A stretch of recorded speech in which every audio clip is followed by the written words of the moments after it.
Hello, everybody. It is Saturday night. Welcome to the pub. Good to see you all. Last Dance RW, thanks for being here. And Just Stevo. What up, buddy? Good to see you, man. Hell yeah.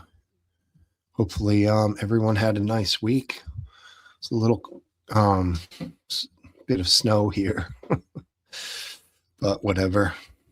Did a nice long walk today in about 2 feet of snow with my daughter. It was not easy. It was hard as hell, but good workout. It was probably something I wouldn't do again without snowshoes, but whatever. Hopefully everything's good for y'all.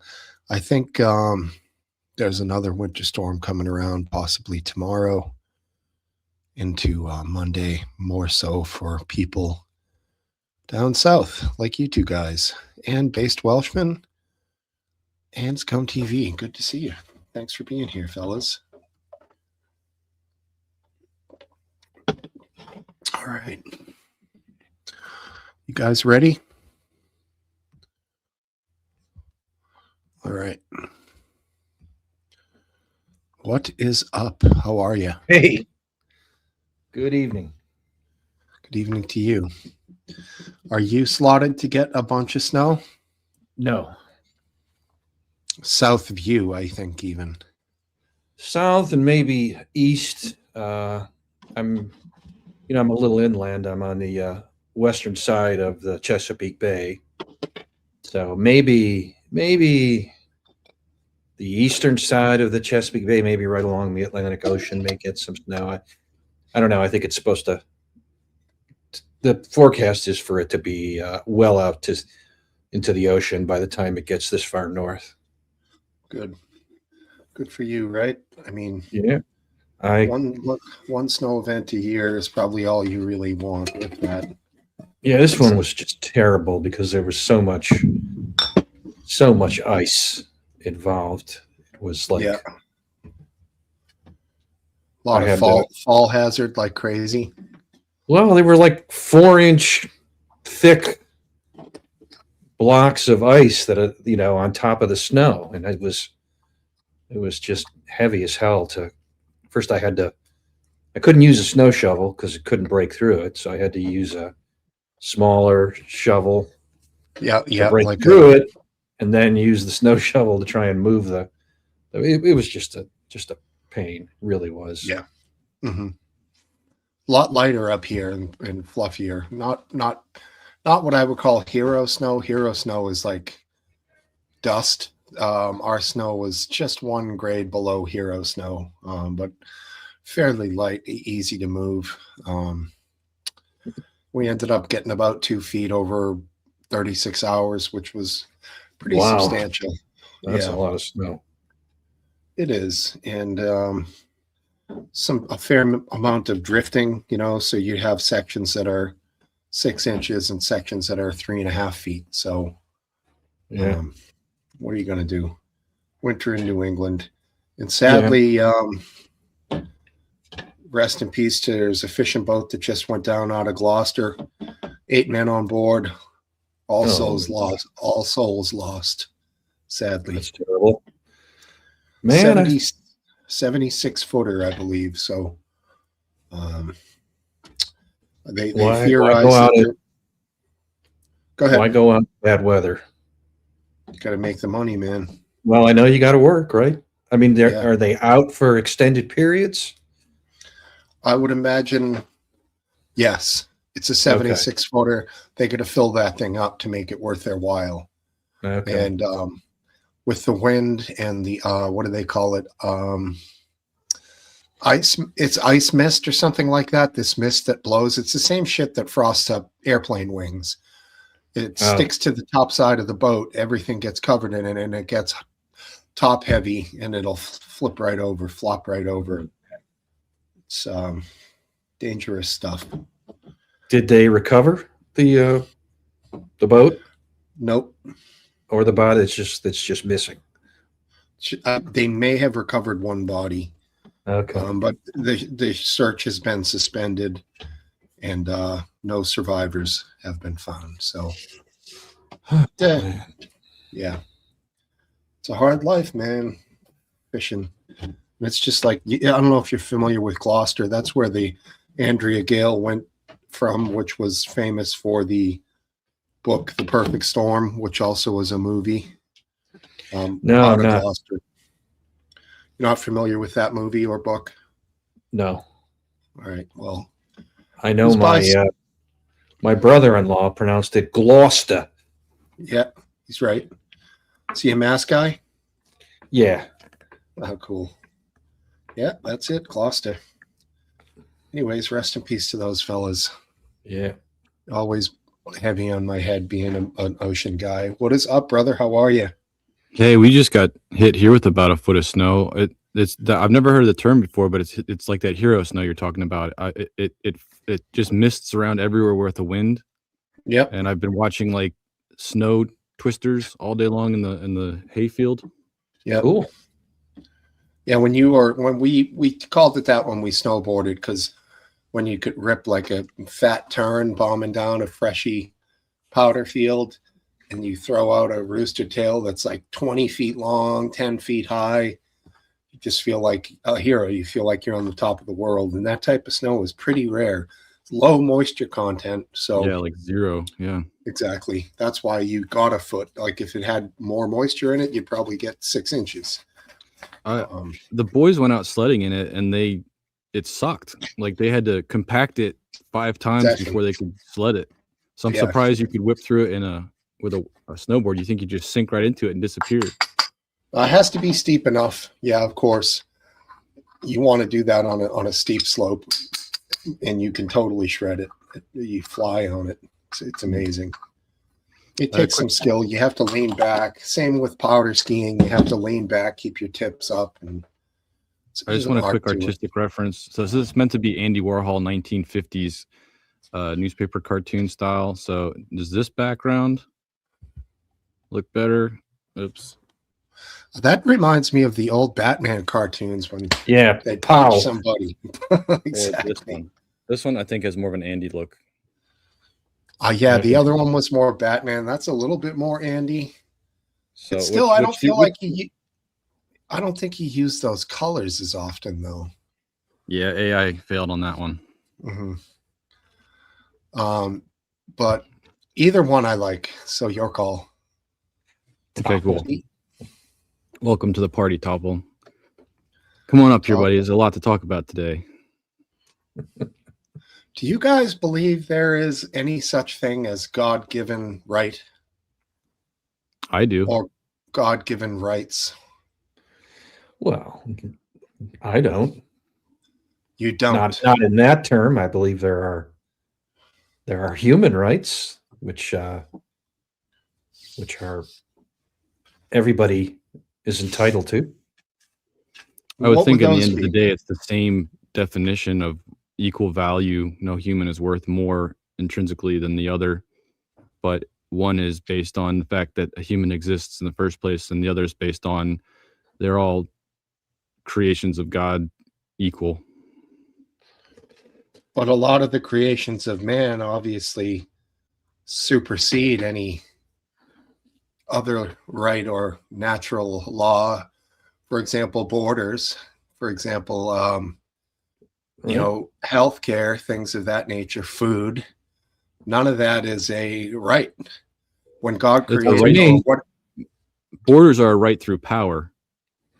Right, but they are created by humans.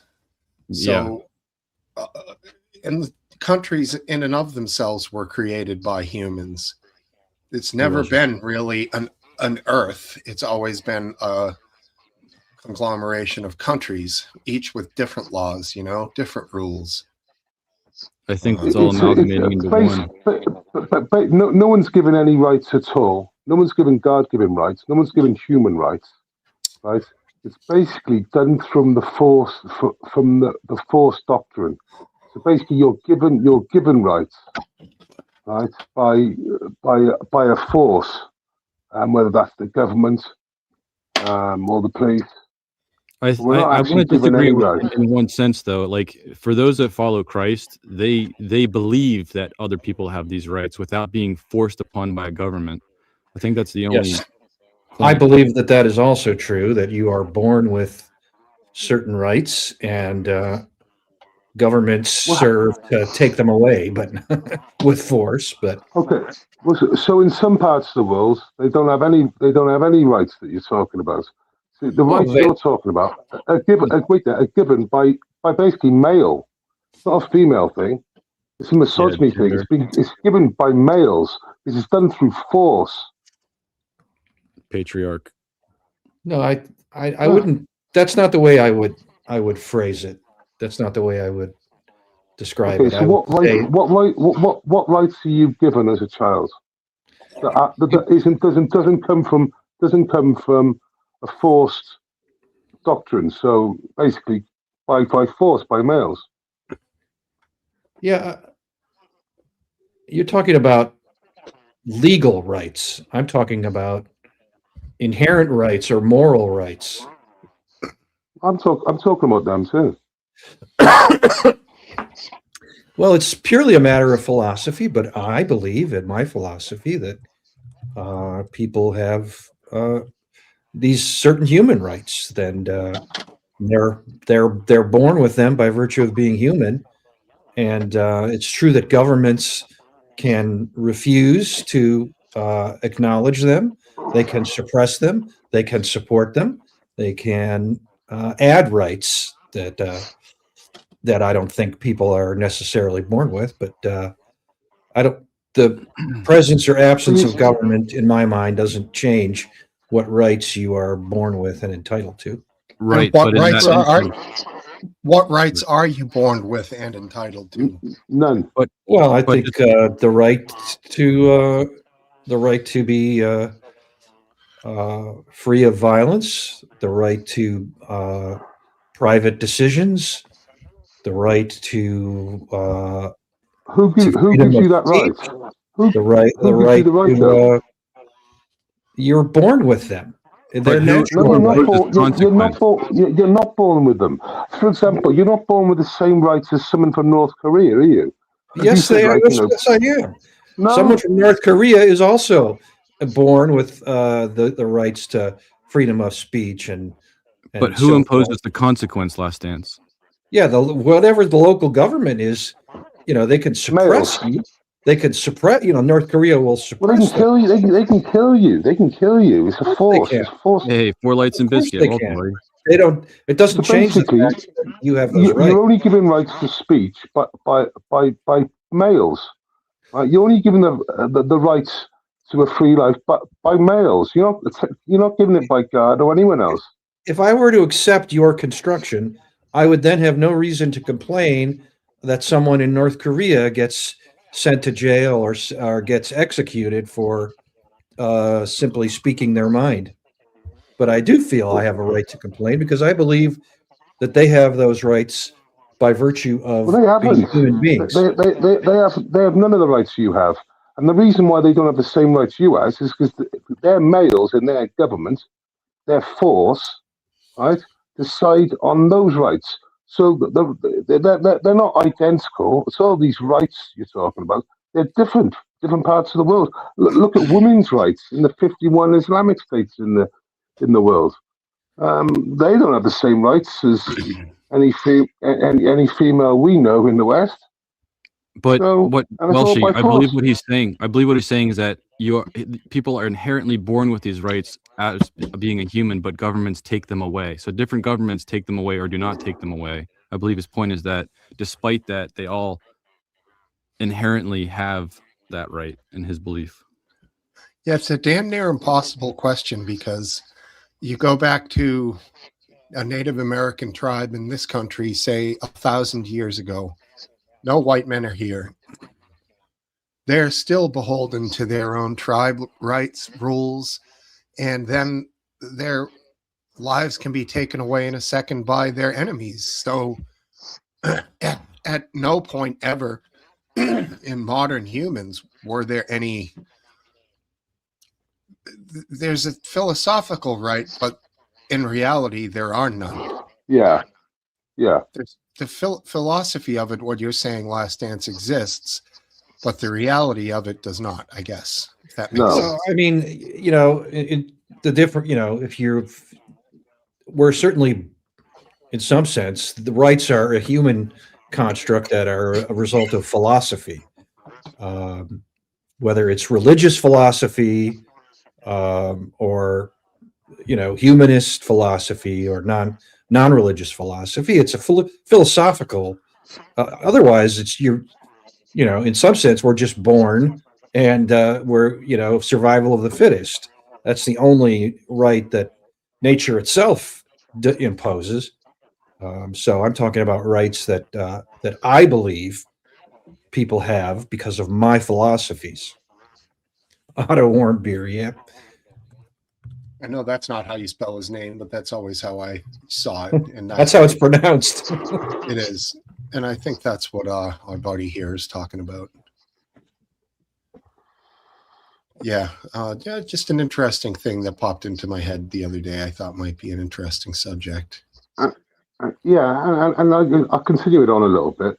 Might trigger some of the audience members, but like if you look at the 196 countries and you look back at history, you name me any country that was just successful over a period of time and a female rule or female sort of rulers in charge. I only know like one time in Egypt when there's like a female pharaoh that they debate about. The Welshman, do you believe that humans have the inherent freedom of choice?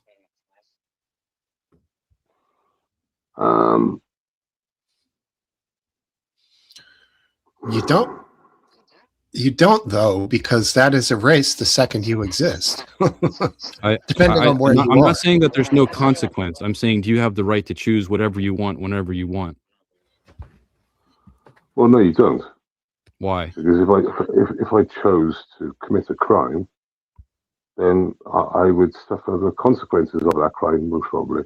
You would still suffer consequences, but that's beside the point. You would still have the choice and the ability to do the crime. That's right. Do I think I should be able to do it? No. No. Do you believe that you have the freedom to do it if you want to? No. Okay. I think every human being has freedom of choice, and we choose to follow a norm and social religio constructs because we don't want to deal with the consequence. But we have at any given moment the freedom to do wicked or whatever. Yeah, we got the freedom to do so, but unless I'll have a brawl or something, but I'm not going to go out and commit crime, harm anyone, or I appreciate that. The reason this popped into my head was because I was contemplating the immigration and illegal immigration that we have going on in this country. And so essentially, the young boy who came across illegally with his father, he was under the care and guidance of his father, and obviously being his parent. So, but that boy essentially committed a misdemeanor, a misdemeanor, by doing what he did under the guidance of his parent. Not a choice of his. And in the greater picture, if you take countries out of it, being that it would be just the world, he didn't do anything illegal. But of course, once you apply our laws and our country to it, what he did become illegal. I guess the whole thing is just it's an interesting mind game in that the world exists as a great place. And if you win the birth lottery and you're born in a good place, you're lucky. If you're not, you kind of have to break into the good place, and they're going to chase your ass down now to throw you out, which I kind of agree with that. It's just, in a philosophical sense, it's a little bizarre, but it's also very simple. Have any of you seen the Gobstopper Suite thing with a professor where he describes immigration and how we can't change what's going on, and it just magnifies. It's much easier by bringing it's like a 2-minute thing, and it's unbelievably shocking. It's very, but just done with gobstoppers, in jars in a glass vase. Anyone ever seen it? No. I'll But put I'm it up. happy to play it. It's an amazing thing because even if we break our backs and just open our doors and allow anyone to come in, it won't change a thing. It has like literally a negligible difference, and it just keeps on multiplying. I'll bring it forward now. The point that Steve made a second ago about how things are legal in one nation and not in another, there's a debate or an argument amongst the Christian denomination where something can be legal, but that doesn't make it lawful. So if the Father of Heaven creates a law, but the state creates a legislation that allows you to do it, that doesn't make it okay under the other law. But some people will have the mindset where if it's legal in my state, then it's okay. That's Right. just an example, I think, of what you were saying in a different way. Right. And at some point, humans, you would think would break, but when you look at dictatorships, it seems like humans are more than willing to go right along with it and be controlled. Sadly, there's rare times that revolutions succeed. And of course, it did once, here. But that was a unique circumstance. Yeah, interesting. Anyone else want to join us here? Go ahead, buddy. No, go on. No, I was just throwing out the invite if anyone wanted to join in. I can go and try and find some Last Dance friends on X. No, you don't have to. Just let it happen organically. Did you invite that guy? I invited him. I highly doubt he will show up. Yeah, I highly doubt. Ren's here. Ren's here. How is everyone? She asks. Not bad. A little Nah. cold. Me. I'm good. I'm cold. I'm hot. I'm cold. I'm hot. I have a hoodie. I can't wear it. I want to wear it. It's like whatever. Yeah. Riddle's gonna join in. Cool. Yeah. Any Held and Kang have invites too. They might show up randomly. Okay. Cool. Anybody have anything to add about the father and his 4-year-old kid that were, brought The to one that was used Texas, as bait. and now they're under an order to release them again, which I don't really understand. Under whose authority? State judge? Federal. Really? Mm-hmm. I didn't see that. I don't know how to comment on that. I'm not. I don't understand the reasoning. If they went to the effort to obtain someone, yeah. Cool. There are 4 lights in Spain. Very cool, man. It's practically legal there, buddy. I mean, they have a cannabis competition there every year called Spanibus. It's It must be indoors. Yeah. All right. Did So you you're find it, I'm guessing you're Welshman? against. Do you have a comment on that, Steve, for or against the release? I would say honestly, I am.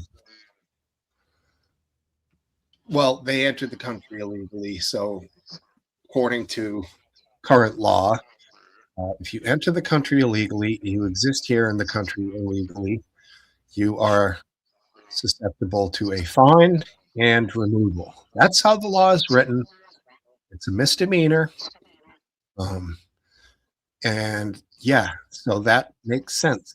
If we have a definition of a legislation and we're going to spend resources to go out and perform those law enforcement actions, and then we're just going to let people go like a catch and release based on scrutiny or public speculation, that seems like a shitty waste of money and time and emotion.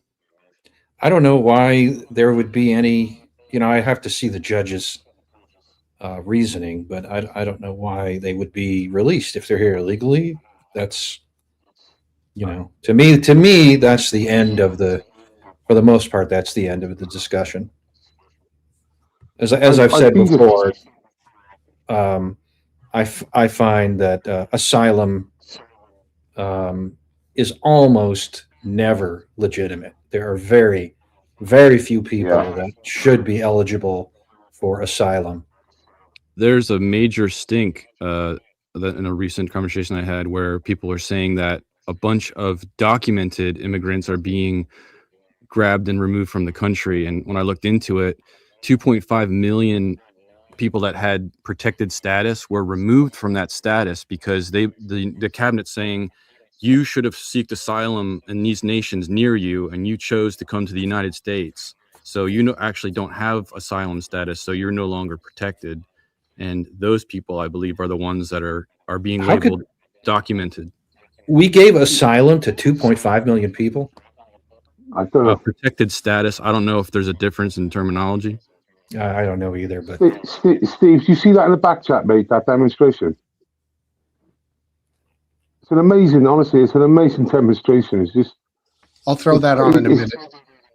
Yeah, it's good, mate. Appreciate it. Welcome to the party, Riddle. Real quick, the reason he was ordered released was Judge Beery ruled that the administrative warrants used by the executive branch to detain the pair did not meet probable cause standards required by the Fourth Amendment, describing the practice as the fox guarding the hen house. This was where they entered a home. Yes. Yeah. So, yeah, that's a little trickier. The father and son entered the U.S. legally at a port of entry via the CPB-1 app and had an active asylum claim. Therefore, not getting due process is also part of the problem. Okay, so that's I'm really not certain about how the active asylum claim is, but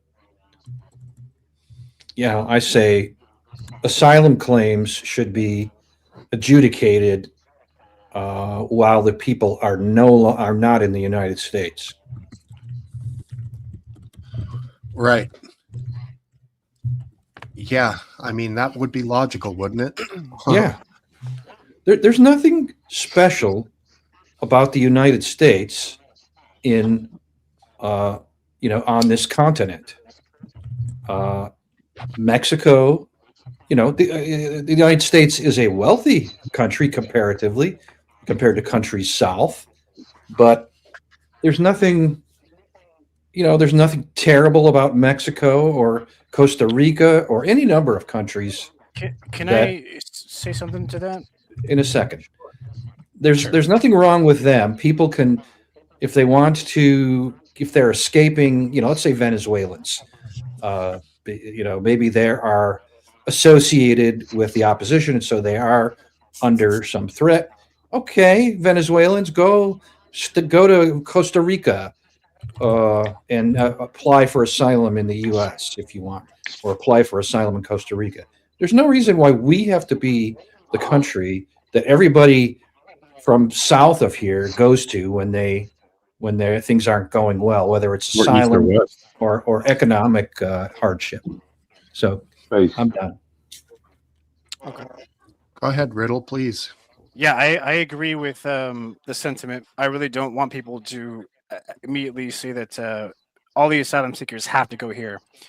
I would disagree in the sense that there is that we do actually have something special in comparison to these other countries, which is, a constitution is definitely, I would say, superior, at least in the Americas, for sure. They benefit better for being here. I see what you're saying.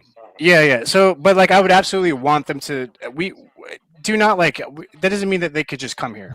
It's just because we have a better system or whatever it is.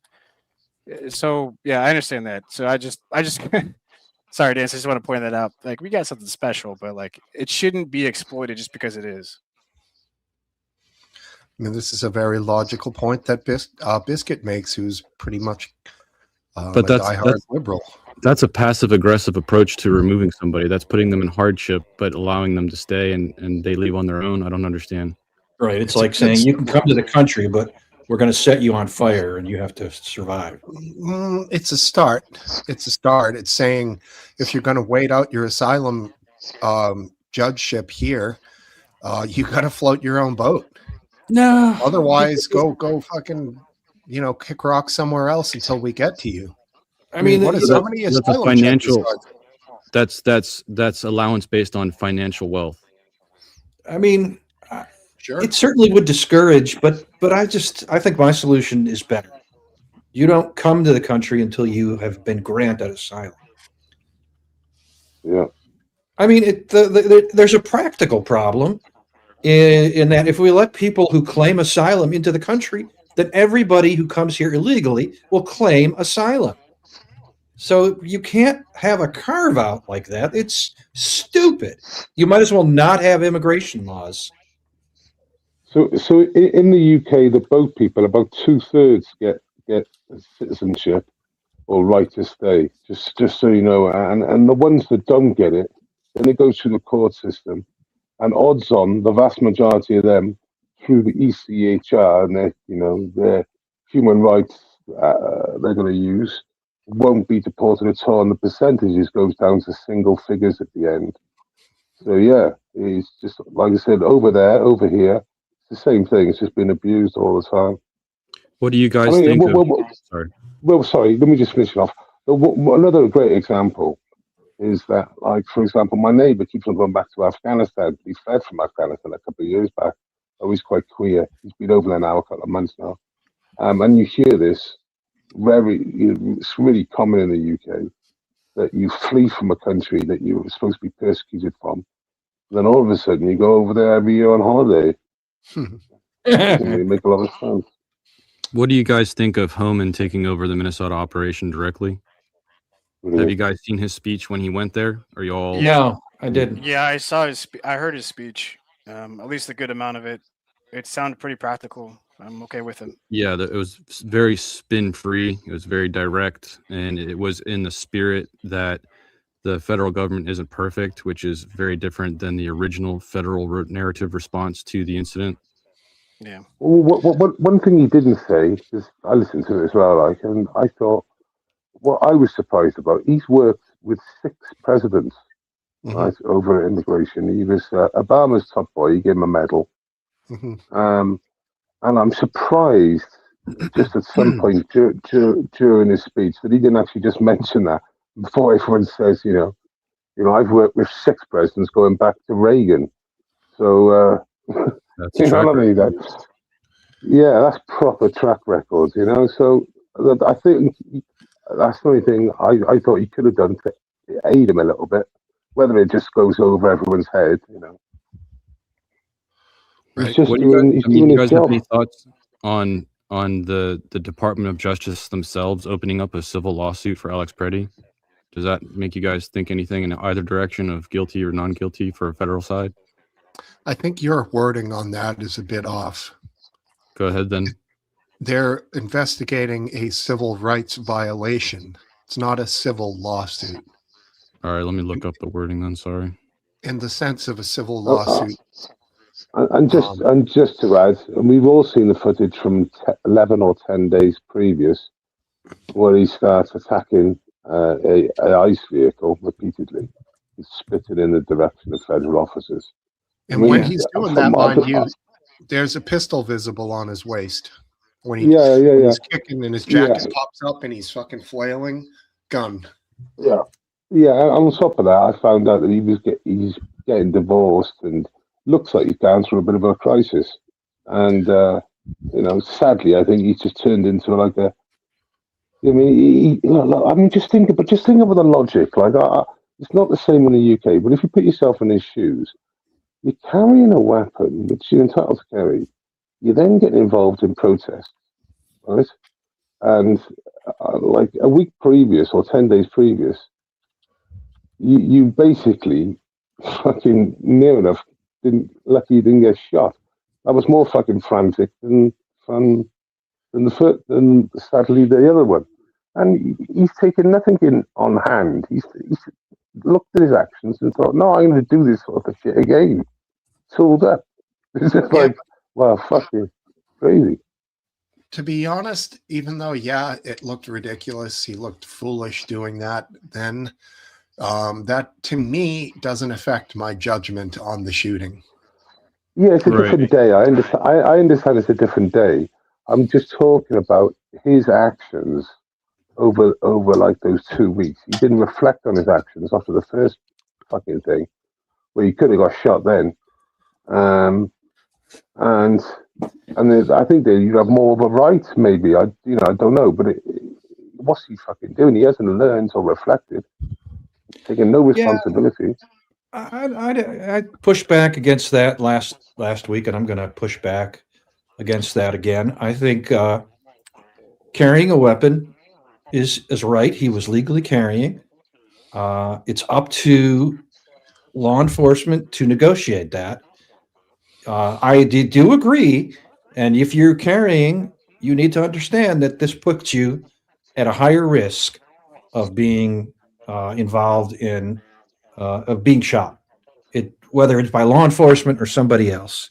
But still, just because you're carrying a weapon doesn't mean that law enforcement is entitled to assume that you are a deadly threat. There has to be something else. I agree with you, but what I'm saying is he hasn't taken responsibility for what he did the week previous, because what he did the week previous was crazy as fuck. That's all I'm saying.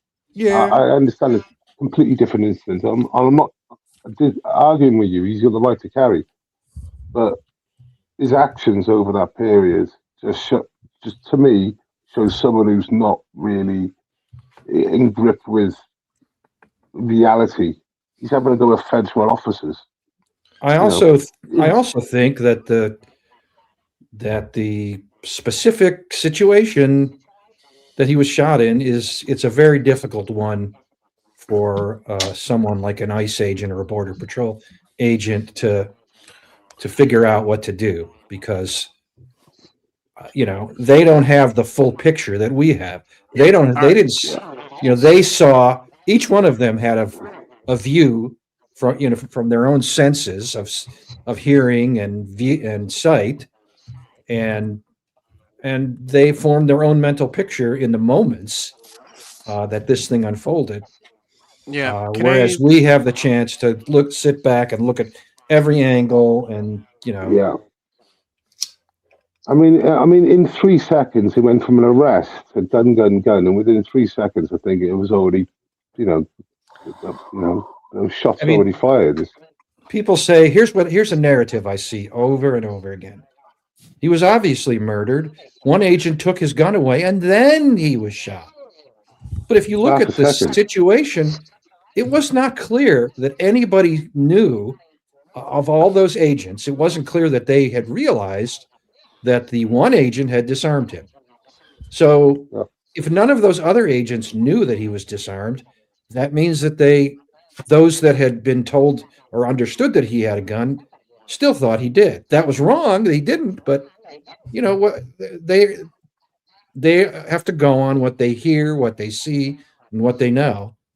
And then when I guess someone says a round discharge from this gun, I haven't seen that confirmed.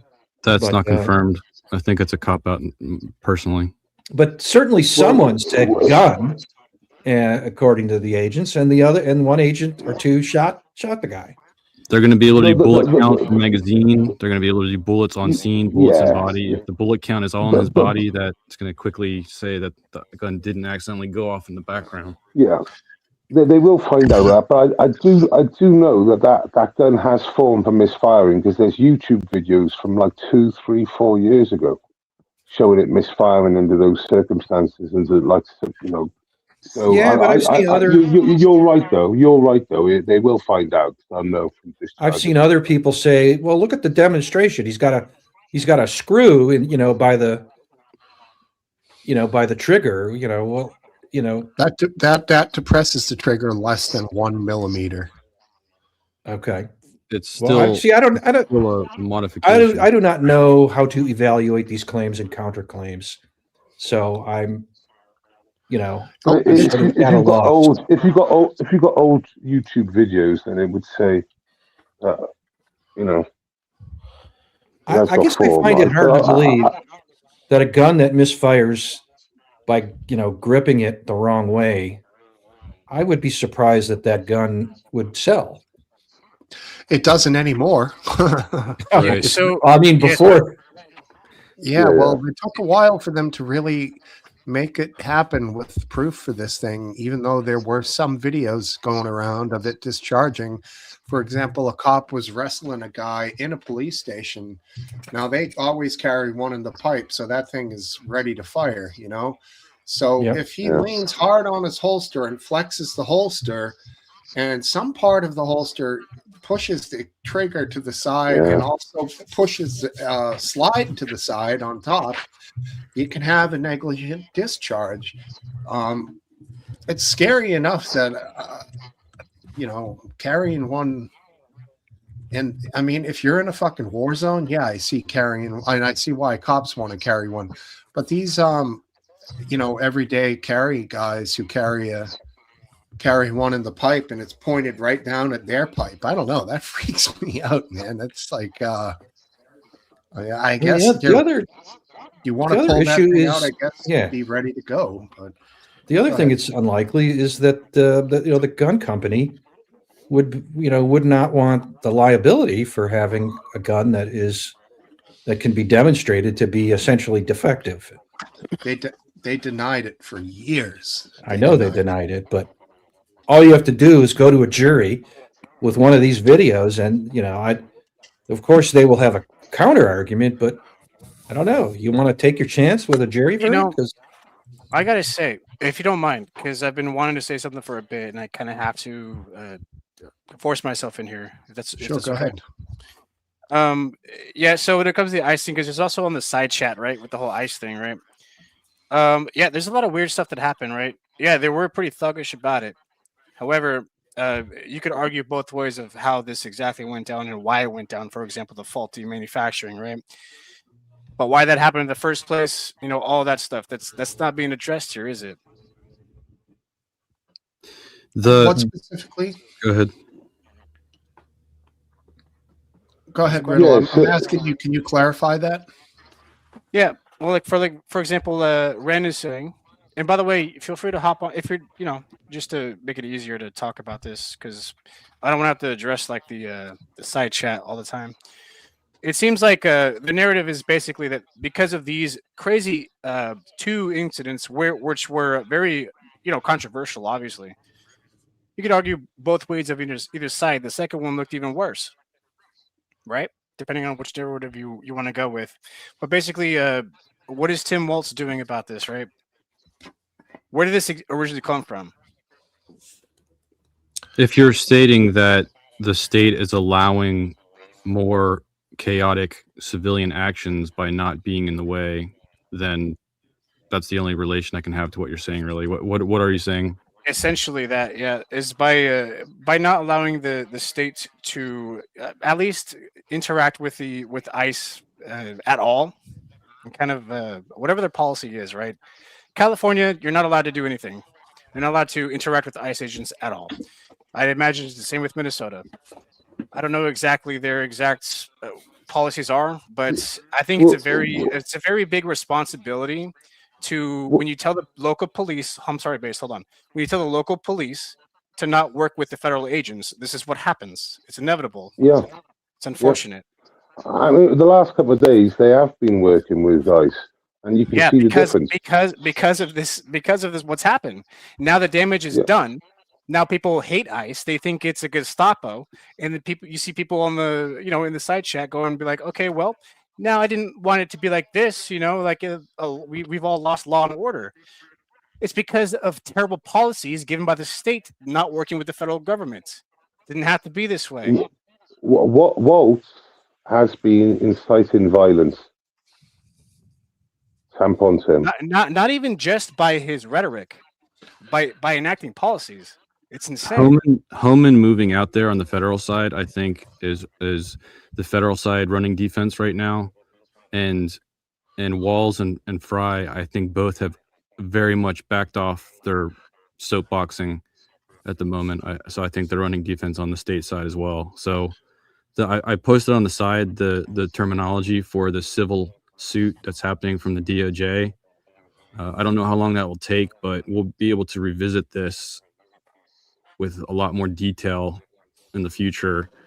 And I think we'll all get to see a little bit of insight of what they're allowing as truth if we get to see some more details on this. This is far from over. Yeah, this is a big deal, and I think it's I don't know. It's very weird. If you don't mind, like, just because I have a big problem with, because I live in a state where they just ignore the supremacy clause, right? They just completely ignore it. They try to enact all these policies where it's like, oh well, specifically because it's Trump doing this, we're going to enact these policies, right? So I just feel like it's irresponsible, and it's absolutely leading up to situations like these two situations, right? Which, by the way, I do agree with the full investigation and punish them for what, if they're found guilty of whatever, punish them for it. But there has to be some responsibility for not just the ICE agents. It's ridiculous. Like, you have to punish the local politicians as well. What's interesting also about the Alex Preddy event is that it has brought women into the table to pay attention. Like, my sister's lurking. She reached out to me for this debate on the topic, as she's here again tonight, lurking for stuff that we'll probably get into later. But I think it's interesting that the event brought them passionately to the table, which I think is good as a whole, because men and women at the table, I think, can bring a more balanced conversation than just bros. But I could be wrong. Damn.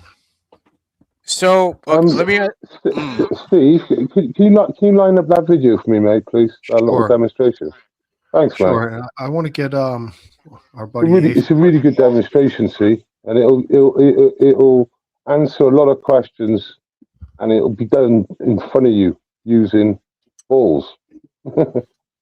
Really simple. I don't think I'll get a copyright for this, but if I do, I don't care. It doesn't matter, does it?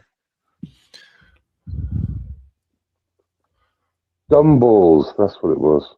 Some people say that mass immigration into the United States can help reduce world poverty. Is that true? Well, no, it's not. And let me show you why. This gumball represents the 1 million legal immigrants that the United States has taken every year on average since 1990. Who in the world deserves our humanitarian compassion? The World Bank has one measure of the desperately poor of the world. They make less than $2 a day. And how many people make less than $2 a day in the world? We'll start with Africa.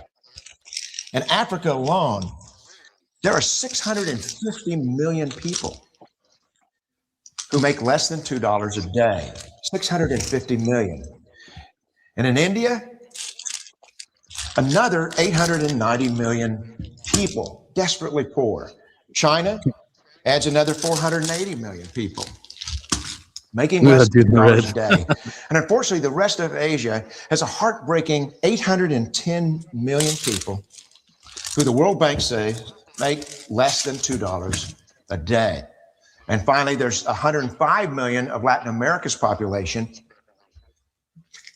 that are desperately poor. All told, the World Bank says there are 3 billion people in the world, 3 billion people who are desperately poor, making less than $2 a day. That's 3,000 gumballs.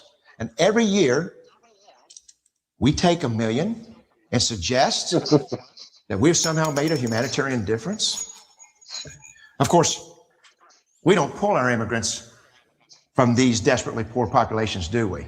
These people are too poor, too sick, too disconnected to make it here as immigrants. We tend to pull our immigrants out of the better off poor of the world.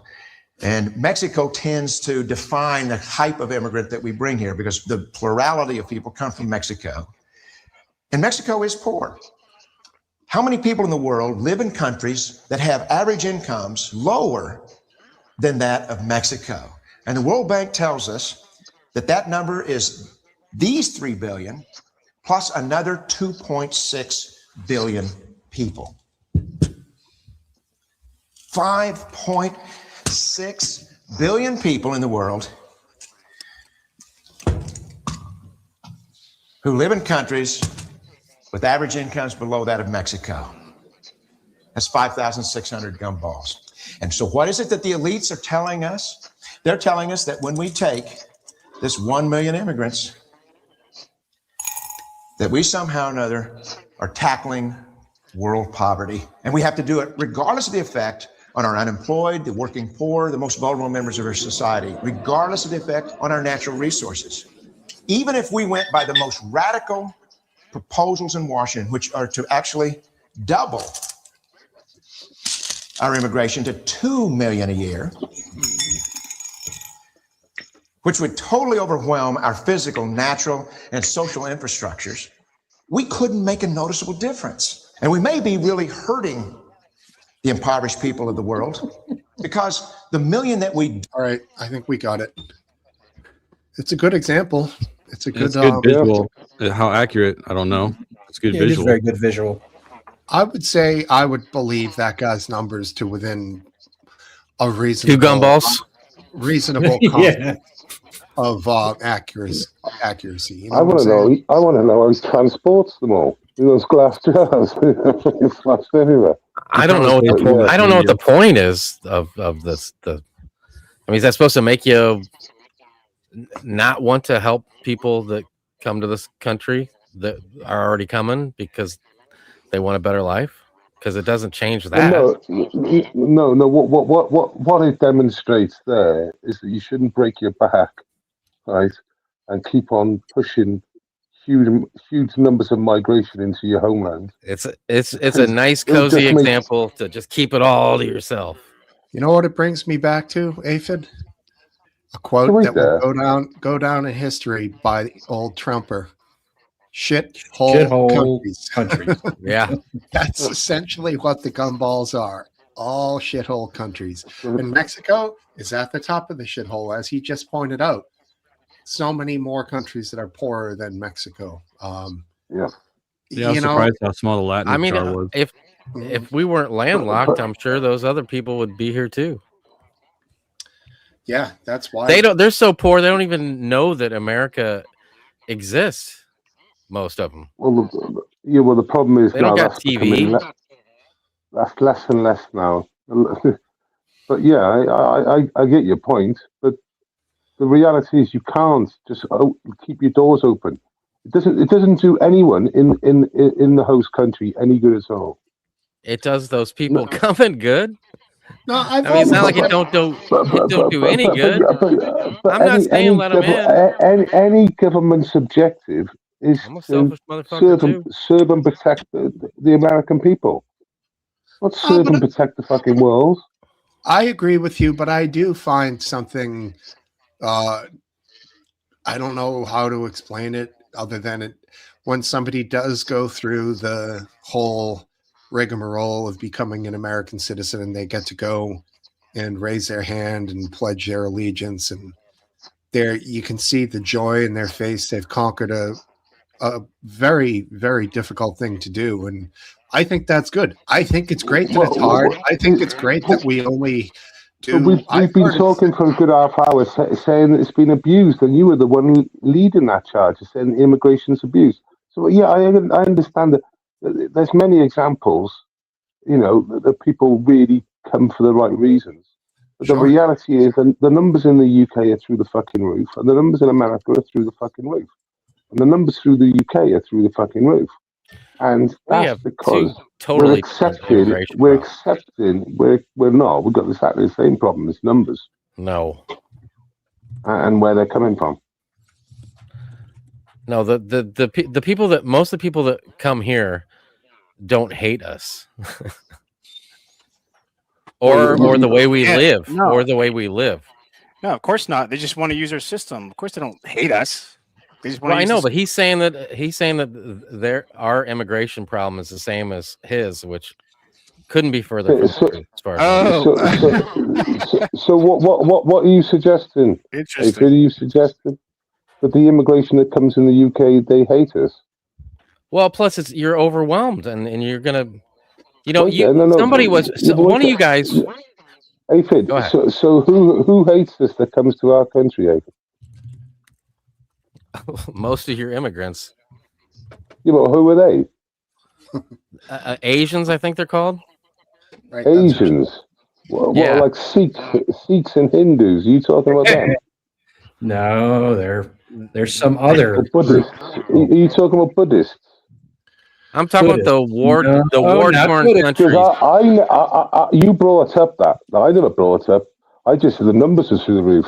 You brought up the hate thing. I thought, see if you're brave enough to bring it up. I'm not. I'll admit to my. Are you How I talking about am. I got no Mohammedans? problem with Are you that. talking about Yeah. Mohammedans?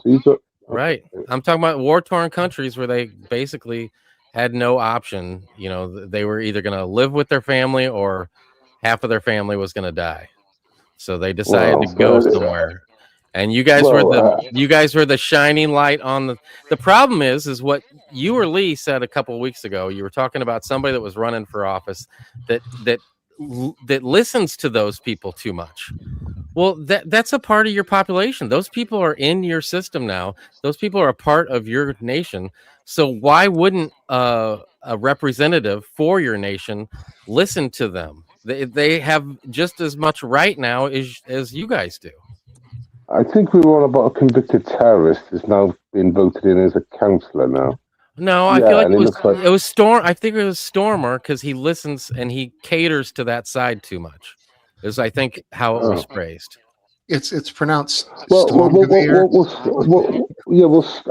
got it over his. He's got a noose over his neck because basically it's a block vote for him.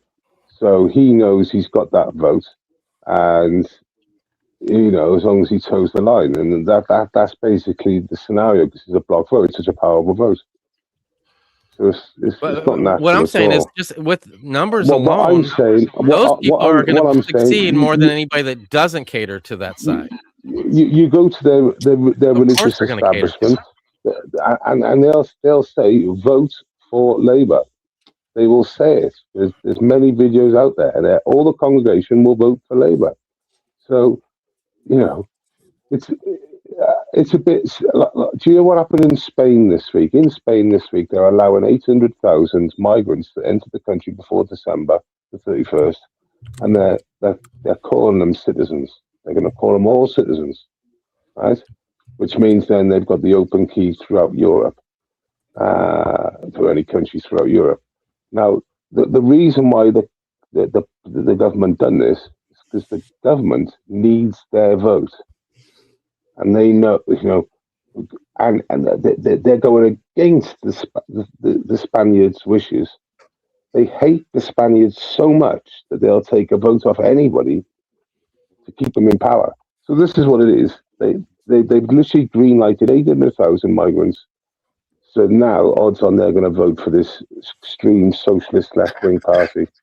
It's just some fucking globalist tool. It's crazy. Interesting. Wonder what kind of fish those are that Don's holding. Barramundi? Brim? Well, maybe brim. They look small, so they're probably not barramundi. Yeah, Topple. I see you have. Is that Ray Epps on Topple's camera there? I can't tell. Ray Epps. Just a look. Join in, lanky, buddy. tall face guy, isn't he, Ray Epps? Ray Epps.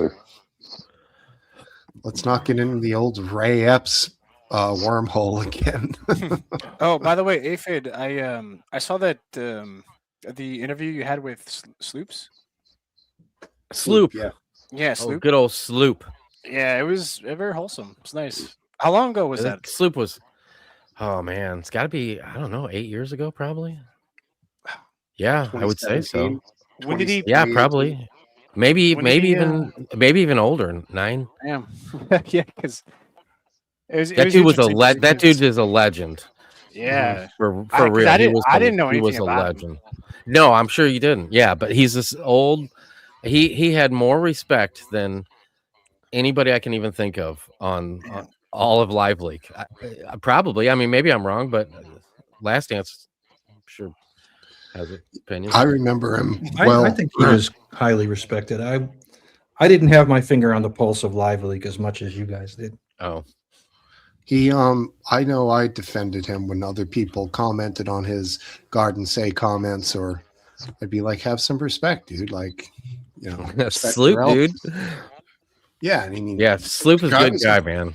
guy was a Vietnam vet, just like a crack shot, standing up, iron sights, fucking 100 yards, plinking shit every time. Dude was a badass.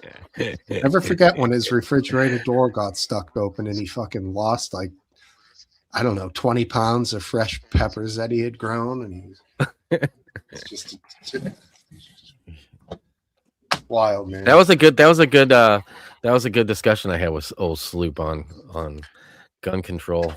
Mhm. Yeah, it seemed like it was a good I don't know, just a good genuine moment is what it seemed like. So Yeah, I Yeah, like that guy. Good evening, gentlemen. Hope Oh, everyone's good well. evening. Good evening, Banksy. Good evening, Banksy, old boy. Okay. I think Don is saying exquisite evening. flathead catfish or flatheads. Yeah, right on. Little guys. How Flatty. you doing, Banksy? Good to see you. Yeah, it's been a Yeah, while. yes, thank you. Yeah, good to see everyone. Great show as always. I was just listening in, and as usual, it's late here, so I'm about to pass out. I was at a protest all day this morning. What were you protesting? Do they protest ICE over there yet? Not yet. Yeah, they do. Not Well, yet. they don't have ice. They don't have Yeah, ice. we They got don't- Muslim. we don't have- It is. No, we've got ICE. It's called the UK Border Force, and when they go into these places, these hotbeds of like rocket scientists and engineers all around the place, you know, those sort of the locals then bombard the vehicles and block their vehicles, so they release them. Just honestly, there's footage out there. You can see it now. So you get loads of lefties. They'll just stand in the road. In America, you run them over or shoot them. In the UK, we allow them to leave the vehicle. It's almost like, what is that really tiny country over there? Is it Brussels or Belgium? Luxembourg? That has, like, England. Luxembourg. one of them has a section where law enforcement can't even go. Like, they've got AKs and shit in there, and like, I think after either the Bataclan shooting or the France. Charlie Hebdo shooting, a lot of the guys went to this small country, or It was Belgium. It was Belgium. Belgium. They It would went be- to it Belgium. would be They went most to likely they went to Belgium. Belgium to hide, and they were in a community, which they said they were in this community in Belgium all the time, all the way through it, and they'd been searching it, and they'd been like huge amount of intelligence to find these people. It took them about 6 months of them, rightly, and they found them in that fucking community. they went in there, you know, big squads of police with automatic weapons, and you hear some of the video of it. It's like just automatic rifles shooting back and forth at each other. Like, how the fuck do these people? I guess they're smuggling in fully automatic AKs, or they're Yeah, getting- you can I don't smuggle know. in weapons easier throughout the Yeah, continental what's Europe than you what's can scary Britain. is that They you can know, they smuggle kept themselves people. hidden. Why not weapons? They kept themselves hidden in that community. That's the scary thing. They were literally the most wanted people in Europe. We should be, you know, nigh on highlighted for the world over that like months period. But somehow they were literally in a suburb of Brussels, I think it was, in Belgium, and it's so infested. They were safe there for months. unreal, unbelievable, man. Yeah, what Yeah, is it? you The guys- Holy guys are See. screwed. I'm sorry, the Vatican City. Well, the Holy See, right? That's like their capital of their small little country. It is. It's a city that is a country. There's no. It's a city. Oh, okay, sure. Well, somebody said Well, that. it is I a thought- I country. thought- It is autonomous, Cap. technically, from also in the the world. rest of Italy. I mean, you know, it's if it's autonomous from the world, then technically it's a country, then, right? Yeah, whatever. Yeah, Anyways. yeah. No, Vatican City is considered a country. It's a country. Country. as such. Banksy, Which is- you might which know is- this one. City which of is London, very- City of London, with Banksy, City of London and London, two different places, Does that not sound two right different countries, two different crime? countries. Sorry, you said City of London. Yeah, City of London is autonomous as well, to some Yeah, extent. it's its own country. It has its own jurisdictions. Yeah. So are they different countries technically then? I don't City know of if it's a London? different country in this case. I'm not entirely sure what it is, but there are certain rules when it comes to City of London that are different from the rest of the country for sure. It's weird Yeah, how I they've. mean, that happens in state to state here, where there's vastly different rules and laws. So The only place in the UK that is the City of London, Steve. That literally would be the only place in the UK would be the City of London. It's different. With you, it's different states and they're different rules. No. Can I ask you guys a question about California law, just real quick? It won't take too long. I'm asking if this might be like a overreach thing. When it comes to so California law, right? They apparently don't like voter ID, right? They ruled that there's certain cities like Huntington Beach that do not want that. They want local elections to provide local IDs, but the California state government says no, it's illegal to do that. You can't provide. You say Yeah, I've heard that. Yeah, this actually just passed. It's illegal to ask for ID, was what I was. Yes, it's illegal. told. Yes, that's exactly. Yes, it's illegal That now was worded, to isn't it? California Ask for to ID. ask for ID for any state to impose a law that asks for ID for a country. I'm sorry, for a city within the state of California.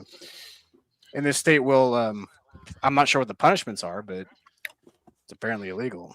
So you know what's funny? Obviously, the people who are most angry about having to ask for IDs are generally like very liberal people, because they think I guess they think they're going to lose votes, because they're assuming that the people who don't have IDs are basically going to vote Democrat or vote liberal.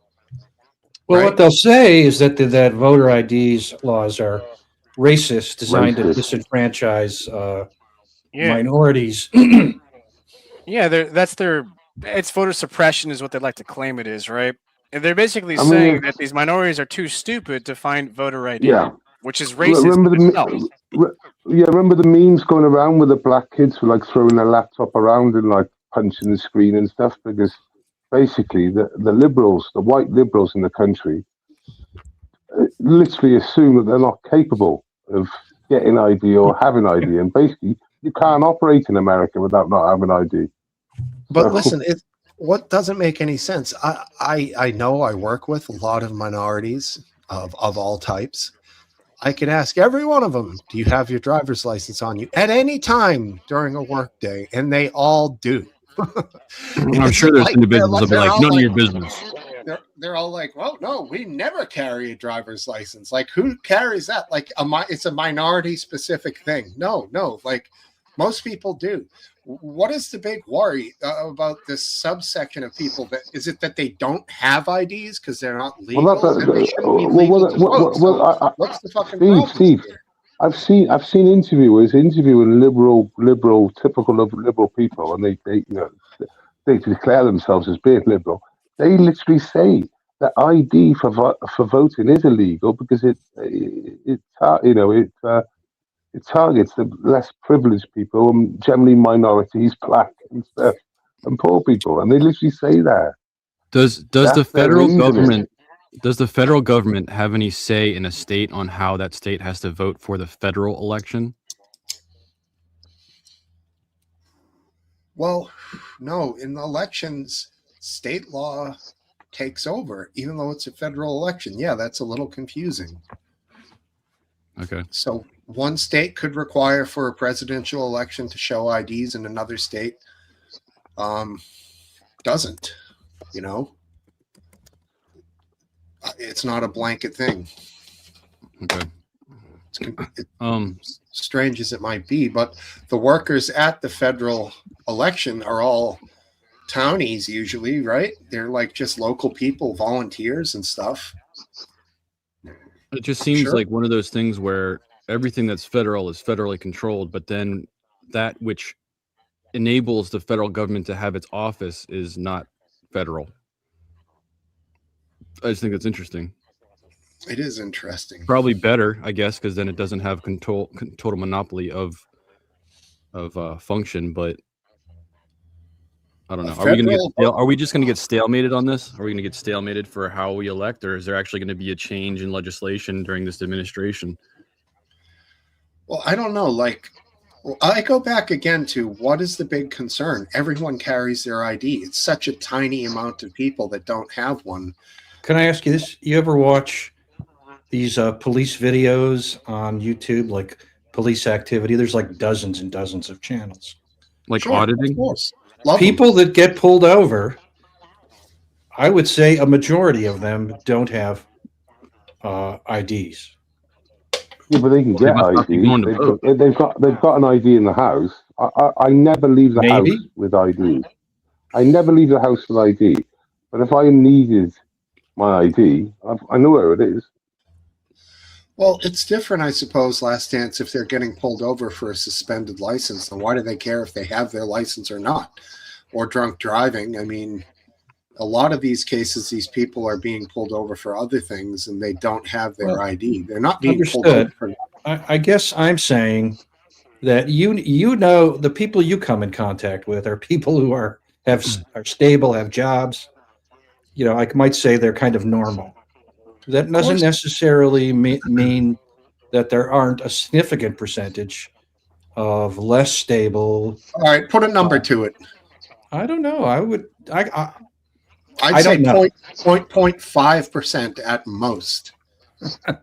How many points is that? So of That's the like total 0.5%. voter population, it being 100%, I would say 0.5 of that 100% are going to have issues with their IDs, and maybe even less. I'm going to say 5% or 0.5. He's saying half of a percent. I'm saying it's 10%. That's crazy. Just an interesting point towards ID. When I was in Australia, no, I mean, it's moving on, like 5 or 6 years ago now. When a cop pulled up to you to pull you over, they didn't even ask me for a license at that point because they scanned the license plate and they had a tablet in their hand that had my information and my photo on it.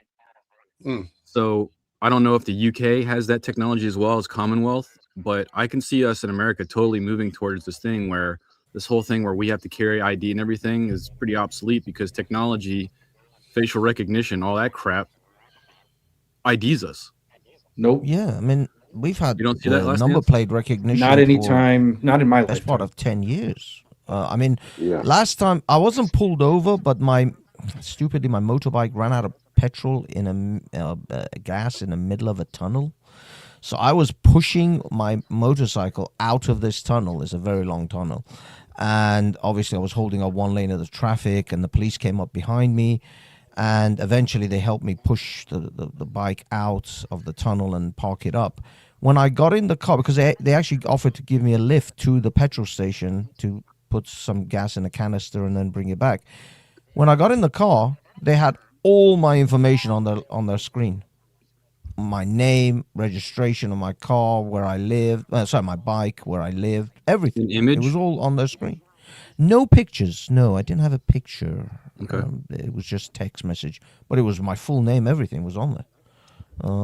So they'd already, checked me out way before, and I didn't even commit any crime or anything. It was just stupidly I ran out of petrol because some motorcycles you don't have a petrol gauge, and I just stupidly forgot. Hello, person. Good to see you. Back to the new comments. I just wanted to state that technology shift because Must be relative. I can't put how long it's going to take before we just are rocking up to a place like to vote, and just by showing up and them scanning our face, they already have our identification. Like, I don't see that as a very futuristic thing. Right. That's The right now. the technology's there right now. So we got facial recognition in the UK. In fact, Cardiff, where I am now, is the capital technically. We're like the test city. And I know there's more of the shit that goes on in London, but we're literally the test bed. And yeah, it'll take them. I think it's something like 0.1 of a second to identify you, to be able to identify you on their database. So what they're saying, if for example you're not wanted by the police, it just freeze frames it. It doesn't collect that information and deletes it immediately. That's what it says. But if you're on their wanted list, it'll take literally like 0.1 tenth or hundredths of a second to call a match. Interesting. Let me ask you this, Banksy. Do you think that they just read your what we would call license plate, pilled that up, and then got a picture of your face, and then once they saw you, they knew it was you? No. They. I mean, I was pushing my motorcycle, and obviously I have a number plate on my motorcycle. They'd already read my motorcycle's number plate from the tunnel's cameras, because the tunnel is just full of cameras all along the way. When they pulled up, they either already had my details or they ran it anyway through my number plate, and bam, that all came up. But this was like, Christ, this was, I think, before smartphones were even out. I'm talking a long time ago here. And they already had that. If you notice, in Terminator 2, when the T-1000 gets in the car, he just types Connor, what's his name, the kid's name, in his. He's got a little computer in the. That was in 1991, and he could already have a database on that. Yeah. So no, this stuff has been around a long time. Now, by the way, you don't even need to capture your face in the streets. If you've gone through a modern airport in the last 5 or 6 years, you've probably gone through a biometric system, which has already scanned your face and all your biometrics. I know for a fact America has a full record of my fingerprints, because the last time I went there, they fingerprinted me at the airport.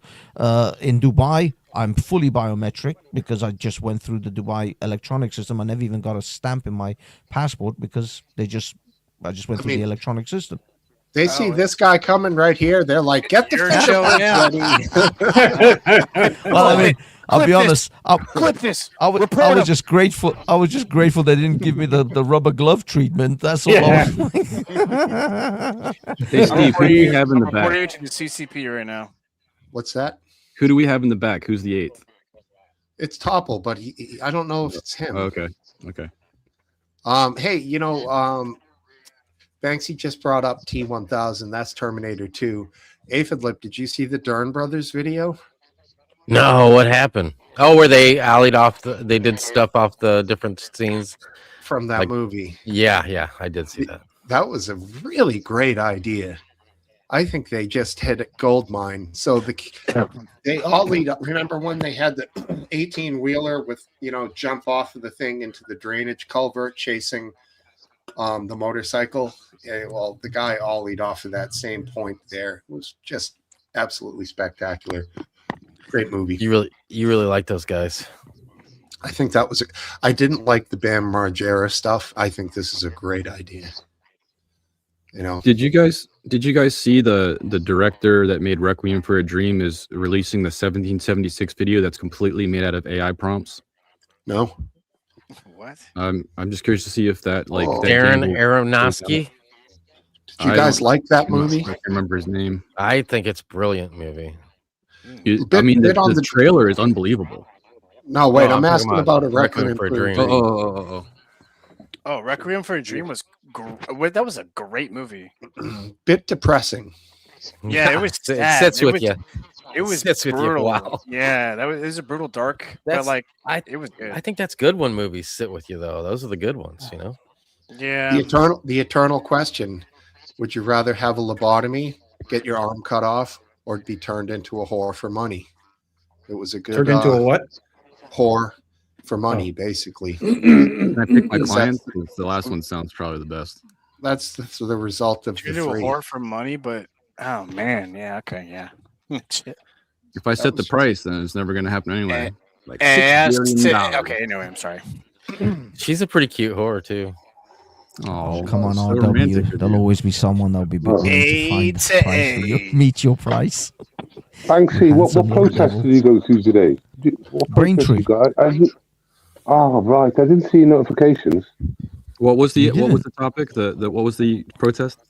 Asylum seekers sort of encamp. I mean, because they're moving these asylum seeker guys from hotels to military camps, barracks, and What and this volume? particular one. Sorry. What volume of people? Well, this particular one is going to see about 800. It could be anything between like 800 to 1,000 plus, depending on the capacity. We can have 1,000. We can have 1,000 plus land in one good day. Just to give you some context. What Yeah. the I hell? mean, mean, it's sea conditions to stop them coming. That's literally it. So if it's like a pond, which it is sometimes, you'll see like 6, 7, 8 boats come over. They'd be like 1,200 people. Not quite Yeah. Washington okay. crossing the Delaware River, but still they're coming. Oh yeah. The thing is, these towns are quite small. I mean, I don't know exactly what the population of Braintree is, but they're in the thousands or tens of thousands. They're certainly not London, like 12 million kind of population. So they are a very close knit community. Most people, like know each other, and they all know the cafes and the restaurants and everything.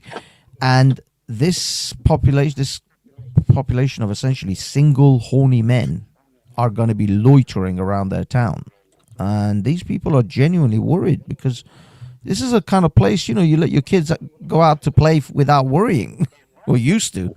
I know in London people don't let their kids go out anymore, but these rural places, you let Is your that kids play Crowborough? Is that in the the same? Is streets. that the same place? No, Crowborough is south of London towards. That's a similar towards one again. Easy, Dover. So there was a question raised to the Home Office at a council meeting. This chap got up and he said, right, we know you're catering for these asylum seekers doing this, and that. How are you going to cater for their sexual needs? Yeah, I know. I saw that one. That was a Crowborough. Yeah, that was a Crowborough one.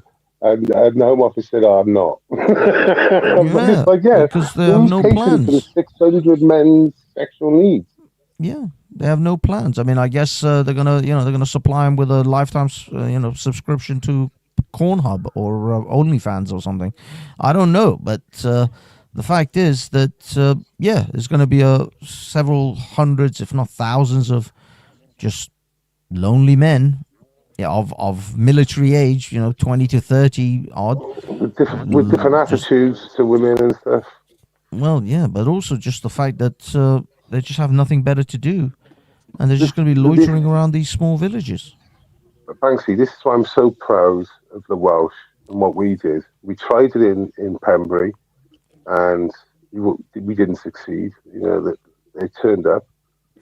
We did as much as we could. There wasn't a lot of us there. And then a couple of years later, we had Furness in the Straddy Park, and they never moved anyone there because we basically made their life hell. 40 of us got arrested, including myself. But Crowborough, they was just doing protests. I'm thinking, I said from day one, you can't just do protests. You've got to make this as hard, civilly, preferably civilly, as hard as you can for the builders that deal with them.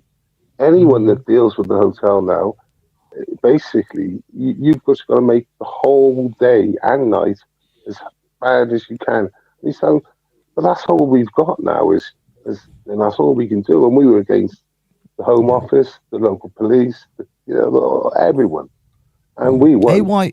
One person got arrested today. Yeah. A big YouTuber, AY Audits. He's got like over 116 or 20,000 subs, and he got arrested not for today's event though. It was another event where 5 people tried to jump him, and he essentially managed to beat the shit out of them, which was amazing. I mean, the guy's a big lad; he's not a small guy, but No. he managed to like beat up like 2-3 guys. No, Banksy, you need to see what happened is DP Audits and him. He's been cursing out DP Audits. DP Audits is about 5'4". Right? He's a loon. He's a nice sort of. Was he the one who attacked AY? Yeah, but so let me get the context right. AY said he was going to a hotel to check out this hotel. He wasn't. He was going to Coventry to meet up with DP Audits. And what he was going to do, he was going to do a live from Coventry, knowing that DP Audits would tune into his channel. And he's now walking around his manor saying that he's gone to a hotel. And remember, when he went to this so-called hotel, nothing was done. It was a complete damn squid, and he travelled like 3 hours up the UK to get there. So he knew DP would be watching. DP and him have really not been, they've been quite slanderous to each other, right? So now, what you didn't see, if you look at the footage carefully, you'll see that AY had his driver with him. His driver was 5 seconds behind him with a baseball bat. Did you not see that? Oh, no, I didn't. I didn't see anything like that. Right. What I did see was them saying, why do you have to use a weapon? But I never saw the weapon. Well, if you look at the footage, there's footage of it, you see it crack him across his head. Oh, So his driver, so him and his driver travelled fucking hours to Coventry. because he likes to smoke AY, and I said they're going to pick on you, so you need to get a driver, and he did actually get a driver. So basically, his driver stroke bodyguard was 5 seconds behind him, and AY was pretending he was there on his Jimmy Jones. Can you give a little more Sure. context for the guys in America? Because I have no idea what's going on right now. Yeah, I mean, So basically, two YouTubers haven't been getting on. The one YouTuber travelled halfway across the country to try and goad the other YouTuber to come out, which he succeeded in doing. And like I said, he sold it that he got jumped. The one guy, even though he travelled halfway across the country, he sold it as if he got jumped, but in reality, he went there and he went there to film literally on his manor to goad him out of his. you guys know what manor is, right? Like his house, his hood, his local area. Yeah. And Essentially, Yeah. yeah, these YouTubers, there's a bit of drama going on amongst these old auditors, what they call auditors. These hotel auditors, the guys who go around and sort of expose these migrant hotels. And this drama between them, one guy, AY Audits, who suddenly blew up well over 100,000 subs within a very short amount of time, like in a year. He went from 0 to over 100,000 because of these auditing videos. And these other guys, is it DP Audits or whatever? It sounds like double penetration. Anyway, DP Audits, apparently these guys are all having little tiffs and little dramas between them. And AY went to the town that DP lives in order to, quote unquote, do an audit of a hotel. It wasn't even the but it was town, just, it was literally his manor. yeah. John- Oh, like where he lives. John Chromaticus says morons with cameras. Yeah. Hopefully he's yeah. talking about them and not us. Well, we are more. What was his charge? What was it? Is it violent disorder? Yeah, something like. Oh, something to do with- he's going to be in big trouble for that because Actually, the charge was eating a succulent Chinese meal. Okay. Steve, can you bring up Heather's comment that she rocked up tonight to kind of see if we Don't dig into touch the my topic? flaccid Yeah, penis. Isn't that what he said? Don't touch my flaccid with penis. regard to That was. with regards to what Heather said, I saw some Epstein footage with Steve Bannon in the like an interview, and it was pretty interesting. I'm not sure if anybody else has seen that. I haven't seen video footage of anything, no. Okay. I haven't Okay, seen so the video footage. I've got a great one, Steve. This is nuts. Bill Gates What? emailed Jeffrey Epstein, right, to ask Jeffrey Epstein to get him antibiotics so we could feed his wife, the ugly wife, Right. Bill Gates' ugly wife, with Bill Right. Gates. That's the Bill Gates thing. Yeah. Yeah, Bill Gates' wife. And the reason why he wanted to get antibiotics because he caught STDs off Russian whores. So this is emails going between Epstein and Bill Gates. Yeah. They kept that one quiet. They really kept that one quiet. I mean, I watched legacy media. They've got Trump's in it. This is that. I'm thinking, so why aren't even none of them has mentioned emails between Epstein and Gates?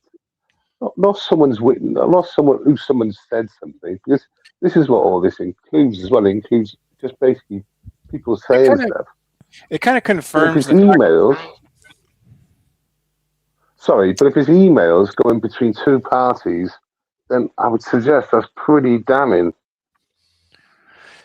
Yeah, it looks damning. And she did divorce him, and she said that it was because his relationship with Epstein. Obviously, it was a bit more. I mean, Are emails more or less stuff damning that than was signed allegations? under penalty of perjury that came forward that was interesting. There's also, I'm going to show you an interesting one here. What do you think about that one, though, Steve? That was a bonkers one, isn't it? I don't think this guy will copyright me. When it comes Just to credit him. Credit him and put it in the chat. That's what I would do. I'll put it in the chat and credit him. Put it in the back chat. Shove it in there hard. No, stick it in the main chat. So he gets the credit. Failing to follow the Where's law. fucking sound? This is an FBI 302, What did I a do? transcription. You guys can't hear that, right? It's a Yeah, little we can hear it. No, we can hear it.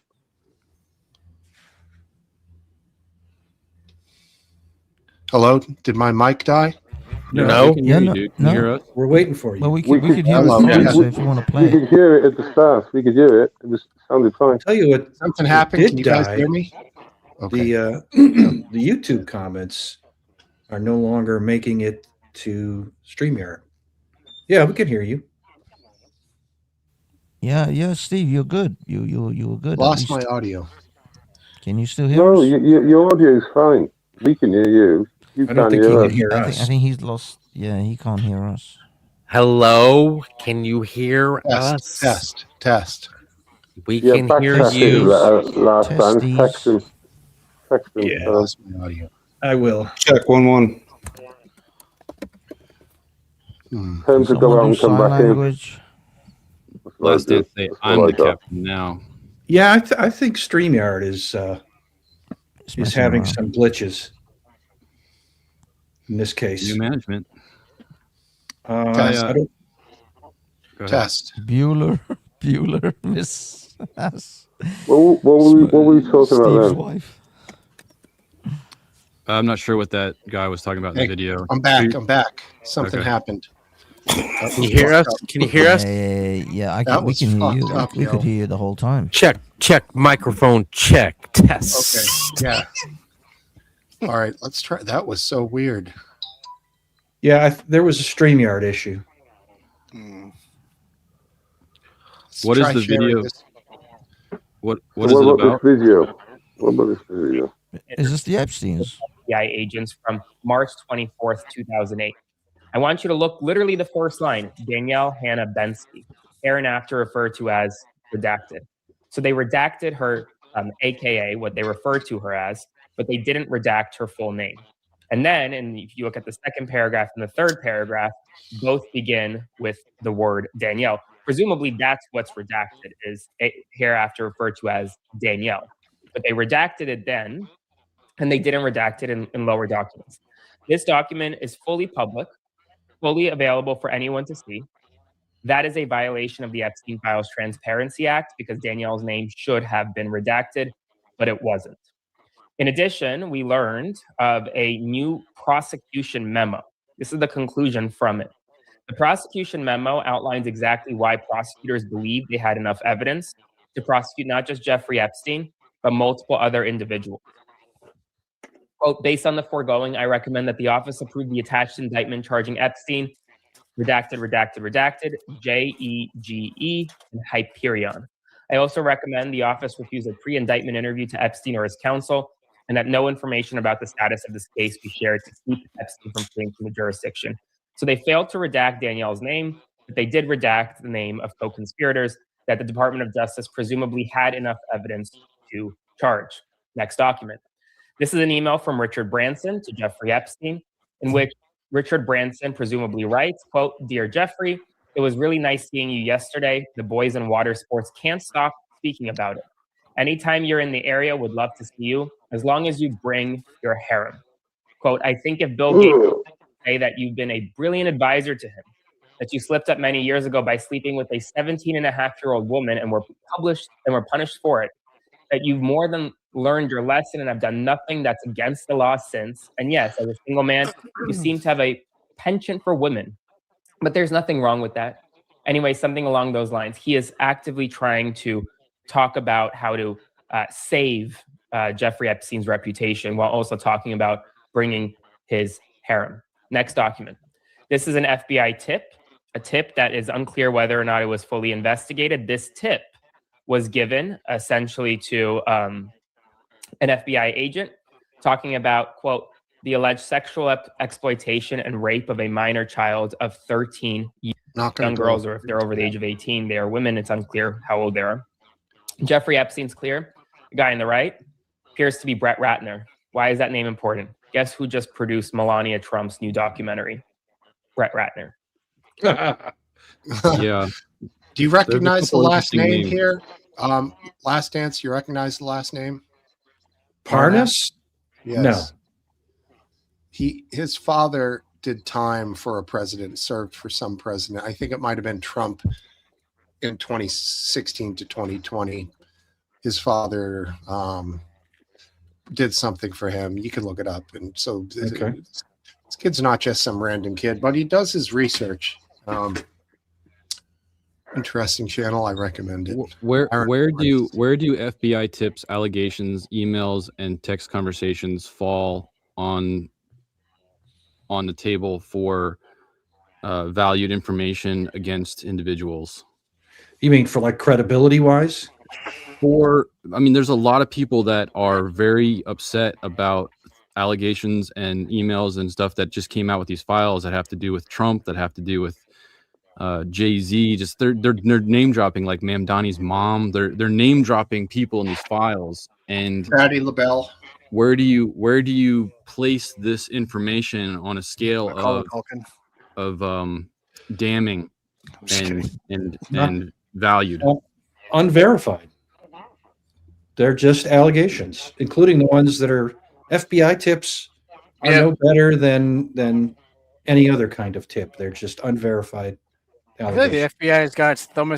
They had their thumb up their ass for so long, especially now. What does that mean? They just say whatever the hell it needs to be said. I believe that they're a bunch of liars. For example, Kash Patel. I just think that he just lies straight up to the face. I really don't. I can't trust them. Pam Bondi sucks balls. She's not really good at when she's not believable. She's not. Just they come off as a very untrustworthy entity. I'll add another. I agree with you. They also come across as not very competent. Yeah. This information that was just released, do you think do civilians have any ability to take this information and force politicians or courts to investigate it?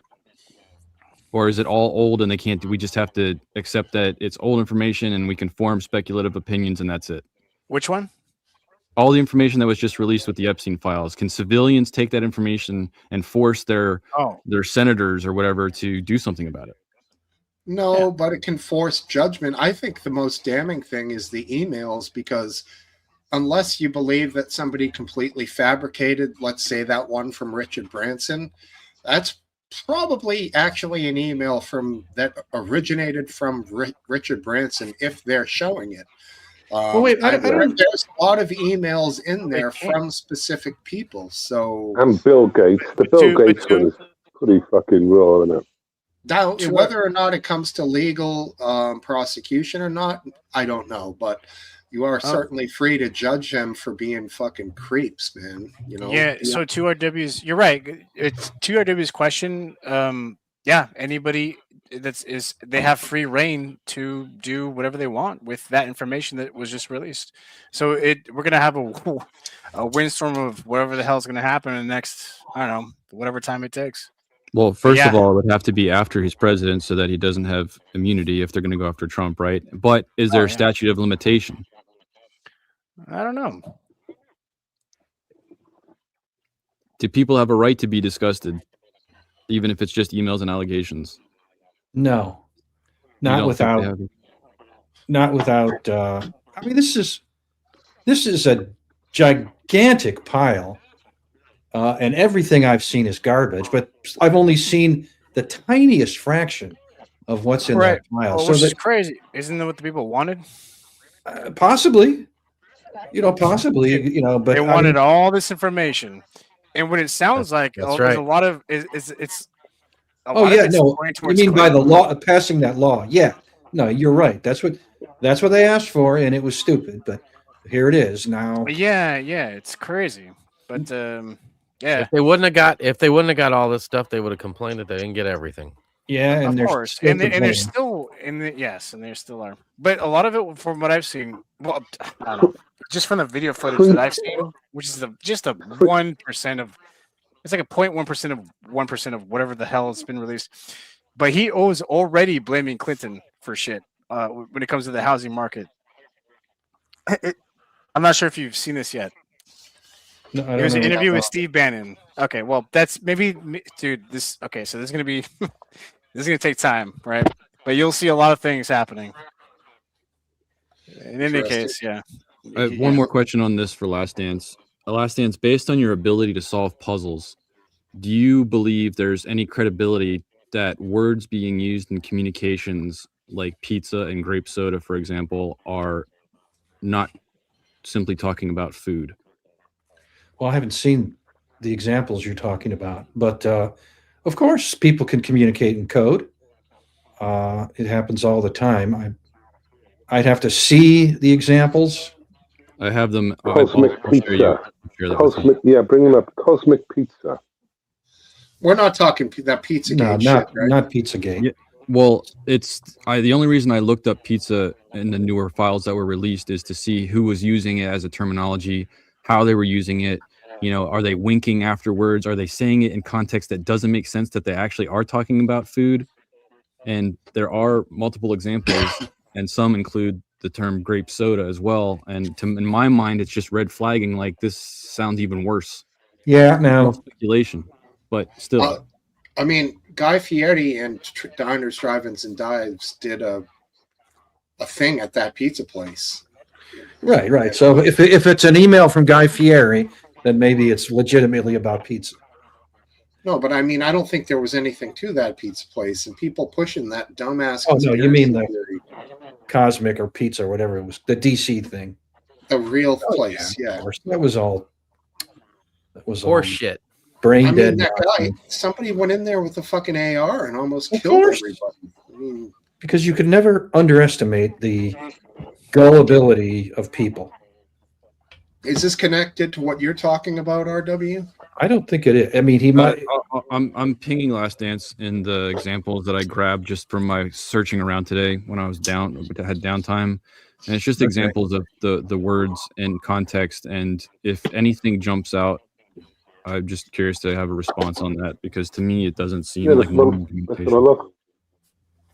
I don't know how to pull it from Discord and have it show up here. I am not a robot. Yes, I am 18 years of age or older. If there's a link, you could just copy that link or click on the link and then Yeah, I could yeah. Post like- it. click onto Post it in Discord, and then just copy link it up here. I'll copy a link. One Okay. link. Like, for Copy. example, Harry Fish is a gentleman that multiple times says to him, I forgot about that, blah, blah. What time do you want to get pizza and grape soda tomorrow? He says that like 3 or 4 or 5 times. And to Oh, me, the it's like, Discord why would link. you? Fuck would you- Discord. Last Dance. How dare you? Sorry, I didn't mean to interrupt you, RW. No, you're good, man. I just, when you get a chance, it's the images above that I screenshotted, not just the links to the government website. But I digress. I don't see any image. Oh, I'm surprised no one came to the panel today to go after the allegations. I'm honestly surprised. I thought that was going to be a major topic. What? The allegations against Trump. Yeah, I don't know. I mean, they're nothing more than Allegations. and they've had quite a bit of time. And I don't know if you're reading, some of the allegations are so outrageous and unbelievable. It looks like a code. Thank you. Code us. Let's see the fucking code master. All right, just give me a second. I'm gonna post them. I'm gonna wow, post them on X, and then I'll figure out how to get that up. Looks like code. Yeah, And you said that so confidently. I could read it. Oh, yeah, go ahead. And if you can, if it's not redacted, who it's from. I tried to get their names in there as well if they're not redacted, like Slate and Bobby, Harry Fish. Who else? Leslie Harry Fish sounds Leslie like Groff. a name. Yeah, exactly. And he's a urologist. His whole point of interacting with Epstein. All right, was so about, it's a very short message from Harry Fish, if that is his real name, to Jeffrey Epstein. Holy shit, Chunky! I forgot about that. What time do you want to get pizza and grape soda tomorrow? You know, I don't believe anybody's going to be asking Jeffrey Epstein about pizza and grape soda. Oh. Yeah, there's a pretty good sized group of rich people who have fake names because they don't want people to know where they are at any given time for security purposes. Here's a joke from Jeffrey Epstein. What does a gynecologist and a pizza boy have in common? They can smell it, but they can't eat it. So this is like using these emails to define themselves, and you can see references in the jokes being made that pizza is not pizza. Yeah, I know what you're saying. So that means, let's suppose you're right, and that, there's the tiniest bit of evidence. What do you suppose grape soda means? And God, I don't even want to know. Something even worse than that. Yeah, that's what I was going to say. You know what we use it for here, right? So- you know why so- Walshy says it. No, yeah, I right. don't. Oh, Exactly. oh, it would make okay. it would make sense. Like okay, am I gonna get you banned if I say this? Just, I mean, use Just say it. other. Okay. So if if pizza is just like a blanket term for a woman's genitalia, Yes. then it just like a cheese pizza, right? That'd be a cheese pizza. But if they ordered a Sasha's pizza, then it'd be like a woman with right, or whatever the hell, right? That's what I don't I'm know. assuming. That's kind of what it is, because I've heard these terms before with this pizza stuff. I'm assuming that's kind of so all that pizza stuff comes from Cosmic Pizza, yeah, and that's what the Cosmic Pizza. what the so-called conspiracy Story? thing was being said. The Cosmic Pizza, one that they Pizza said there Planet. was. Yeah, pizza. Oh, you're right. Oh my gosh. It's Comet, Amateur. by the way, not Cosmic. Thank you. Oh, okay. Well, yeah, sorry, I always get it a little bit wrong. It's okay. Comic Pizza. I also got it wrong. Pizza Planet. RW is right. Pizza Planet. Anyways. He's wrong. Childhood is +1. So here's an email. Here's an email from Go on, Leslie Rafa. Groff. I don't know who that is.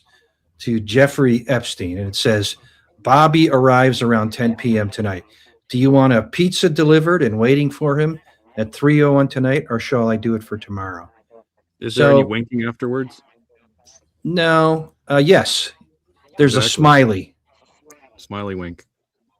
I think pizza me- is definitely a euphemism. Yeah, for pizza. something. Pizza's a huge red flag in that context. Yeah. I mean, I can't be sure because you don't know the context of everything, but I can't believe like that all these 2,000 people or are more talking results. about pizza. So There's 2,000 or more results about him talking about pizza. Either this guy fucking loved pizza, or Well, all of we these all people love- are I love symbolically referencing stuff.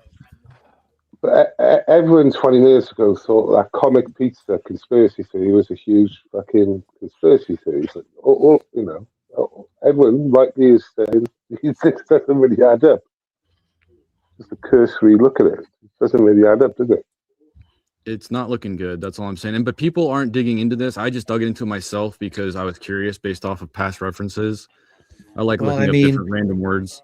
It just came out, so there's going to be an entire, university curriculum on but all these pizza Epstein file studies. Last time, so all these pizza theories, names and toppings and desserts. This has been like really big, especially like 5, 7, 8, 9 years ago. It was real big news then, all that pizza topping shit. Well, the thing with that was you had a small group of far right nationalists, Jack Posobiec and other people in that level. And were they right? There was a professional staff. Right? They were not. And in the end, what it ended up being was they put this out there. It started to gain some steam. And then there was a massive flood of bots that were basically running with this story and pumping it out there. And it was just filling people's whatever existence. And it got this whole group of people to believe in this thing, which there was nothing to, and nothing was ever proved from it. Aside from it almost resulted in a mass murder. It was like really. I understand what you're saying, but like you said, now you're getting evidence from the Epstein files that he's using pizza references all the time, and lots of people. 2,000 occasions, according to RW. There, I mean, those are. I'd have to look up again the numbers. Don't take my numbers for scripture. Well, I'm just saying it's interesting. So there's 2,000 mentions of pizza. I'm sorry, but if we were talking about some urban friends of ours in the American sort of in the hoods, I don't reckon they'll mention fried chicken 2,000 times, would you? Unless they really like it.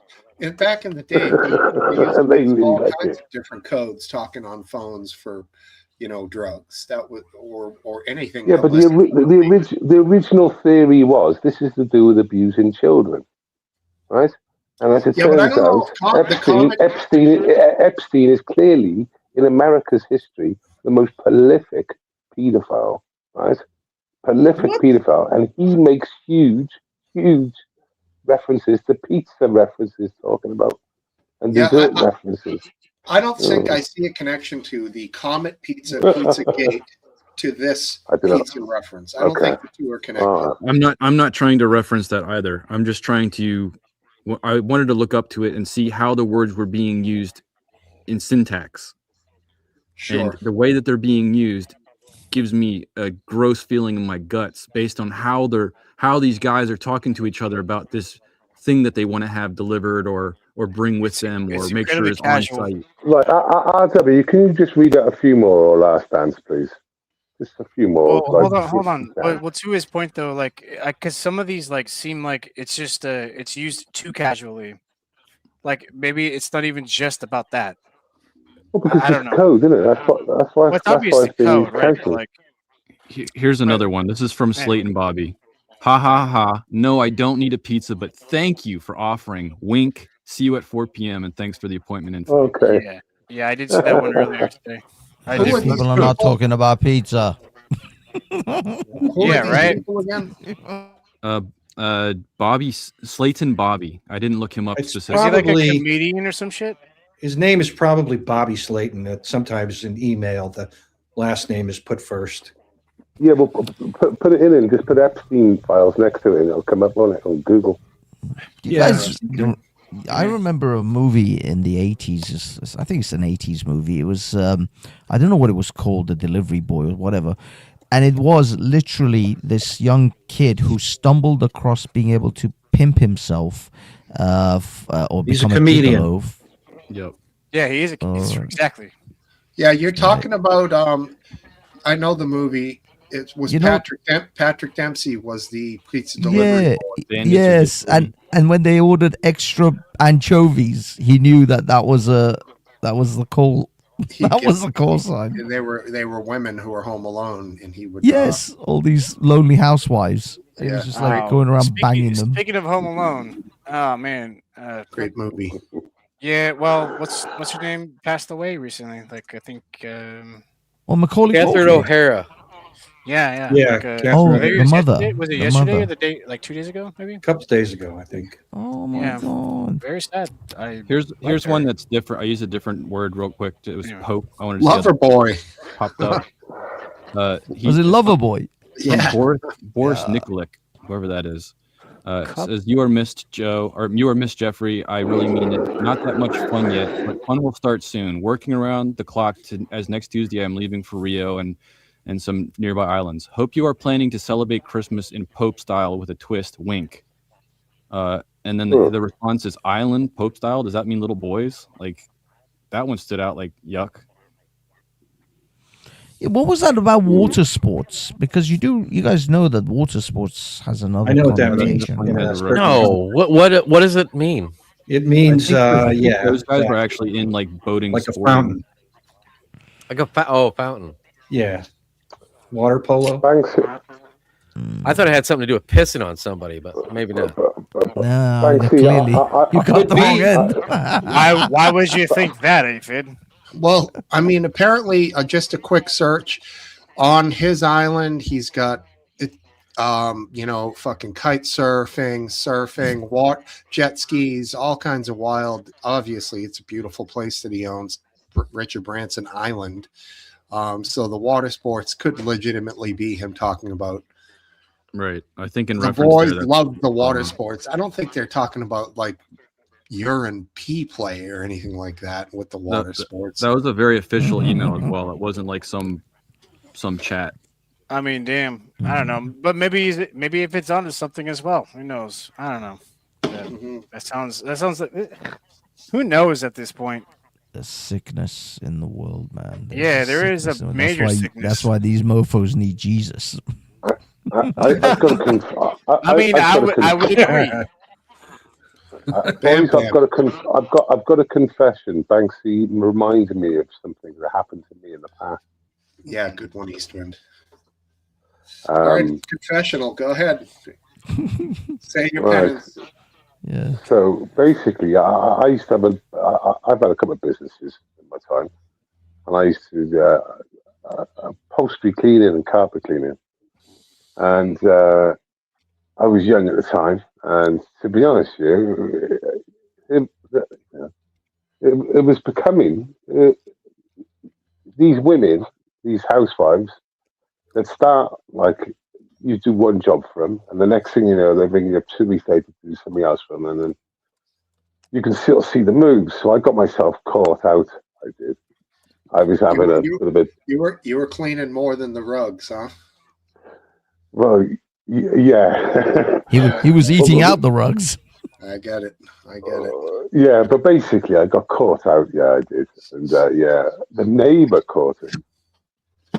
You The didn't have neighbor. to dive out a window, right? And you fucking made it out the door. No, the neighbor spotted us from the back garden, from his garden shed into her place, and yeah, it caused carnage. Because at the time, my business was being operated from a relative's business, and I was paying the receptionist just a little bit of cash to answer my phones for me, and the guy turned, because I gave that as my business address. I should have thought that. The guy turned up. He did with like a load of lads. I was like, oh, fuck it out. What is the moral of the story? Like, well, yeah, don't get caught with your pants down, innit? Especially in those circumstances. So it's not don't take your pants down. There's an old expression, and it's absolutely disgusting, but it is this scenario, and it goes, don't shit where you eat. Yeah, and it just come back to my family. It caused lots of problems. I mean, it did get quite. It could have got really violent, you know. They turned up with tools and stuff, and it was a Sikh lady. It was. There you go. That's a shocker. Did you see that guy that climbed the skyscraper and Taiwan? Yeah, Alex Honnold. I thought him climbing El Capitan without ropes was way more impressive, but hey, Oh yeah, Yeah, much more impressive. right. Free climbing, dude. Specifically- That's a wish for death, bro. specifically Half Dome, the big That Half the big Dome is that's that's what he did.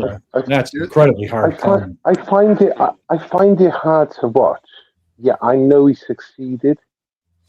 So Right. I can't watch even it. though I watched it, I think I watched it, and I was more screaming on the inside. He was going over like a Right. bend. He was like, Right. I knew he'd done it. I was like, I can't fucking watch this. And I scrolled past it. I think. This, not to minimize it, but he didn't just tackle this without some practice. He did these climbs with a rope prior to Okay. doing them solo. Sure. But But it's still, still man. insane. It'd be And insane not to. Half Dome, yeah, that's a 2-day climb. People sleep on the side of that bitch. So Yeah, for him to just they- rock it with nothing, that's crazy. Yep. They bivvy right on the side, and it's Right. you put your anchors in the wall and you hang this fucking banana thing Yeah. that you're in and you sleep. Right. It's Banana hammock, I man. want. kind of like a I want hammock. to know where you get those. Where do you get those tents from? Imagine ordering. Yeah, I need a cliff wall tent, please. And, On the the internet. quality is such that if there's any flaws, I'll die. Exactly. Yeah, I'm sure that they. Where would you get that from? I'm sure it's on eBay somewhere. I'm sure it'll be on eBay.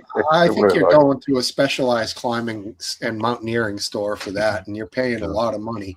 You can't Oh, roll yeah. over the thing and have the zipper open up and then you're fucking falling to your death. It's got to be like really secure, man. And yeah, I mean, I did a lot of rock climbing when I was younger, and with ropes, just what you call top roping. You set up the belay at the top, and you go down and you climb it over and over again with the person belaying from the bottom. It's fun, but when you see him doing it without a rope, it's psychotic because there's a thing called bouldering that all climbers do where you just mess around. You don't go higher than 8 feet, 9 feet. That's my style. That's what I like. But if you're not careful bouldering, you can fall and snap your leg in half from 8 feet. I mean, you land funny on a little rock or something.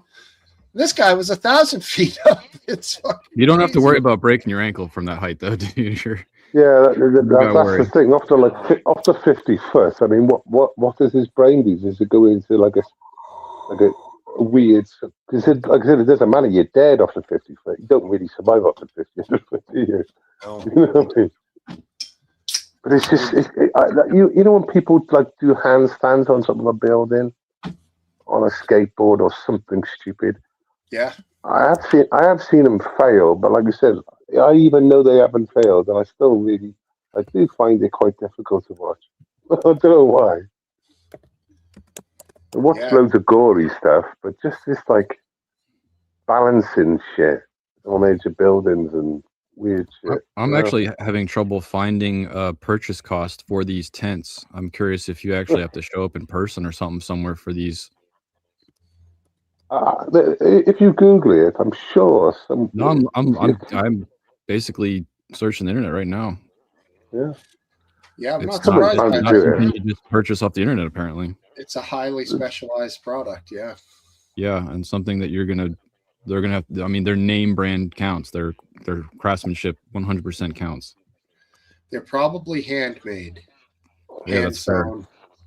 Have you seen new skydivers like sort of suits where they've got like a keel underneath them? Say again. Yeah. Yeah, it's got like a keel on your groin area, pushing down, like around your hip, and it's like it's like an underwater keel, but it's increasing their distance of flight. Oh yeah, wing. They call that a wingsuit. I thought the wingsuit was just like the big little quilt thing thing.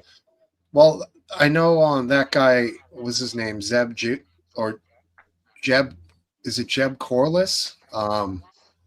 He did that shit where they go down and like they'll fly almost horizontally down a mountain, and he I might be able to find that where he hits the rock going like 200 miles an hour. Yeah. You know. Ooh, That's a good one. Did he Let's see survive? that. Yeah, no. It's How not would he like a get suit. It's not like a wingsuit. It's not like a material suit. It is the material suit, but they've added to it. They've added like it looks like some sort of plastic sort of keel. So it comes off their like groin area. It goes out about 2 foot, and you know all that you wouldn't see that on a boat, but that's what it looks like on them. But it increases their flight time on top of the wingsuit. I'm sure if you Google it, it'll come up. There's a news for you in the back chat, Riddle, for California. The Nick Shirley going after another daycare in San Diego. Interesting. Oh, really? Okay. Do you guys have any thoughts on the Omar liquid attack? That had a little bit of hype for a couple of days. I thought that was interesting. Yeah, it was some asshole. You mean Ilhan Smollett? I don't buy that it was. I don't buy that it was a setup, fraud, a Jesse Smollett. So you know that Somali woman with the old plasters on her head this week. I called her Somali Smollett. No, she's a banana and rice girl. Bananas and rice girl, yeah. All right, we'll just give this a quick watch. Her story was terrible. One of her stories. We'll give this a quick watch and then get into this new subject. But yeah, this is definitely a flying squirrel suit here. I was proximity flying, aiming for a balloon that the wind had blown below a ledge. From my perspective, I couldn't see the ledge that it was blown below. So I was aiming for the balloon. In order to hit the balloon, I had to hit the ledge. Yes, the black balloon snagged on the rocks, giving Jeb much too low a target. So as I'm coming to hit the balloon, and then all of a sudden, I impact. The hit was so hard that I couldn't believe a human being could hit something that hard and continue to live. I always believed that if you were in a wingsuit and you hit at terminal velocity, you would die on impact. Right. Did he break his leg? What was interesting is that there was no question in my mind that I was dead, that I was going to die, that there was zero chance, of surviving. Jeb was zooming at 120 miles per hour when his upper legs smashed into the rock ledge. Dazed and in agony, Jeb went hurtling out of control. When I impacted, I started tumbling. Like I hit the rock and bounced, and as I bounced, I went into this tumble. And my brain instantly split into two completely different thought processes. One thought process was very technical and just all about, okay, you're tumbling, regain control. I regain control. Okay, wingsuit's destroyed, it's trying to pull you back in the mountain. Don't fly into the mountain. Try to fly away from the mountain. Oh, a ledge. Fly over that ledge. Another ledge. Get over that ledge. And it was all like just processing information and what I needed to do to survive. The other part of my brain was more of a philosophical, basically bleed a quick one. All of a sudden, she opens. Jeb's flying partner, Joby Ogwin, had flown down before him and heard the impact. Jeb, stay awake, buddy. Talk to me. Just you have to, but my friend, just keep still, please. Crazy. So you said his legs were broken. I'm assuming that. Yes. I'll find you the injuries right now. Talk about inspiration for AI. That's ridiculous. If that would have hit his pelvis or above, it probably would have done internal damage to the point where he did die. So that inch or two saved his life. But it's interesting how his mind split into two categories when he hit, and the one survival category kept him alive. That's pretty cool. People say that, though, don't they? People say so when did this happen? Slow in it and shit. 2012. 2012. All right, not as bad as you might think. Broke both ankles, 3 toes, a fibula, tore his ACL, and sustained a huge gash requiring skin grafts to close. His legs struck approximately halfway between the hip and knee on the rock while he was attempting to skim. Yeah, I mean, pretty damn The unconscious pretty mind. guess is easy to born get in out of life that with one. circumstances I guess he unconscious broke his mind. ankles on when he landed. I'd just like it to be known that this is white man shit. Yeah. The rest of us don't participate in this sort of crazy shit. We've got enough ways to die in the Middle East. You don't jump off a perfectly good cliff. Yeah, Jump plenty off of the money. mountain like you're committing suicide, but have just a little bit of lift to just maybe control yourself, maybe, and then aim for a balloon on a ledge. As if white men don't have more things to worry about. Yeah, they would call this WPS, white people shit right there. That is. Yeah, I mean, that's what you said, Banks. History. If Has you're gonna anyone make it heard about of the race. B-50? Jeez, Yeah, has anyone Mr. heard of the Easy, hard. B-52s in the sky over towards Iran? Has anyone heard that? No, I couldn't hear you, buddy. No, last dance. Pull up your your gaydar or radar, whatever you have. Thanks, buddy. Gaydar. Go ahead. Yeah. Overcast a wall and snapped my ankle. Then I got stung by a wasp on my nipple when I was 13. Ouch, Mr. E. Double whammy. Look at the T response there. Okay. They do that to gays. Yes. That's friendship right there. Mhm. I do not see anything. Well, if we're reading the chat, well, I think Bottle Cap's something interesting to say, right? The unconscious mind does more in life-threatening circumstances than the conscious mind. It's a good fail-safe. Mhm. I mean, sure, but like in what scenario? It would depend on the circumstance. I think he was talking specifically about the Jeb Corliss thing, and I would argue that Jeb Corliss's mind is trained to think at a hyper rate of speed. He makes minor adjustments in that freaking flight suit to fly between rocks and under this, beside that. Obviously, his adjustment was wrong that day, so he's not perfect. But I think the average person is probably not as good as those. It depends if they are fight or flight. If they're fight, I would think that their mind does break down into that category. If they're flight, I'm not sure how that works. If it's the same or not. Well, before he took off, it was already going wrong because the ball he was supposed to touch or something was already snagged, so it was lower than it should have been. So basically, it's his own fucking fault. I'm sure if he'd have had his what he needed to have, he wouldn't have put himself in that scenario. I think, obviously they put the balloon up and it's quite exposed and mostly really hard to get to. So they just went and fuck it, we'll run it. Think about it. Still alive? Yeah, he's still alive. If that hit him so it hit him just above the knees or around the knees. Amazingly, he didn't break his knees. But if you travel up, 2 feet, and that got him in the ribs and stomach area, the internal injuries would have been fatal for sure. Absolutely. And you move up. You might have still been able to get to the ground with the same mental ability, but not a lot of people past that point. Internal bleeding. You would But then again, it could have just knocked him out cold. So,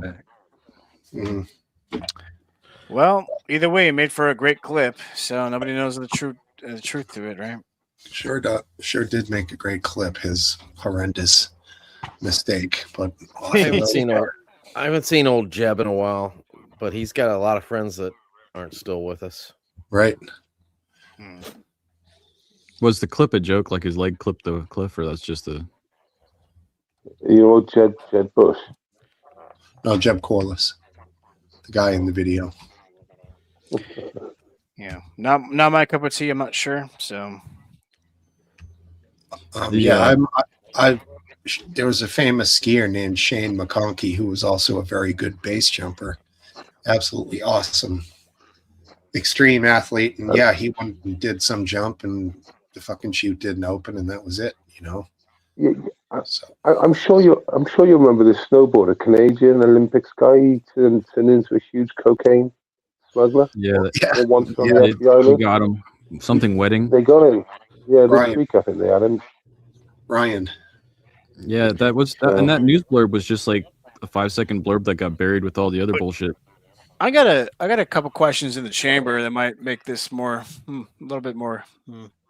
Well, who doesn't want to be Controversial? who doesn't want to be an Olympic athlete and then transition to international drug kingpin? I mean, No, yeah, no one is gonna address the irony of a man who is a snowboarder and rides powder all day, right. then becomes a cocaine dealer.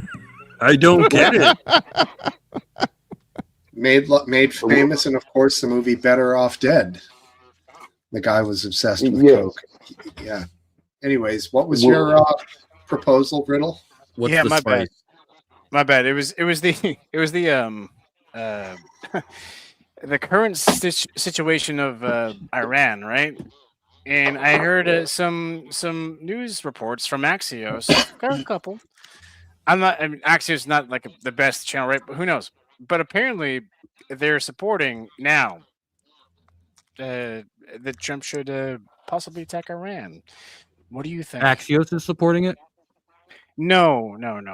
They're claiming that bin Salmani, the crown prince, is actually like saying like it would make if he didn't attack. He's not that he's saying that he should do it or like he's advocating for it, but he's saying that if he doesn't do it, it'll embolden the Iranian regime.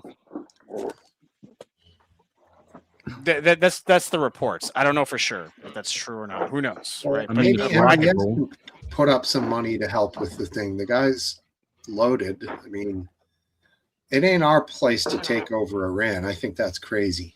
it's not. Yeah, but We're already strategically placed though. Like we spent the But- resources to sit there and intimidate the shit out of that area. if Dude, you want it's my like terrible, rinse and repeat. I mean, look at Afghanistan. Look at Iraq. We don't want to get you involved. think this is the same? It's not the same. This is not the same situation. I understand your concern, but I don't think it's the same situation. Bro, if they released a discombobulator on Iran, it shouldn't take them long to do the same thing. The discombobulator? Yeah, that's the secret weapon that Trump said they did in Venezuela that rendered yeah, them useless. Oh, you mean but like that the was- sound, supersonic sound shit? Whatever it is. Yeah, but the thing is, that's a singular mission thing. I don't think Iran is. Unfortunately, it's going to require a bit more than just going in. I mean, unless even if you just take out Khamenei, it's not sufficient to get rid of the LRAD. regime. Yeah, Cup C's got it. LRAD. That's what it's called. Mission What accomplished. would be sufficient? I think so. Oh no, you have to systematically So they tested it destroy on the Americans in IRGC Cuba. Interesting. capabilities. Sorry about that. My bad. What was that, Hafez? No, What's what is it's the solution? IRGC that you have to actually, get rid of their capabilities to actually wage any kind of offensive on either the people or any foreign army. How That's large is the that group. power? It's pretty. the Royal It's Guard. reasonable. It's reasonable. They're pretty much the de facto people who run the country. Really, I mean, they're the military arm of the mullahs. Is They it are- possible because there's to make them lose willpower towards upkeeping their, or is it a N- sovereignty thing? Not really, because these guys are. See, the thing is, like in Iraq, Saddam Hussein had his. It was the military, but then he also had his Fatah sort of group, which the were like elite? the fanatics. Yeah, his fanatical, army, militia, or whatever you want to call it. Essentially, that's what these IRGCs are. They are the fanatical branch, because the army is separate from this group. And Can this the group army be has, sued? well, the army. You see, there's couple. It's somewhat conflating reports. The army, some people say, has already pledged their allegiance to the king, the Reza Shah's son, who's in America. But they're waiting for their opportunity, for for the timing to be right for them to come out with that. But if But history repeats that itself, could be just lies. if it repeats itself, just like we trained Afghanistan, as soon as we left, as soon as we created the opportunity for them to police and soldier themselves, but as soon as we left, they're like, no thanks. If that's the same mindset of the army because there, we then don't what- we don't. I mean, it's hard to say. It's hard to say. I'll be honest. Revolutions are a very fickle and unpredictable things. I don't think it's necessary for America to put troops on the ground. I think you just need to arm enough of the people to do the job for you anyway. Who arming them? Well, America, that Israel. hasn't worked in it. That hasn't worked in Ukraine, to be fair. Well, no, because Ukraine is fighting Russia. This is an internal civil, event, a civil sort of conflict. So it wouldn't be the same as Ukraine, Russia. Well, I agree with what you're saying, but it's nice that they don't want to get any of their troops involved. Yeah, I mean, as I said, I don't think America needs to put troops on the ground, but they do need to have some military strikes. And I mean, I know for a fact that Mossad and CIA are on the ground in Iran anyway. Yeah. The assets are there. It's just they need to be able to do some, blowing up of certain things, certain arsenals, and just simply weaken the IRGC. By the way, anyone who tells you from the left-winger side of things that the Iranians don't need external influence for regime change, it's all bullshit, because the Iranian regime, has external influence to keep the regime. They brought in Iraqis. Right. They used to bring in the Hezbollah from Lebanon, and in fact, I've even heard stories about some people coming through from Belarus. So the Iranian regime has no problem with external influences to keep the regime. Why shouldn't they have external influences to get rid of them? Speaking of, Tuesday was making grandiose claims that China had boots on the ground to protect against American invasion. Well, tonight there was a report because Khamenei sent one of his top guys to Moscow to ask Putin for help. He got flat rejected because Putin just can't deal with this kind of crap. He can't be involved with Iran as well as Ukraine. Sorry? He doesn't want to. He doesn't want to feel. I can't see another first world nation really wanting to get involved if America does. I just cannot see them wanting to. Exactly. Deal with exactly. That. So Russia is flatly refused.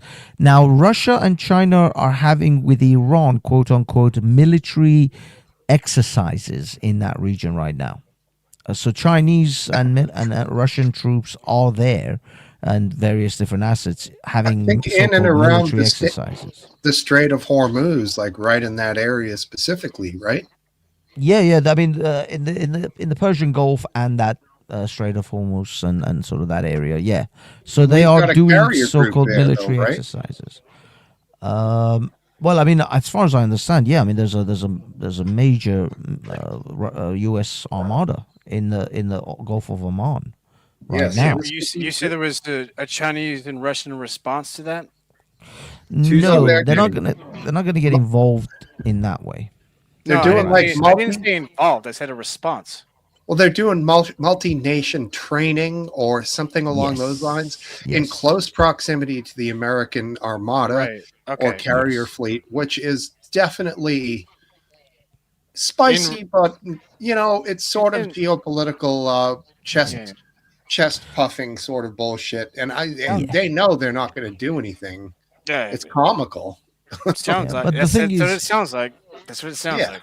Exactly. Yeah, because the thing is, the Chinese and the Russians have already said to the Americans, "Look, we just don't do anything whilst we're in the area. Well, we're gonna leave after these training exercises are finished. Have at it." But no, the Chinese and the Russians are definitely not going to get physically involved in this. They may logistically help. I think Chinese have already provided some drones and stuff. But that's what they do. They logistically help. That's pretty much their thing. Yeah. Is the consensus of this group that America should not be involved? And what is the consensus is if Iran's government should remain or be changed? Oh, no. For me, the only Iranian, I want America to get involved, and we definitely want regime change. We can't have another version of, or a Mullah light version of this. No, we want out and out. There's no other realistic scenario. We can't afford to have another 40 years of this regime. So what's going to happen then with the mosques and Muslims and stuff? What would happen there? What's going to happen is Iran will be the least Muslim country in the Middle East. They've already burned down like over 100 mosques. Oh, okay. So what percentage of Iran are actually sort of Muslim by history, rather than obviously the whole population technically were, weren't they? So.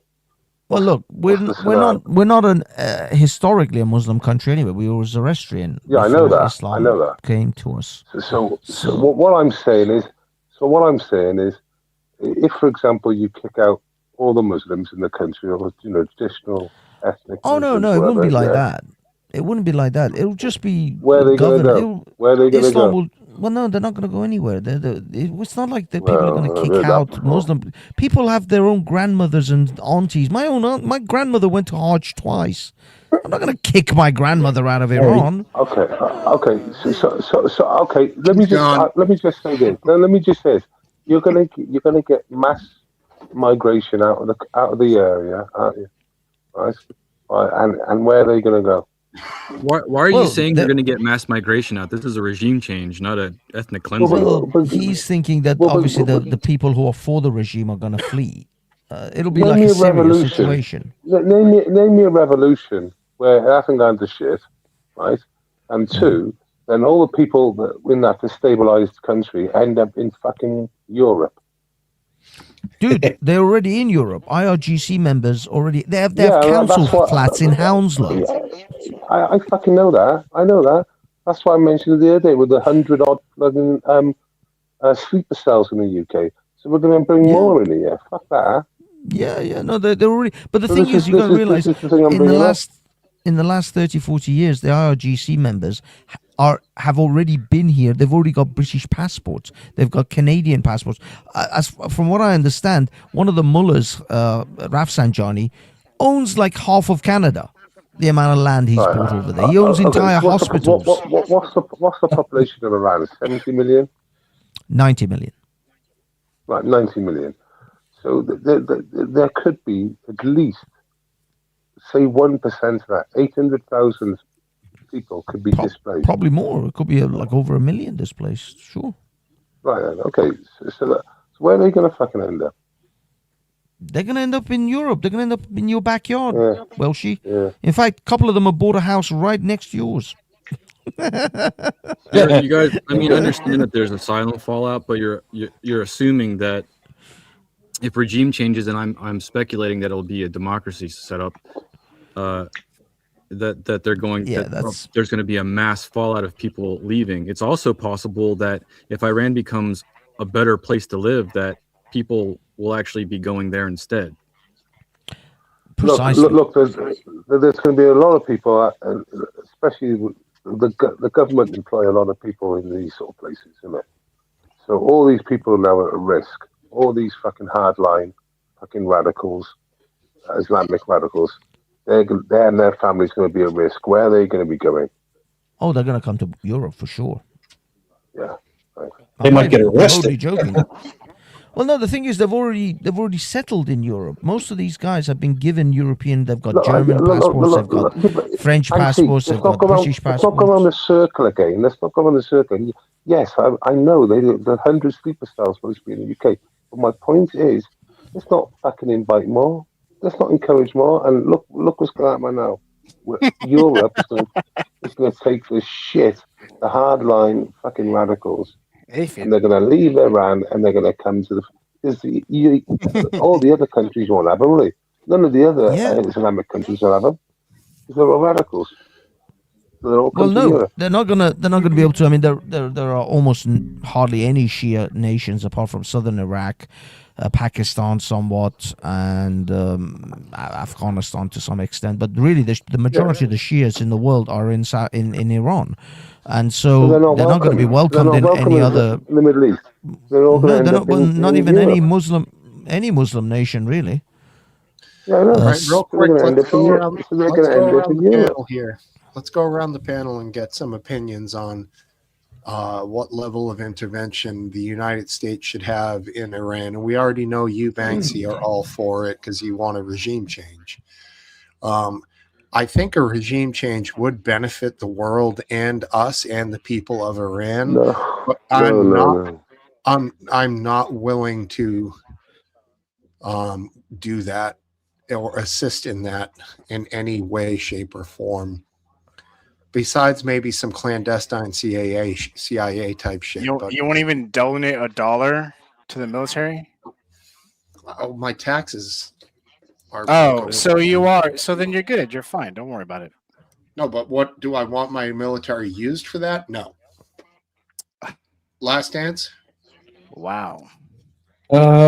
Yeah, I would love to see that regime overthrown, and I don't really care what replaces it. I'll take my chances. However, I don't want to see us get involved. Fair. Same, more or less the same as me. R-Dub? I find that very complicated, being that we're already in place. That's based on what I want. I would like injustice to be justified.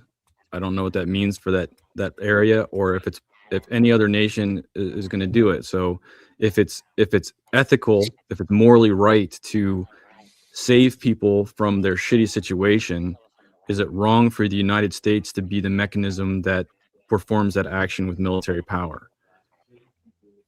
I don't know what to say to that. I'm at a loss for words. I don't know. Okay. Well, let's just go right below you to T215. What's up, everybody? Hi.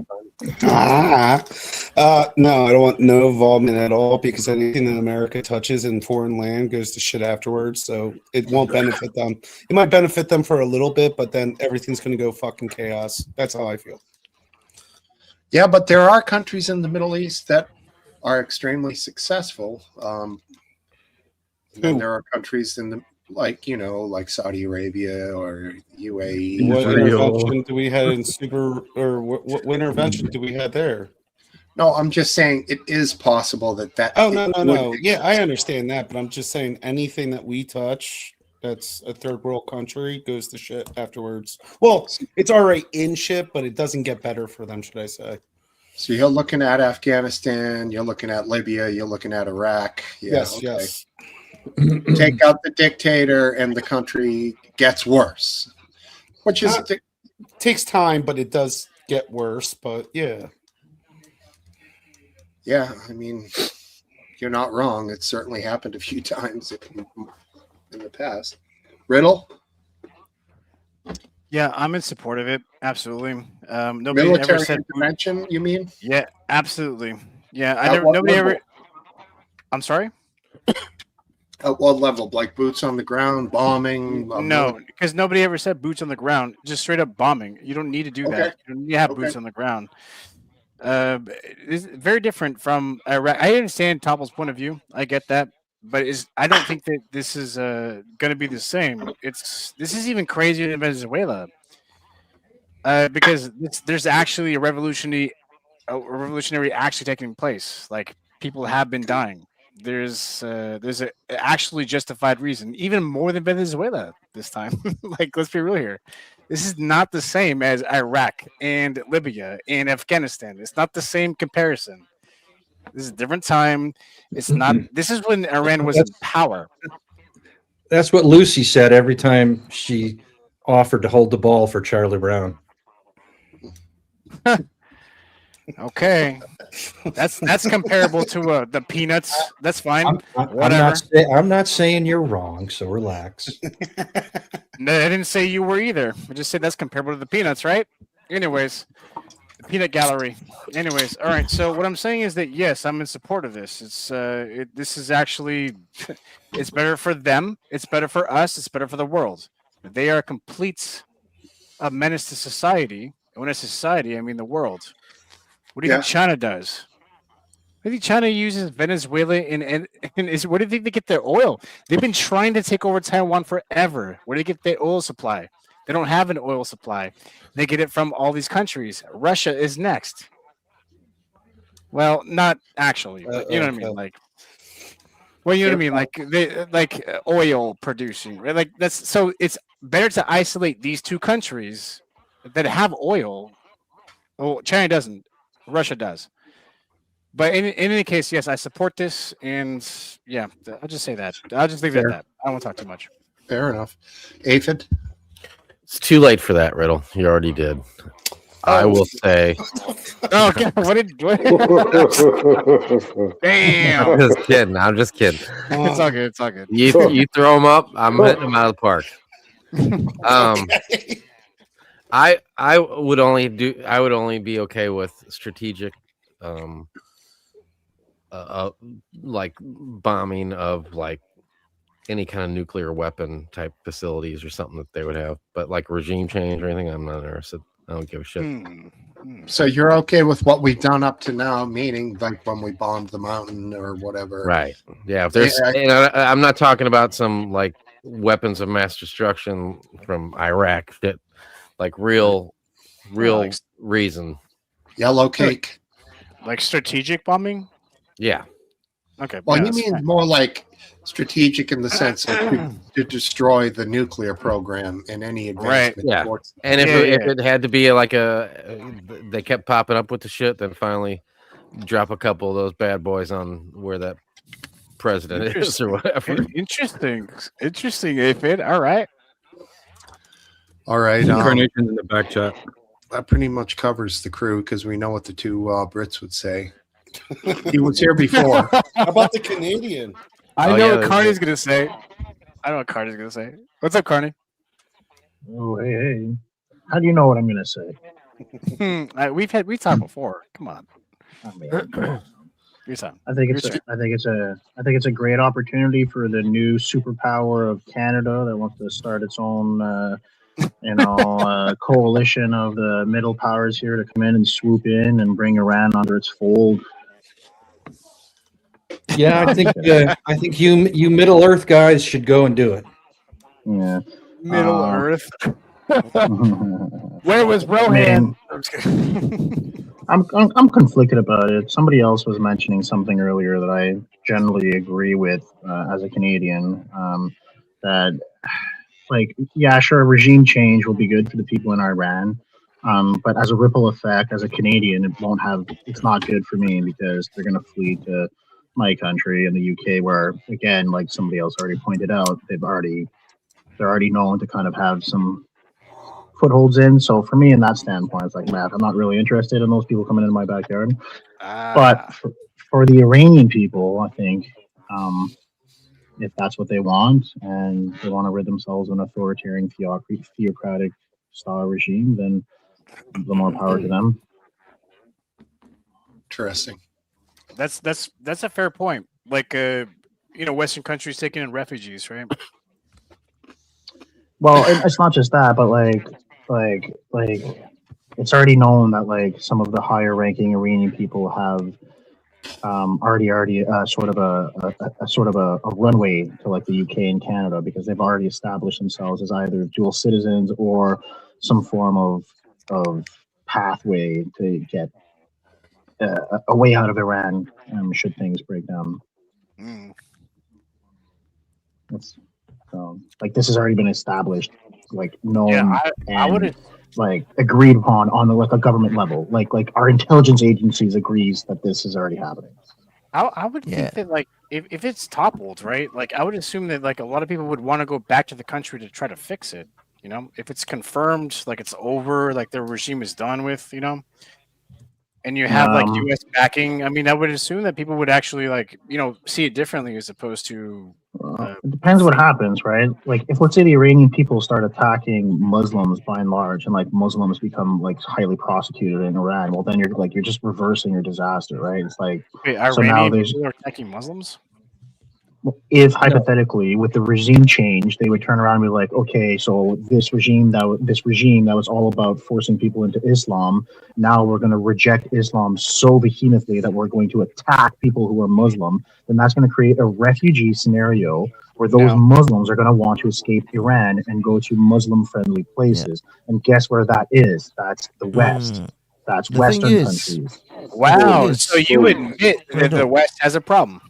No, the thing is, Riddle, whether you like it or not, that scenario is going to be created anyway. Even if the Iranians don't turn against their Muslim brethren, the IRGC members, the regime members, they're all going to flee. So you're going to get all the most extremist Muslims from Iran, even if the secular Iranians go back, even if the secular sort of Shah supporting Iranians from the diaspora go back, which a lot will, by the way, or will certainly go and invest and be sort of in between two countries. But the most fanaticals of the Iranian regime will come to Europe and North America for sure. They've already bought places. Well, I mean, that goes without saying because they're radicals. The point is to weed out radicals and not accept all this shit, which means enforce our immigration policies. It's not that hard. It's pretty simple. It's a pretty simple concept. Yeah, like you just enforce your border policies. Riddle, are you Canadian or are you? Do I sound Canadian? He's California. You sound American. Pretty much represents California. The thing is, okay, you guys, I can't. Gentlemen, I mean, you're Californian, so you're still pretty bad as the Canadian borderline. But the fact is, America as a whole has voted in at least Trump. But you Canadians, you are screwed, and I don't have a single ounce of empathy for you. You went and voted in after 2 or 3 terms of Trudeau. You went and voted in that Carney asshole. You can go suck it. You can go suck every fanatical. I will personally fly every fanatical Muslim around the world and deliver them to Canada. Well, it's the battle of the bad leaders between Carney and Stormer. I mean, you're both screwed. Did you say fly?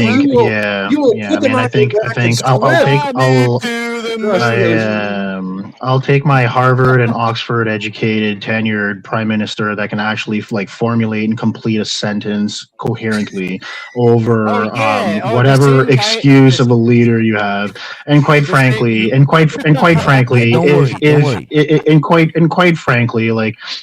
if you want to, you don't know Canadian politics, but I'll just put it this way: like Carney is a red Tory, and essentially what that means is that he's really a conservative. He's just wearing red torbs, and he's not. Wait, let me finish. He's a special kind of conservative. He's a kind of conservative that reaches to the crown. And that's what we call a Tory. So that's why he brought in the king, and he's what we call here a Tory. Yeah, Tories incarnation. Like, your current. You said you don't want to take know your anything Oxford about and Canadian Cambridge politics, so educated. you can stay out of it. And Incarnation. You can say now you'll take your Oxford and Cambridge educated prime minister. Your next one will be screaming the Shahada while he puts a sword to your neck and says, "Do you see the light of Allah in the reflection?" No, of my sword?" right now, the next one is like some Millhouse looking retard who screams MAGA bullshit in commerce. Okay, so no, that's what we're looking at. We're looking at a Millhouse version of Trump. It's humiliating if this guy gets into office. He literally has the backing right now. You're saying that he has the backing. Well, he just recently got the backing of his conservative party, so he's truly the conservative leader. So this is the person they're going to put up against Mark Carney is a Millhouse Trump. It's kind of embarrassing. Incarnation. This is the guy who did the famous interview when he's eating the apple. Yeah, exactly. Millhouse Trump. I'm familiar with him. I thought he was certainly much better or well spoken than Trump. I mean. Sure. Yeah, which is why he said Millhouse, because Millhouse actually has an education. Yeah, exactly. Symptoms, right? Right, exactly. That's why I call him Millhouse Trump, right? Because he comes off as smart, right? But he's not really all that right. Go ahead, Steve. Go ahead. You don't like him because you don't think he's smart, or you disagree with his policies? Because he's backed by the Reform Party of Canada, and Reform Party of Canada is a trade race party, and I'm a true and proud Canadian, and any party that is not for the betterment of my country, I vehemently reject, and the Reform Party is exactly that. Can you excuse my ignorance and give me 30 seconds on what the Reform Party is and why that is an anti-Canada So, party? the Reform Party is a party that is sort of quarterbacked by a guy called Preston Manning, and Preston Manning is a guy who is very, very well connected with the Heritage Foundation and these types of like hyper conservative organizations that are built on anti-immigration and like this kind of stuff. Now, I don't necessarily care so much about the anti-immigration stuff. What I care about is the fact that they are paid by American actors who want to sow division within my country for the purposes of, profiting. And I can't stand those people. They are traitors, and in my opinion, like, I don't believe in capital punishment, but I would send those guys to the fucking gulag, and I wouldn't think twice about it. Wow, that is hardcore. Yeah. So they're not conservatives. They're a class of conservative that you're really, really not a fan of. Yeah. I don't get the impression they're just conservative. No, like they're your farther than right conservative, right? Like they're beyond like they suck up all of like the Nazis, but they're not really Nazis. They suck up all of like your your anti-Semitic people, like all of your anti-immigration people. Like they're kind of all conglomerated into one big group, but like part of that group represents the absolute worst of that, and not to say that Carney represents the better of that, but if Carney would have been a conservative, he would have sucked up the better portion of that conservative vote and left out those crazies, and that's just not the case. Incarnation, have you been paying attention to the increased trade deals with China that Carney has been working on this year? Well, if you listen to the American media, they would tell you that we're selling out the entire country. But what really happened is it brought us back to the pre-2021 deal that we had with China. With one caveat, and it's that we're going to allow Chinese cars. So in 2021, Biden approached the Canadian government and told the Canadian government to put 100% tariff on all Chinese electric vehicles, which the Canadian government obliged because, the American government's a great partner. In response to that, China put on 100% tariffs on basically all of our farm products, but most specifically our canola and like our high yield cash crops. Mm-hmm. So this trade deal just returned things back to pre-2021, where we can sell our cash crops to China at a reduced rate. And as a trade-off, we got to let 3% of our market share to Chinese EVs. Are Canadians interested in Chinese electric vehicles? You want to join, Simon? Yes, because yes, for two reasons. There's not a huge appetite for it, but there is an appetite because electric cars, by and large, in Canada are too expensive. So there's the hopes that if the threat of Chinese EVs comes in the market, that from the market's going to react, ingest, and start, trying to break down the price of cars a little bit. Well, I mean, what it comes down to, essentially, China can have different labor laws and different salary structures and produce the cars cheaper than we can in a modern society where we pay people livable wages. So there's some ethics involved there. But that at the end of the day, cheap car or ethics, I might go cheap car because fucking shit's just too expensive, as is. So I would not. No, I disagree with that sentiment. The other part that Canada has to look at is a long-term deal. So Canada made some significant investments in EVs on behalf of the United States. And the United States under Trump has completely slashed basically its entire electric vehicle projections. And that's kind of fucked a lot of significant investments that Canada's made. So Canada has to look elsewhere to fix some of that manufacturing that it's lost due to the U.S.'s new position.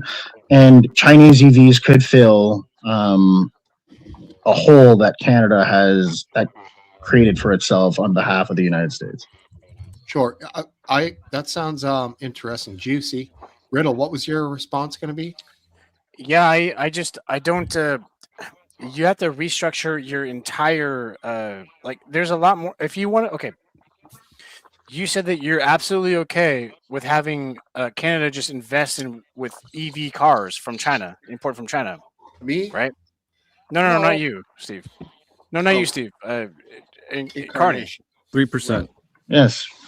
3% of we are just opening 3% of our market to Chinese EVs. Just opening it up. That's the beginning of the end. That's just how it goes with China. Don't you believe in free trade? Don't you believe in free trade? Like is it because like there's no better product? I don't understand what the issue is. I don't. Not with dictatorships. I don't believe in free trade with dictatorships. Not at all. Now, when they've already proven to have substandard products, let's be real here. Oh, I'm sorry. Like half of Trump is a dictatorship. Is that what you're gonna say? Half of your raw goods come from like dictatorships. Like I don't understand why this like you're grandstanding on China. Like, raw goods. Well, are you guys going to lose hockey? I think in the sense of car dealerships for Americans, it's like a legacy business, you know. Right. So it is in Canada. So it is in Canada. Like Canada gave up all of its sovereignty in car manufacturing to the United States in the 70s, with the last time there was a tariff war on cars. So like when it comes so and now in the last 30 years, Canada and the United States have created this like bilateral relationship for car manufacturing that the United States just wants to cut and finish and say, I don't want to have Canada build my cars anymore. So I respectfully, Riddle, why the fuck do you give a shit if Canada wants to go build Chinese cars? Like, Americans clearly don't want to build them in Canada anymore. What the fuck is it to you? Why do you care? Okay, sure. Because China does not like us. Let's be real here. Who gives a fuck? The United States doesn't want Canadian cars. So who gives a shit? Why the fuck do you care? Why do you think I really? Is this a real question? Is this like yes? Why do you as an American give a flying fuck if Canada wants to have Chinese cars? Especially if you're saying as an American you don't want Canadian built cars. So why the fuck should Canada give a fuck about what you say? It's because we have historical security ties with our information. You don't give a shit about the historical security ties. You just told you don't want Canadian manufacturing. You just broke all of those. So why do you care? Oh, I did it personally. I'm talking about Americans. Like, we're talking like a Canadian to an American here. Okay, like, why do you care? Can you just relax? Can we talk about this? Like, just chill. Let's just talk about this. You know? Yeah. All right. So we're part of the Five Eyes, right? We're supposed to share intelligence and all that shit, right? And you're saying that we broke that. Is that what you're saying? Australia has Chinese cars. New Zealand has Chinese cars. Right. UK has Chinese cars. North America does not. Well, why invoke the Five Eyes? Like literally like 3 out of the 5 countries have Chinese cars. The reason why I'm concerned is because that you are part of the Five Eyes. You're literally right next to us. You are northern brother. So is the U.S. Yeah, but it has nothing to do. The Five Eyes has nothing to do with trade or it does not. What I'm talking about is intelligence sharing, and it has to do with our political pact. This affects politics, not our No, it trade. doesn't. Yes, it does. It absolutely Hold on, are you guys does. Riddle? Are you looking at like a Chinese electric vehicle, like a spy craft, like a Tesla? It is because yes, it is. Chinese vehicles are absolutely spycraft. That's absolutely what it is. That's why we don't. That's why it's banned here. I thought they were. It's not because it's free market. If it was free market, we'd have Chinese vehicle everywhere because they're subsidized. We would have Chinese vehicles everywhere. This idea that American cars aren't subsidized, like American manufacturing subsidized at the yin yang. So stop with this grandstanding that you think that American manufacturing isn't subsidized. This idea that there's spies or Chinese spies, dude. Like, you're talking about Five Eyes. 3 of the 5 eyes have Chinese vehicles in our market. Why are you talking about Five Eyes? It doesn't matter. So I don't understand why, from a trade standpoint, as an American, you even care about it. If you're a free market kind of guy, you should be happy because Chinese cars are going to bring down the price of cars in the market if they are successful. Incarnation. So you know how a Tesla, just real quick, you know how a Tesla, even cops are like going and getting video footage from Teslas because every Tesla is like basically a security camera.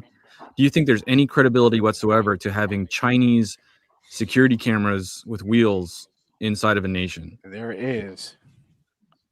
I don't see, like, Teslas are made in China. Like, are you going to say that Teslas are just spy cars for No, like, no, that's like, not the same. like China? That's the case. Yeah, it is. Yeah, it is. Yeah, it is. Like, literally, like 90% of Teslas are made in China. Most Americans are driving a Chinese Tesla right now. Like, what's your point? American designs overlorded by China. However, when it It's comes made in to- China with Chinese parts, a Chinese like literally Chinese cameras with Chinese everything. No, relax. Hold on. Let me finish here, right? So when you're talking about accessing the market Anyways, from these ripped off designs from Chinese companies that stole from Tesla, want to go back and have their manufacturing companies come into the North American market. That's what it is. What's so funny? That's the fucking fact. Why are you talking about rip-off design? Like, he just brought up, like, he's like, hey, They do. like They rip off Teslas have a bunch of cameras. Are you worried about Chinese cars with a bunch of cameras? Well, I just told you, Teslas are predominantly made in China with predominantly made in China parts. So, like, this issue that you're bringing about is just as prevalent with Tesla. I'm talking directly to RW, Riddle. This isn't for you. I'm talking directly to RW. So to answer your question, RW, like, no, I'm not worried about it. I'm not worried about it. All right, whatever. In short, okay, that's fine. Scum TV says, very importantly, if you work in the auto industry in Canada, you probably care. Yeah, you probably care. No, on purpose. Yeah. Are you drinking? Probably car. Yeah, I know. Look, I'm not saying I would much rather have an American company in a Canadian manufacturing plant. No questions asked and like no ifs and buts. But if the American company doesn't want to be there, I don't understand why the American government gives a flying fuck if a Canadian manufacturing plant wants to have Chinese vehicles down its assembly line. I don't understand why they care. Economic warfare, simple. Yeah, you're right. You're right. You don't understand. You don't understand how the Chinese government works. You just don't. What does it matter to you? Is Canada not a sovereign country? Like, why do you have to come into Canada? If you don't want to build your cars there, why do you want to then dictate what cars Canada can build there? Like, do you understand how retarded this is? I understand how retarded. I understand how retarded this can be. Like, for example, if you're accepting contracts with China, this can be really retarded. Should we not be saying that? America's accepting more contracts from China than Canada can ever even imagine. So why are you scrutinizing every American contract with China? Like, America is the biggest trading partner with China in the world. But nobody buys more Chinese goods than America. Nobody has a bigger trading contract with China than America. So do you give a fuck if Canada brings in 40,000 Chinese EVs? Because it's anti-American, it's pro-China. The point is to decouple from China. That's the point. Did you like skip over everything I just said? Where like the United States trades more with China than everybody else? Yeah, the point is to decouple from China. Yes, of course we have the most fucking. But the United States isn't decoupling from China. Why does Canada have to decouple from China when we are? Yes, China. That's what I don't understand. Now, is the problem here that we pulled some of our manufacturing, like GM and what was the name of that other one, Stellantis?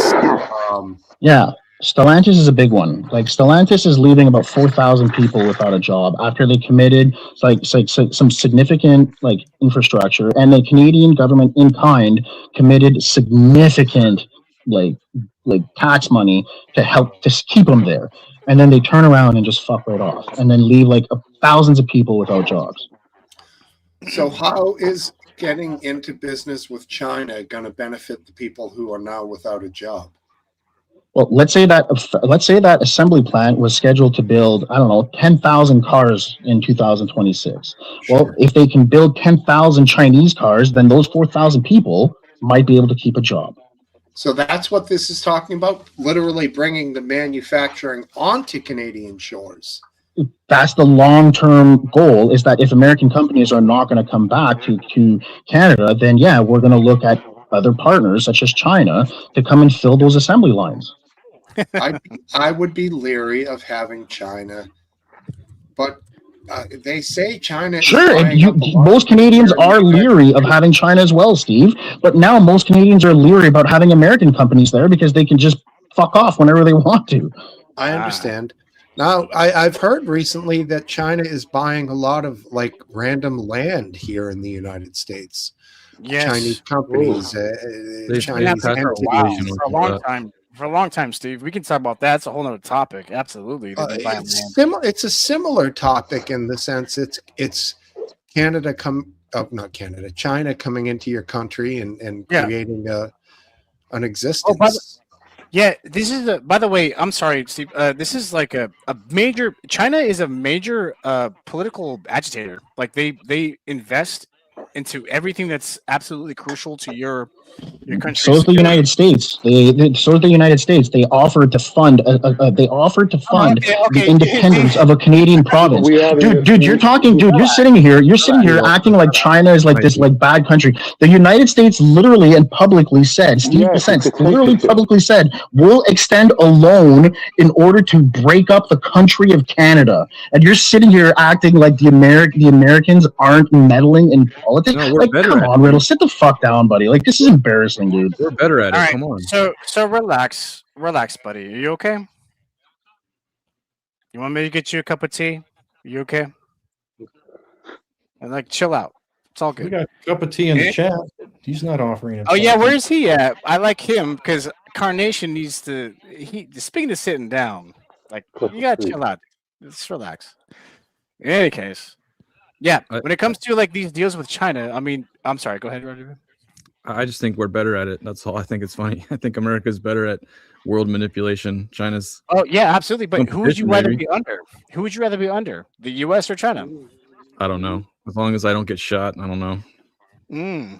Which one's gonna shoot me faster, Riddle? I don't know. Probably China. Maybe I don't know. Well, according to certain people, you would think that we're already under Nazi leadership, right? So, Well, if people understand Yeah. the definition of fascism, then no. But otherwise, right. okay. If they actually read a history book, then yeah, you would be right. We're not under I that. mean, if they read a history books, Riddle, they'd be seeing a hell of a lot of parallels. So, Do you remember when Justin Also- Castro said that, well, what country he admires? He was asked the question, and he said China. admires China. Canada- Do we Canada's care about cool. Justin Trudeau? Like, I'm pretty sure Justin Trudeau isn't the Prime Minister of Canada. And I'm pretty sure he's dating Katy Perry right now. So is it like you wish you were dating Katy Perry? Like you wish you were able to like shack up with Katy Perry? Is that why you're talking about Justin Trudeau right now? Because literally Well, she is nobody an gives a shit about astronaut. Justin Trudeau. No, because you fucking mugs up north fucking voted him in twice. That's why. Oh, he ain't PM anymore. So he done his best. He's on a beach. He's on a beach making sweet love to Katy Perry. Lucky guy. I don't know anything about him, but I don't really want to be him All because right. he's with. Can you imagine admiring a country in the world and you say China? I have a legitimate question about this. Did the Prime Minister of Canada actually accept Chinese like the importation of Chinese vehicles? Did you not listen to a single word I said earlier about No, the, well, because you say a lot trade of deal? shit. 3% of their market. 3% of the market. Okay, so you're okay with this? In exchange for Or what? 4,000 the removal jobs. of the removal of cash crop tariffs from Canada. The cash crop tariffs from Canada were put in response to Canada putting 100% tariffs on Chinese EVs at the behest of the Biden administration. So Biden walked into Canada, said, put 100% tariffs on EVs from China. China fucked us over by putting 100% tariffs on canola. And then the Americans fucked us over by tariffing us and then pulling all their manufacturing out of Canada. So respectfully, Riddle, if we want to put Chinese cars down our assembly line, the Americans can suck a dick. On that note, do you think Alberta actually has any chance of secession? No. No. So even if they get all the numbers and they go through the process, it'll just be quashed. No, they won't. They won't get the numbers. But I won't discredit the possibility that the referendum could be put to a vote. Okay, I'm just curious to see. They haven't released any numbers yet. So. What the hell is this referendum? Albertan independence? Yeah, so in Canada, there's this clause where you can vote for a referendum, Can and you post what you're claiming anywhere, please, so we can at least research something as opposed to you taking can take your 2 fingers and go figure it out yourself, son. So with a referendum, what a referendum vote is essentially is people from a province will vote to have the question brought up to an official ballot. Okay. If the question gets brought up to an official ballot and people were to vote in favor of, similar to Brexit, then the province would have the country as a whole, would have to engage in the conversation about secession of that province. And what do you say the U.S. has done to encourage this? So there's a group that's vying for political validity within the province of Alberta that is in direct communication with the Trump administration. So much so that Steve Bessent has publicly stated that they would extend a $500 million plus loan to the Alberta independence movement to allow them to essentially secede from Canada.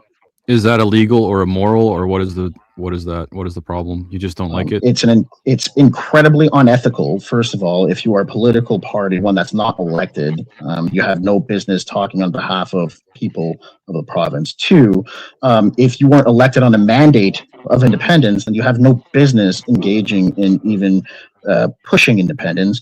And 2, last I checked, you have a Canadian passport, you have no business engaging in acts of treason with the United States. So who does have the right to secede? Who's able to actually sit in the chair and represent? Well, like I said, if a vote for referendum gets brought up, so the people of the province say, hey, we want this question to be brought up on an official ballot, then that question gets brought up on an official ballot. If on the official ballot, 51% of the residents of the province vote that they would like to pursue independence, then the country as a whole is forced to engage in the conversation with that province. The country can say, hey, I want to get my crown, like I want to get federal lands back, I want to get all my loans back, I want to get this back, it's going to cost you this much to leave the country, but it forces the country as a whole to engage in the conversation of secession. Okay, so even at that point, even though they're forced to have a conversation, can the country just say, go fuck yourself? Yeah, completely. Yeah, all of so this is a waste of by time. the way, with Yeah. the two, But what would end up happening? So then, what would end up happening is that Alberta would try to claim some like international self identity law, and then what it would take would be like the United States, like the Trump administration, to recognize that like that self identity and to try and start like hardening an actual like national identity that they can then try and use international law to try and say like, hey, I'm not Canadian, I'm this or that. It's very, very, very Russian-like tactic. Apparently, David Eby, the Prime Minister, the Premier of British Columbia, accuses a group of Alberta independence activists of treason for meeting with the Trump administration. And the oil-rich province of Alberta, which is considered more conservative than the rest of Canada, has a vocal independence movement. So this is a movement that's based in conservatism in the traditional sense of the word. And apparently they've met with Trump or the Trump administration, or a group of them has. And that's created quite a contentious air in politics up there. I'm sure Incarnation knows about this, but it's not really something I've heard a lot about, to tell you the truth. Me neither. Because you don't live in Canada, and quite frankly, who gives a shit about Canadian politics? But as a Canadian, I care about it, right? Well, we're trying to figure. We're trying to figure this everyone here out. doesn't care, dude. I care. Well, I care about. I certainly care about American politics, and I cannot believe that we are trying to split up. Peel off a Canadian province from Canada. That's just wrong. Well, first off, that's fucking stupid because it's not what's happening. No, it sounds like we are offering. We're sort of pushing some buttons here making some financial is that what it sounds promises. Is that what it sounds like? Is that what's happening, or is that what it sounds like? No, it does seem like that's Carnation what's is happening. describing. Yeah. Yeah, well, according to Carnation, we're just a bunch of fucking asshole idiots, right? I trust what he's saying. I know he has his opinions, but what he's talking about the facts as well. You know, he might. Interesting. I've heard the word ethical. I've heard the word ethical. When has America ever been ethical? When it looks We good. have our ethics once in a while. It doesn't When matter. it It's suits you. stupid. They're a close I'm not ally. shocked, last time. Yeah, we do share like what 2,000 plus miles of border. I mean, it's Yeah, they're close ally. It's insane to, give inducements to an independence movement in a province of Canada. It's wrong. Well, that's all right. Well, you know what? I guess time will tell. We'll see what happens. I've said what I said. Clearly, I'm not going to be listened to. Carnation makes me seem like I'm a joke, but that's fine. If you want to believe him, that's fine. Go ahead. It's not a matter of like personally appreciating one person another. It's open conversation. I will say this, Incarnation.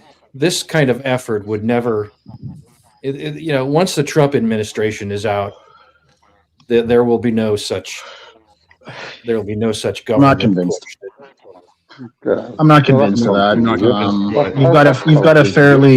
You've got a fairly young crew right now in the Republican Party that I think are going to be there for pretty long time.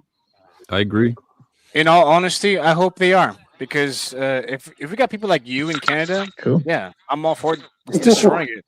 Good. Cool and fantastic. Yeah, I really don't like people like you, especially if you're in that's Canada. fantastic. Good. Yeah, cool, Can't wait. cool, Riddle. And I Cannot- piss on the cannot thought wait. of you every time I take a pee, and every time I take a shit, I look at a little turd in my toilet, and I remind myself how much smarter it is than you. That's dedication, bro. What happened? What do you do when you flush it and you see it? What does that make you think of? Big smile on my face. It's still me being like, "Oh no, you won!" Personal loss. Yeah. There goes the trade. No hard tariffs. feelings. Chinese, I told you. Nothing That's how- personal. It was the Chinese. Oh man, you are. I have. So, does everybody here know who Luigi Mangione is? Yes, I do. Yeah. I love his spaghetti sauce. It's my favorite brand. still awake, by the way.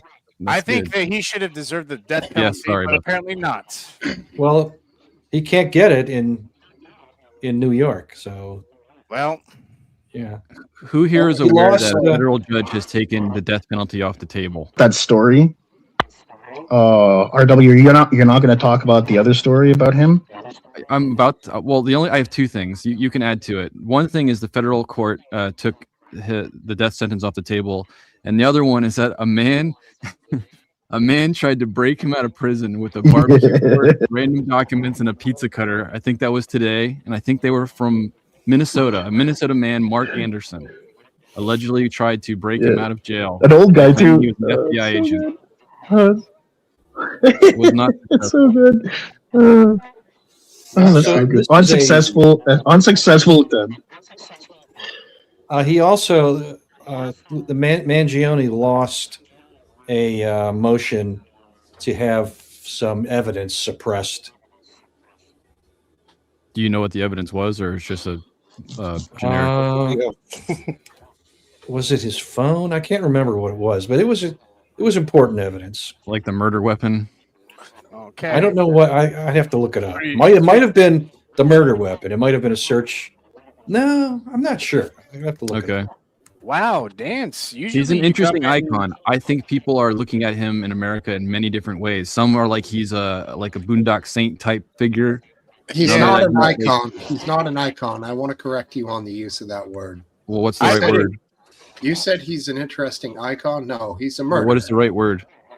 He's an alleged murderer, and that's it. Well, that's Legend. Well, then Then let's full-on disagree on the use of icon. Icon can be bad. Well, no, all right, fine, semantic, whatever. I think Infamous. the guy's a piece of shit. He killed a fucking. Does icon have to person. be good in a good context? No, it doesn't have to be. Was It's O.J. just- Simpson icon?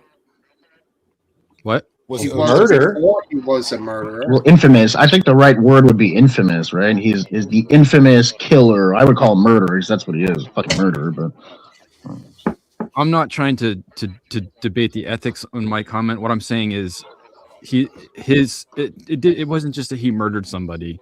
People are looking at him like he did a good thing. It's a very different scenario for whatever his scenario is. He's not being looked at as just some other guy. Well, By some people. I mean, a sliver, I don't know how many, probably too many. A sliver of the left views him as somewhere between a hero and something less that, but still somebody who, felt. I mean, I would go beyond that. I mean, I'm sure there's somebody from every walk of life that has wanted to kill their insurance company or otherwise, but that doesn't defeat the fact. Like, this guy was straight up murdered in cold blood, man. Exactly. All the other stuff doesn't matter. He was murdered. That's not how society works. You can't be mad at somebody because of what they represent and then murder them for it. The guy was the CEO of a huge insurance company. Obviously, insurance company do some shitty things sometimes. Killing him for that is ridiculous. I'm not condoning it. That definitely was not my point. No, I understand that. Murderer, lover. Yeah, what the right. fuck, RW? The people who feel that way are just the enemy of modern society, My favorite are the women that are like, "Oh, he's so hot and he didn't do nothing wrong." Yeah, it's like a 10. Yeah, but Bundy. women are weird. That It's like 10 Bundy. Topple, you ever notice how women have this weird affinity for like murderers and serial killers? I was just going to say, yeah. every mass murderer, has his pick of groupies. Yeah. Charles Manson, look at that. Well, he didn't kill nobody, so Yeah, he's the epitome of exactly what we're just talking about right now. Like, damn. But at the same time, Last Dance, that thing that you shared that you were saying that this is what Trump has been trying to hide all this time. I don't have any evidence, but there are a ton of lurid allegations. That page is gone, dude. That's just ironic. That's all. I'm trying to go through what I have for topics, and that's gone. Where did I get it from? That was the Justice. That was the Epstein file release. It was from justice.gov. It was from justice.gov, right? Yep. No longer there? No longer there. Yeah, by the way, guys, any links that you guys get from this, you better keep it like in your own shit. So screenshot. Yeah, That's just hilarious. Like, here's all this information. Oh, that's actually damning. My bad. Well, that's how it's gonna be. What happened? I mean, that they. You know how many lawsuits? That Aaron Parnas videos, highlighted that some things that should have been redacted were not Names. redacted. So this might. Do be you know them how many fucking trying lawsuits again. are gonna come out in the next fucking couple months? I don't. I'm curious to see. Yeah, let's see. We can make a bet on how many I guarantee you, there's gonna be so much shit. What if it's zero? It's hard to sue the federal government. You know what? You got a point. Maybe it's zero. I'll you know how in like The Price is Right, people bet $1. I'm fucking betting zero, bro. I'm disgusted at our justice system right now. You're probably not wrong, but at the same time, I bet you people want to. I shot the sheriff. What's the poll on? You're not wrong. You're not wrong. What's the poll that Pam Bondi gets taken out of office in the next 6 months? Taken out of office?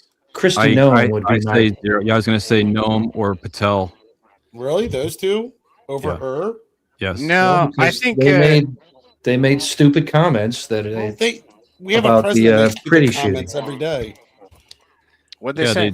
They didn't back the 2A correctly. They stepped on their own feet. Yeah. What they say? Because these guys are a bunch of retards. Let's be real here. In my opinion, from what I've seen, I can pull when a these quote guys- for you right here. when these guys speak, You actually had a domestic terrorist with a gun trying to cause harm or something. So Here's a quote from Kash Patel: "You cannot bring a firearm loaded with multiple magazines to any sort of protest that you want. It's that simple." And then the person responds with, "Yes, the fuck you can," by every founding father. So in other words, the rhetoric that was they totally shot themselves in the foot, and I can see them being replaced for public relations before Pam Bondi. Even though Pam Bondi has literally shit the bed this whole time with her job and the Epstein files and everything. I agree. Is the implication that there's some kind of premeditation? For Alex Preddy? That's what it sounds like, right? Saying that he is a domestic terrorist that came there to do mass damage and casualty to police officers, yes, that is. That's the impression, right? That's the. I mean, if he were alive, that would be considered defamation. Yeah. Well, essentially, he was within the law as. So Dudley, now it's desecration. As Dudley Brown and Brandon Herrera have pointed out. I thought it was funny. The current administration is basically saying things that go against the Second Amendment. Yes. Yeah, exactly. Which is completely fucked. Which has liberals upholding the 2A, which is a miracle. So weird, man. I don't know whether they're upholding the 2A or just pointing out that whether they support gun control or not, he was totally contradictions following the law when he was carrying. Hard to say. I'm leaning to. But he had multiple magazines. One of them, yeah, exactly. Still all legal and normal. No shit. Looks like base gang's coming up. I mean, if people are going to carry, and you already have this big. Guys, Kyle Rittenhouse shouldn't have been there. Kyle Rittenhouse was guilty, guys. Pistol, that's basically what Kash Patel is saying. I hate that comparison. Yep. Wait, what? How is it the same comparison? It's not really a same comparison. It's not. It's apples and oranges. You're being disingenuous. How is it apples and oranges? No. One was being attacked. like you usually do, Carney. Like, I like you, but like you're kind of a dick. I thought I was a dick, but It you're seems like- more of a dick than I am. Well, I'm saying it's apples and apples, not Carney. How are you relating apples to apples? Really? They were They both brought weapons to protests or disturbances or demonstrations. And the difference is that one was on the side of the law and the other was on the side of the people, or the law They or were the people. both. How do you They were word that? both on the side of the law. Yeah, they were. They were both legally allowed to bring weapons where they did. But what they were backing politically was opposite. When That's it comes not relevant to my point. It seems to be relevant. Yeah, you forgot the caramel. You forgot the caramel dripping of the attacking of the people, right? I'm discussing Kash Patel's tweet about. Oh, I thought you were referring to your own reference. No, there's like irrespective of Kyle Rittenhouse's intent, whether it's a counter protester or a protester, or Alex's Preddy's intent to be a protester or counter protester, it doesn't negate the right, as stated in the as stated in the Constitution, to be there lawfully with their gun. Right. Like, that's the point.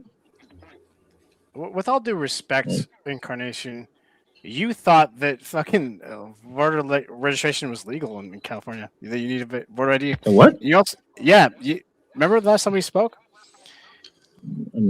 You thought that voter ID was legal in California. So I can't really take what you say seriously. Voter ID is legal in California. Yes. Remember that? As in, you don't need ID. As in, you don't need ID to vote if you're registered. Yeah. What's the which problem is with that? ridiculous. Yes. Which is. I'm Okay, sorry. so What I'm saying is if that you're a registered voter, it doesn't really matter. So let's not have this conversation there, because people clearly don't want to hear us talk about this. So let's just keep moving. You have a hate boner for me tonight. Let's not let that kind of suck up the whole conversation. It looks like it's about 15 states that have a concealed carry ban at lawful protests. Really? Okay. Yeah. Minnesota is not one of them. Minnesota is not one. New York is. No, That's Minnesota is not. New York, Connecticut, New York, New he Jersey, came in Maryland, so Maryland, DC, Alabama, Mississippi, Louisiana, Arkansas, Montana, Illinois, Nebraska, Washington, and California. Concealed carry prohibit at protests in those states. What about open carry? Oh, sorry, Hawaii. Yeah, I was about to say open carry. Don't Yeah, know. open carry is a different story, right? Shit. I mean, Rittenhouse is definitely an open carry scenario. Very No, different he approach. was open carrying. Not saying it's better or worse. I'm just saying when it comes to optics and an individual that when a cop sees an individual that legit has his assault rifle out, that is approached very differently. Assault rifle? I would consider an AR an assault rifle. Mm. You want it to be fully automatic for it to be an assault rifle? Yes. Okay. Like, actually, RW, I have a question. Actually, you've made me really think of that. I have a question to ask you guys. So, if Alex Preddy was open carrying an AR and he stepped between the ICE officer and the woman, like he did, same scenario, just instead of concealed carry, he's open carrying an AR. Did he raise it towards the officer or have it on his persons? Same exact scenario. The only difference is that he's open carrying an AR. I can't say it's the same exact scenario. So, if he How had, do you, well, how, Like he doesn't use his weapon. The police are able to get the you know what I mean? Like same Most scenario. Like likely there's they would no. tackle he the was shit open out of him. carrying, that whole scenario would have gone down incredibly differently. I'm not Yes. sure how it would have gone down. Why I would it have agree gone with you on differently? that. Because he that's openly maybe, I had a guess. weapon on him. an AR is not the same as like just a regular pistol. No, but Maybe. also it's in They the might have open. drawn their weapons on him before Right, touching exactly. him. Yeah, Very different approach. I'll say he survives Yeah, I he agree. survives, I definitely. agree. Unless he raised his gun. because for one thing, the AR is big and all the agents see it, so they know that he's not firing it. That they know where it is. If he flinched, he'd have been fucking dead. If he Yeah, was super clean about it, I mean, and he listened to all their orders, he might have lived. with an AR. it's very You know what? risky. I agree with you. You know what's insane about this is that there is absolutely no liability towards the policies that were implemented in the first place. Where is the police, the local police, the state police? Why are they not there to help out these federal fucking agents that don't have the same exact training as the local police? What's going on Well, I here? mean, you could assign blame, but liability, I don't see I'm any. not saying I'm not signing blame. Did I sound like I'm signing blame? I'm Well, asking that- why. Why? Am I wrong about that? No, you're not. We've discussed that on here that local Right, law so enforcement this should com- be but this busting comes- people for breaking the local laws, i.e., harassing feds, blocking roads, things like that. Public destruction of property. They're not there, so it's left the feds to reinforce these laws and as well as continue their job of arresting illegals, which Well, it's Hey, can you guys bring up Kang? I vouch for him. He's in the back chat. Kang is Yeah, here. I just didn't see him. Hell yeah. bring them on. Bring him on. All right, I'll bring him on. Kang, can you talk for me for a second, buddy? Hello, can you hear me? Good to go. That's him. What's up? What's up, Kang? Ain't no mistake in that voice. Do What you up, have buddy? thoughts, man? You were paying attention. You seemed. Well, I'm thinking, like, are we comparing the Rittenhouse case to Alex Peretti? At a Yes. point there we were. Yeah, go for it. Okay, first of all, Rittenhouse had his hands up. He followed the instructions of the cops, and he laid down. Alex Peretti refused, was actively resisting arrest. That was an idiotic move. I don't understand. It's like, this is stupid. It's like if the No, local that's officials. that's not the No, no. comparison anybody was making. That's not Oh, at all the okay. comparison anybody Not was making. here, not People here. people rightfully called out Kyle Rittenhouse and said he should not have been there. Just as people are rightfully calling out Alex Peretti and saying he should not have been there. And those two might be true, but neither of them negate the fact that they were both lawfully allowed to be there and carrying. No, Alex was actively resisting arrest. All right. So if He that's was the not- case, if that's the case, we're only fighting against like what happened, how they die. I mean, I don't see much resistance in the video. Yeah. It looks like he gets mobbed. He just looks like he gets mobbed by agents. I apologize, Ken. You know what? I'm sorry. Go ahead. It's all you. No, it's fine. It's fine. I'm just saying, like, compared to Rittenhouse, he dropped his weapon. He followed the instructions of the police. That there's no comparison. I mean, we're talking about what Kash Patel said, where he claimed that you cannot bring a loaded weapon to a protest or demonstration. We're not saying that they're the same situations. Kash Patel was lying through his fucking teeth. Kash Patel was wrong. Kash Patel humiliated himself. He made himself look like a fool. And so it doesn't look good for Kash Patel.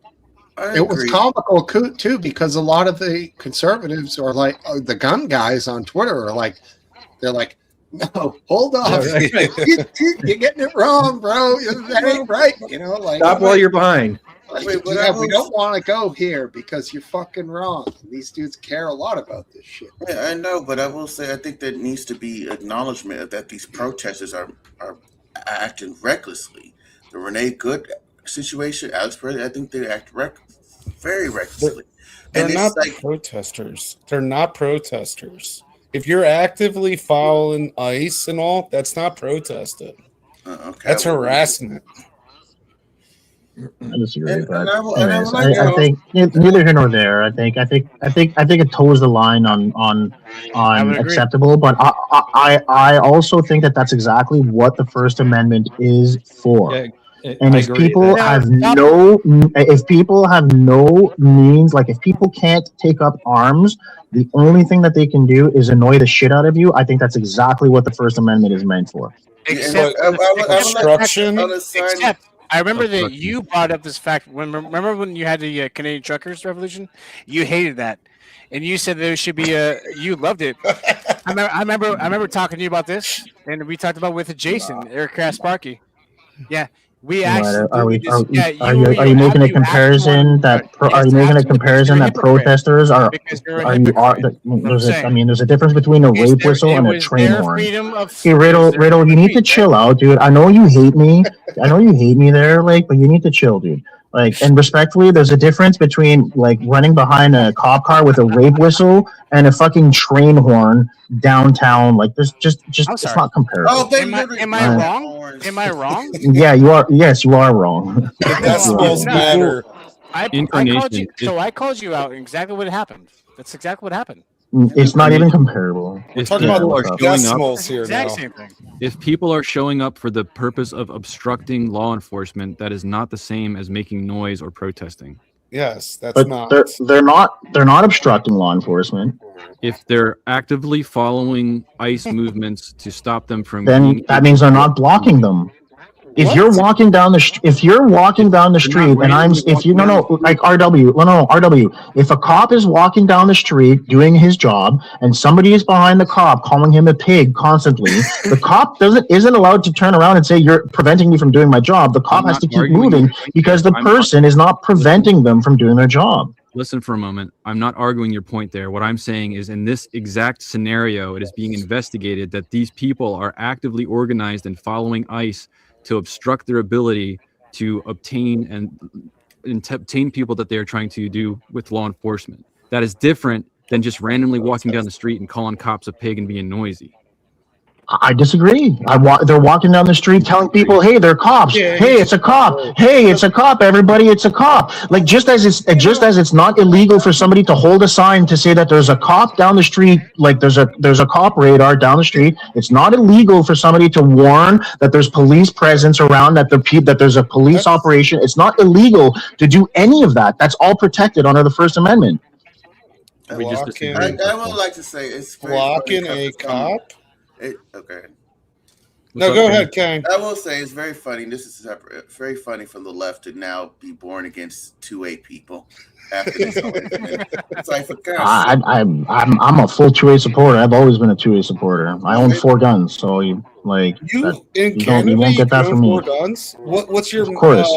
how much is I have an SKS, I have a Winchester SXP, I have a Remington, and I have what's a your random maximum 30-06. magazine capacity? What about flashlight? Stop. Let Let him ask the question. me cross off my I interrupted incarnation him anyway, plan not from my him. list. What's your capacity of magazine then?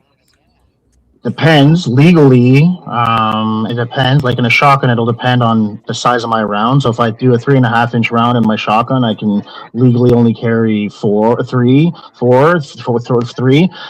But if I have a smaller round, I can usually fit about 4 and 5. That's still kind of legal. So long as it doesn't go over 5, it's legal. But if you carry 6, without somebody knowing you're loaded, how would they know, right? I mean, you just always have one in the chamber, so you have an extra one.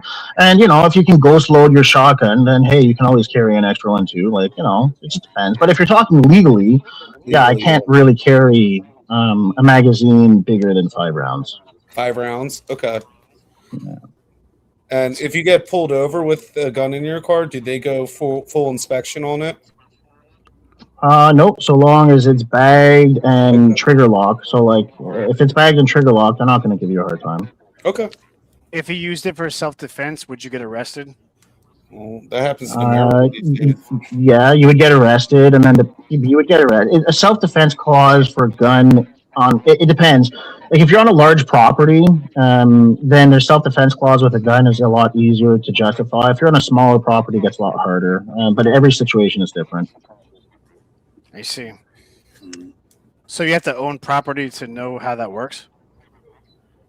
Well, no, but let's say hypothetically speaking, you were aware of somebody who's made threats on your life, and you're on a large property, and you see somebody at the end of your property, and again, you are aware of somebody who's made threats on your life, you would be within your means to prevent them from getting to your property without fully knowing if they're actually the person who are threatening you.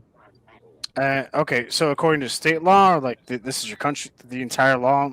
Because from what I heard from Justin Trudeau, is that you might catch a catch from actually defending yourself. Why are we talking about Justin Trudeau, dude? What is it with people with Justin Trudeau, dude? Well, he was the prime minister. It's because that's what he God said. damn. Yeah, but he's not the judge. He's not in charge of the Supreme Court or the legislature.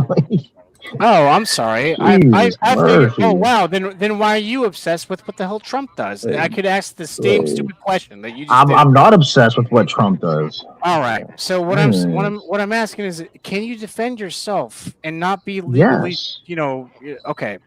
Are you sure about that? Yes, it happens all the time. Oh, it happens all the time. Okay. All right. Yes. The problem is that the scenarios for you to be able to defend yourself with a gun are very limited because the ability for you to carry a gun in Canada is very restricted.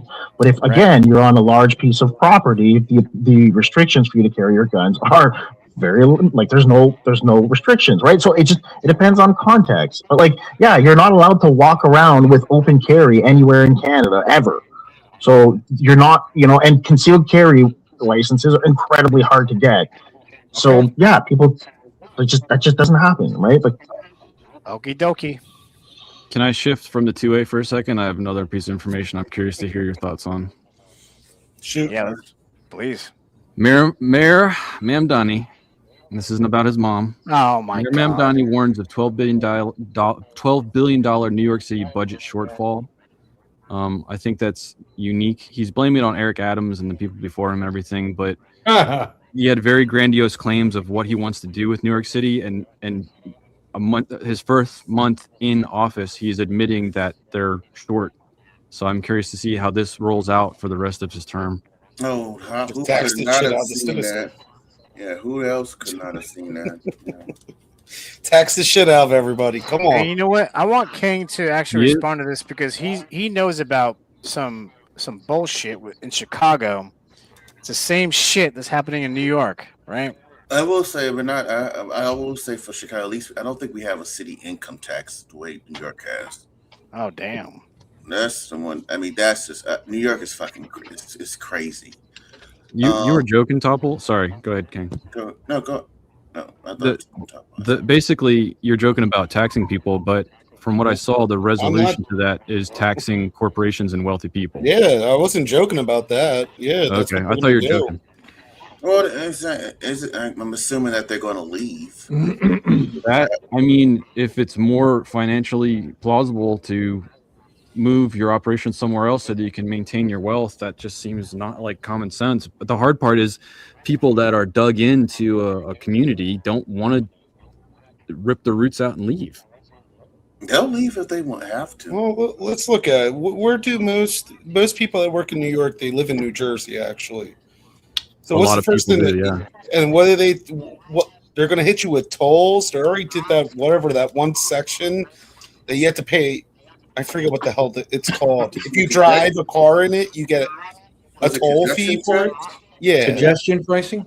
Yeah. That was. And it's just going to get wider and wider. Yeah, but if you can save $1 million in taxes, you have to pay an extra 30 grand to commute yearly. You're winning. Well, no, you're winning, but they're still going to win money too, though. Some money, but they're not going to get that windfall that they want from taxes by you leaving the city. And of course, New Jersey's more than happy to become sort of a tax haven for these people, because they're going to still make their whatever 12% and not the outrageous level that NYC is going to charge them. So it's a net win for Jersey and a loss for New York. And then they'll just up the city wages too. They'll do that too. That's what we get that in Philadelphia. If you work outside this, or if you live in the city and you work outside, I forget the income for it or the tax for it. But anytime I do a job, I have a separate tax sheet when I do work in Philadelphia. Oh my God. I can't imagine that process. That sucks, because that makes it impossible for you to ever do your taxes. You got to pay somebody too. All right. Well, I got a lawyer that does that shit anyway. So fancy. Godspeed. Well, I just don't understand. It just seems like they go to is always tax. Mm-hmm. It's like who wants to be in that state? I don't get it. It's like you want to spend all this money. I don't see any cuts. It's like this is ridiculous. You can't tax everything. People are going to leave. They're not putting up with this crap. And you give crappy service too. What's up, scum? Yo, buddy. What's going on, y'all? Incarnation, quick question. Are you still there? What's up? Do you know anything that if a Canadian moves to America, what Canada taxes them for all the money they bring over here? Or is there something? I heard something about that before. Like, do you know anything about that? So what do you mean? Like, if you're going to get up and move to Canada, do they look at all your income that you have, all the money that you have, and then they hit you with a tax before leaving? Or is that so? Like, are you renouncing your citizenship, or you're just like going to go like to the U.S. and get a visa or something? You'll still have a dual citizenship, I guess. Well, no. Yeah. So as far as I know. Yeah, okay. So as far as I know from my brother, because my brother's dual citizen, Canadian American, the Canadian, like CRA doesn't go after your income in the US, only the IRS would. Okay. So like if my brother, as an example, now as an American citizen were to come back to Canada and earn money in Canada, then the IRS would come after him. But the CRA has never once come after him for any monies that he's earned in the US. Okay.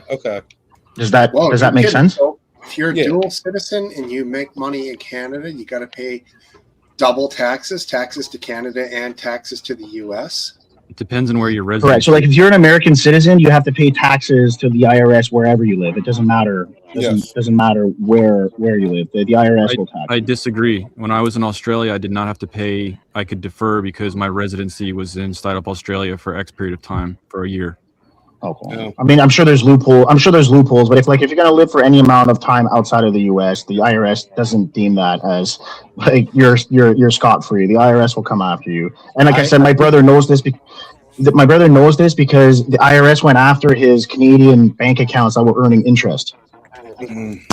I can tell you what Google Gemini says the IRS taxes U.S. citizens on their worldwide income regardless of where they live or where the income is earned. There are foreign earned income exclusions that can avoid a lot, keep you from being double taxed. That's right. That's a double dip. If you're taxed by The country. the foreign entity where you live. Okay. That's right. If you're That taxed was by probably your case your resident right there, nation- RW. Yeah. Right. And it's not like it's better. Australia's tax is fucking brutal. But at least America wasn't like, what about me? I was like, you can go, you get it. So, from everybody like, else. you have different states in Canada, right? In Australia, Yeah, right? provinces. Or, Yeah. yeah. What are they called in Territories. Australia? Territories, to my understanding. So when you're in a territory, do you get a specific territory tax and then also the federal, like, national tax? Yeah, there's a state, yes. I don't know Same the as right us. terminology. And the Same as federal us. tax.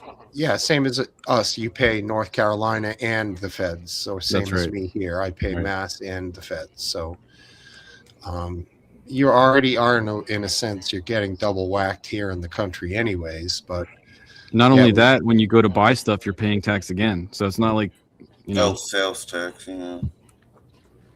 not New Hampshire. I pay Well, down here, federal right. tax, state tax, and local Property tax. income tax.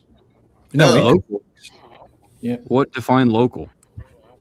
Well, it depends where you live, but if you live in an unincorporated county, the taxation is for the county. But there are some, like Baltimore City, has certain incorporated cities get the tax, but it's called a piggyback tax in Maryland. Did Columbia do that?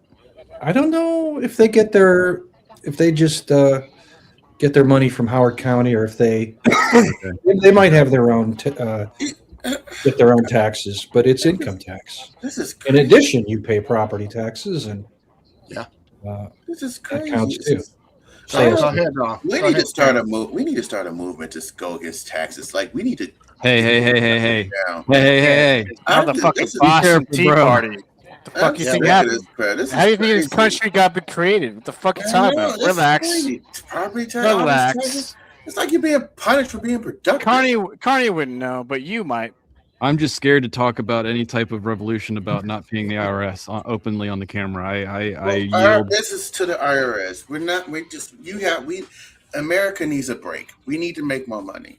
Damn. Whatever happened to those armed IRS agents from a couple years ago? Oh my under Biden? God. Did they just That was- disappear? Yeah, that was crazy. They're at the bottom. Yeah, they're at the bottom of the river.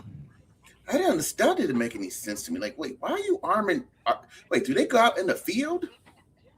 Imagine. I don't know. I have no idea. Anyways, you know what? I'm gonna go. I thank you for everything, guys. I appreciate it. I love you guys. All right, Thank buddy. you. We'll see you, man. Thanks for being here. I'm gonna go Yeah. before I say something stupid. So, you know, I love you. I love you guys. I'm gonna go, but thank you for everything, and good to see you guys. And yeah, I'll just see you guys soon. Have a great night, Riddle. Have a great week, Riddle. You guys as well. So good night. Yeah. I think he's 8:20 over there in Cali, so he's got a nice night ahead of him. Yeah. That warm So I California. posted in the comments what I was actually talking about. That Canada has a departure tax, and season. Oh yeah, I heard about that. They gonna come for you if you partial leave or tax. something. Yeah. Ooh, that's. I heard Right, it but on the here's the yeah, but here's the issue. Like it really depends on. Look, because now you're getting a little bit more in the nuanced things, right? So, like, do you have a long-term visa Do you have a long-term visa in the U.S.? Like, do you have the capabilities of earning any monies in the U.S.? If you don't have any capabilities of earning monies in the U.S., then you would never change your residence permanently to the United States. The caveat to that is you're going to have to come back to Canada every 6 months. Okay. No, I just heard this from a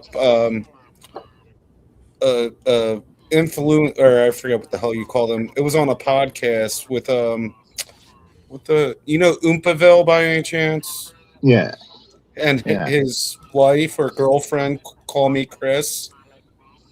She was talking how much money she had to pay when she left Canada to live here, and it was just crazy. Wow. But also, Right, she but like gets a lot of money too from what she does.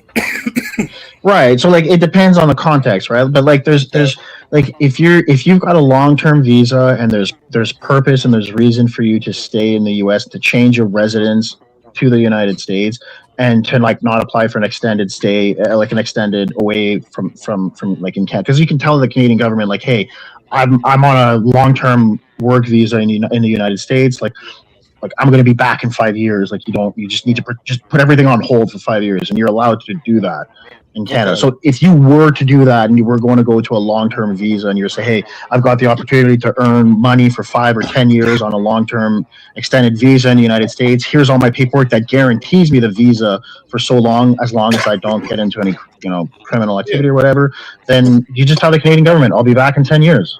Okay, they're going to be like, okay, we'll So see is you in your 10 years. brother? He's a citizen of the U.S. too, right? He is now, yeah. Okay. Yeah, he is now. Hey, Auntie, about a year ago, the industry that you're in, car factory industry, you were very concerned. Everybody was very concerned about their job security. Has that vibe completely died off and everything's kosher again? Most people who work in the factory are morons. They can't process anything like that, so they don't really worry about it. Just go to work like little slaves and come home. The odd person does. There's the odd thinker, but That must have generally been that's you. not the vibe right now. No, Okay. Well, good. that's just the reality, man. Sorry, all you factory workers, guys. I just wasn't expecting you to quite put it that way. Blunt. Well, it blows me away that how little people pay attention to anything at my, in my industry. They're just whatever, right? It's weird. It'd be like right now, go Incarnation and Google pictures of Mark Carney with Gazelle Maxwell, and you can find a whole album. But he probably wouldn't believe it. He'd be like, "No, that's not real." It's that kind of thing. Oh, I've seen the pictures. Oh, shade. I've seen the pictures, yeah. So it's like, and here's my thing with the whole left and right. I only have one issue, and it's when you take children and allow them to cut their tits off at 12 years old. If you support that, there's something wrong with you. You're a sick weirdo. So that's where I stand politically these days. I don't like either side for the most part. I don't think that's trending right now. Cheers, scum. I don't think you need to worry about that because that really doesn't happen. So because 12-year-olds typically don't have tits to chop off. There's stuff like that goes on where they Just saying, the kids, and I don't like that. And it's on the liberal side. Is that a Canadian thing? Is that a Canadian thing? Recently, No, a lawsuit there's no was filed. A lawsuit was filed and won by detransitioner. Sadly, a person who had a double mastectomy for cosmetic purposes to fit their gender when they were a teen, and then grew up and wanted to be who they were born as, but they sued their neurologist and I believe the surgeon and won $2 million. On the grounds that it was Parents get malpractice. arrested. Yeah. There's people out there letting their kids, change their gender, and they're under 18, they're minors. And anyone that supports that kind of thing or anything that goes along that contributes to that, to me, is sick. I don't know. I agree. I agree. I don't want. And that's a liberal thing where I live, so I don't know what to say else other than that. I don't want them to take it creepy. Like everyone has some good and bad policies on both sides and whatever. And it's generally not the people who are being shown their face value. It's generally who funds the parties that you got to look at, right?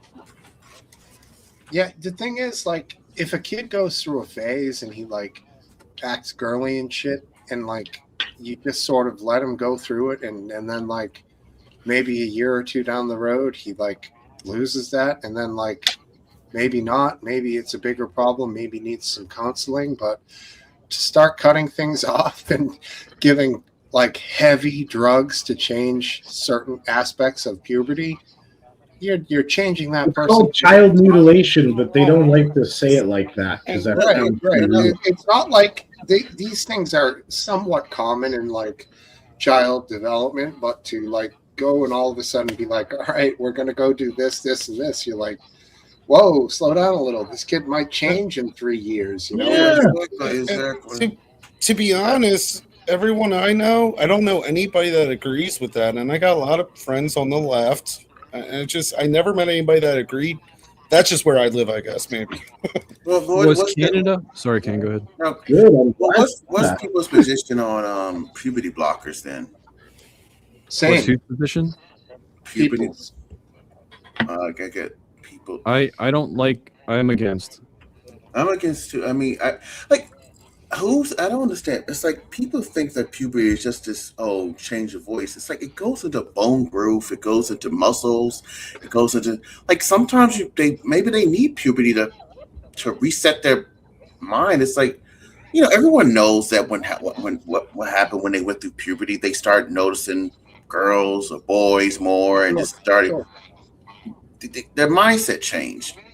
Who's to say that these kids' mindset will not change after they go through puberty? 100%. What is the risk to reward of using something that stops natural processes? I'm thinking of bone growth, muscle growth. They have to, you know, the bones have to change. Your skull size have to change to fit your brain because it grows too. I mean, it's just. My skull grew way too much for what it needed. It outgrew your hair. Unless there's a medical condition that that's significantly like let's put it this way, like if you're a boy that like is putting out too much estrogen and like you medically need to use a hormone blocker to for as a boy to stop producing estrogen, then yeah, in that case I think it's okay. But to cure a potential mental illness, then yeah, I think it should be a massive red flag. Yeah, and I honestly have never heard this medical scenario you just described, Incarnation. I don't. So if that actually, I'm sure it happens. Yeah, I mean, there's people who put out too much of one hormone or another, and it causes significant problems to their physiology, right? So if there's a correction that can be made and block that particular hormone for whatever particular reason, then yeah, you should do it. But otherwise, but you said a boy putting out too much estrogen. I'm using that as an example. Like let's say a male is outputting too much estrogen and it's causing like his bones to grow I don't know, unnaturally, or not or he's creating fat deposits in places that are creating deformities on his body because his body wasn't made to do it. Then in that case, what is your correction? Well, to help to try and prevent the extra estrogen from entering the body. I'm just using estrogen as a hormone because I'm not really good with hormones, but it's a hormone that we all know. So you're saying in the random time where it's actually medically necessary, or if that actually happens, it's fine. I agree. There's medical intervention needed. That's a different thing, right? That's right. But I guess if just wait till they're 18 to start really adjusting their chemical or physical makeup, simple. And there should be. Let me be devil's advocate. Their mental health, isn't that important to the kids too, though? That's right, and that's where the distinction. Yeah, and I think that's where the issue is, right? It's like it's like I can point to something concrete and say, look, if I do this correction in this person, it'll give them benefit. But the problem is that on the mental health side of things, if I affirm this person through hormone therapy, I don't know. Here's my problem. It gets complicated. Here's my problem. Who is to decide what child has what mental issue and how it should be fixed and with what and why? Sometimes I think that there's too much overbearing and that individual just needs to have the ability to be left alone and appreciated, and life will happen. To step in and say, you need to do this because in my worldview, this needs to happen. I think that happened a lot and fucked a lot of people up. All right, I'm going to do this. I agree with that 100%. Okay. He was out for the last 45 minutes, so. Sleep well, Welchie. Anyone else have anything they want to add to this? Anti or Kang? You guys haven't spoken as much. I'm okay. It's good. All right, cool. Good. No one cares about the government shutdown? No. Are we shut down? No, Yes. they got funding. Oh, we are. Oh, It's been a busy week. I'm sorry. I'm not up to date with any news. So Sorry, I hijacked One Auntie. thing Go to say ahead. about what you were talking about earlier, about Preddy, is that his name? yes. From a Canadian standpoint, not really understand. I've been to quite a few states, more than a lot of Americans have been to from what I talked to. But anyways, I know when I see like the open carry when I was in Texas last time, for instance, it freaks me out a bit. You see a guy at Walmart with track pants and 2 Glocks on his side, and the meat section, and you're just like, the fuck is it? It's hard to comprehend for us. Like, do you need that to go buy meat at Walmart? Is it that dangerous around here? Like, you just don't get it, really, right? So it was Texas. So if this guy, anyways, yeah, that was Texas. But anyways, so if this guy's packing a fucking gun and he's interfering with these ICE guys, like, it sounds like you're asking for trouble if you're bringing a gun anywhere. It's concealed, but it's if you've legal. got a gun on you, you're asking for trouble. No, you're not. Not Not in this looking case. to avoid trouble or save yourself from trouble. I see it as like you're bringing trouble in your pocket with you, and if you end up getting killed, well, you should have probably. You sound like a Canadian. You You sound like a Canadian there, and right? What they Auntie, did- as a liberal lefty Canadian, you sound like a fucking Canadian right now, here, bud. No, if you're going to be carrying and concealing, just don't break no laws. Simple as that. Right. Exactly. Just. Yeah, you But even then, he wasn't breaking a law. Like, that's the thing. He wasn't breaking the law. Maybe at the most. done with them, so he's asking for trouble in my mind. I'm not saying that's the law or anything. I'm just saying. If he was brandishing, like it's an. I believe it's an assumption to say that he was. The way I look at it. It's an assumption to say he was. If he was brandishing and he was threatening their lives with it, that's a very different statement. Didn't I also hear something about their governor actually telling people, like, come out of your house and, like, confront these guys and, like, film them and stuff? Wasn't he saying stuff like that? So, no. to get in the way No, he and did. get to a degree. He did. He said He from a didn't say distance, exactly. from a distance in a peaceful manner, come out and do this, do Yes, that. he asked them to come out and cause, basically put themselves in harm, in a sense, potentially.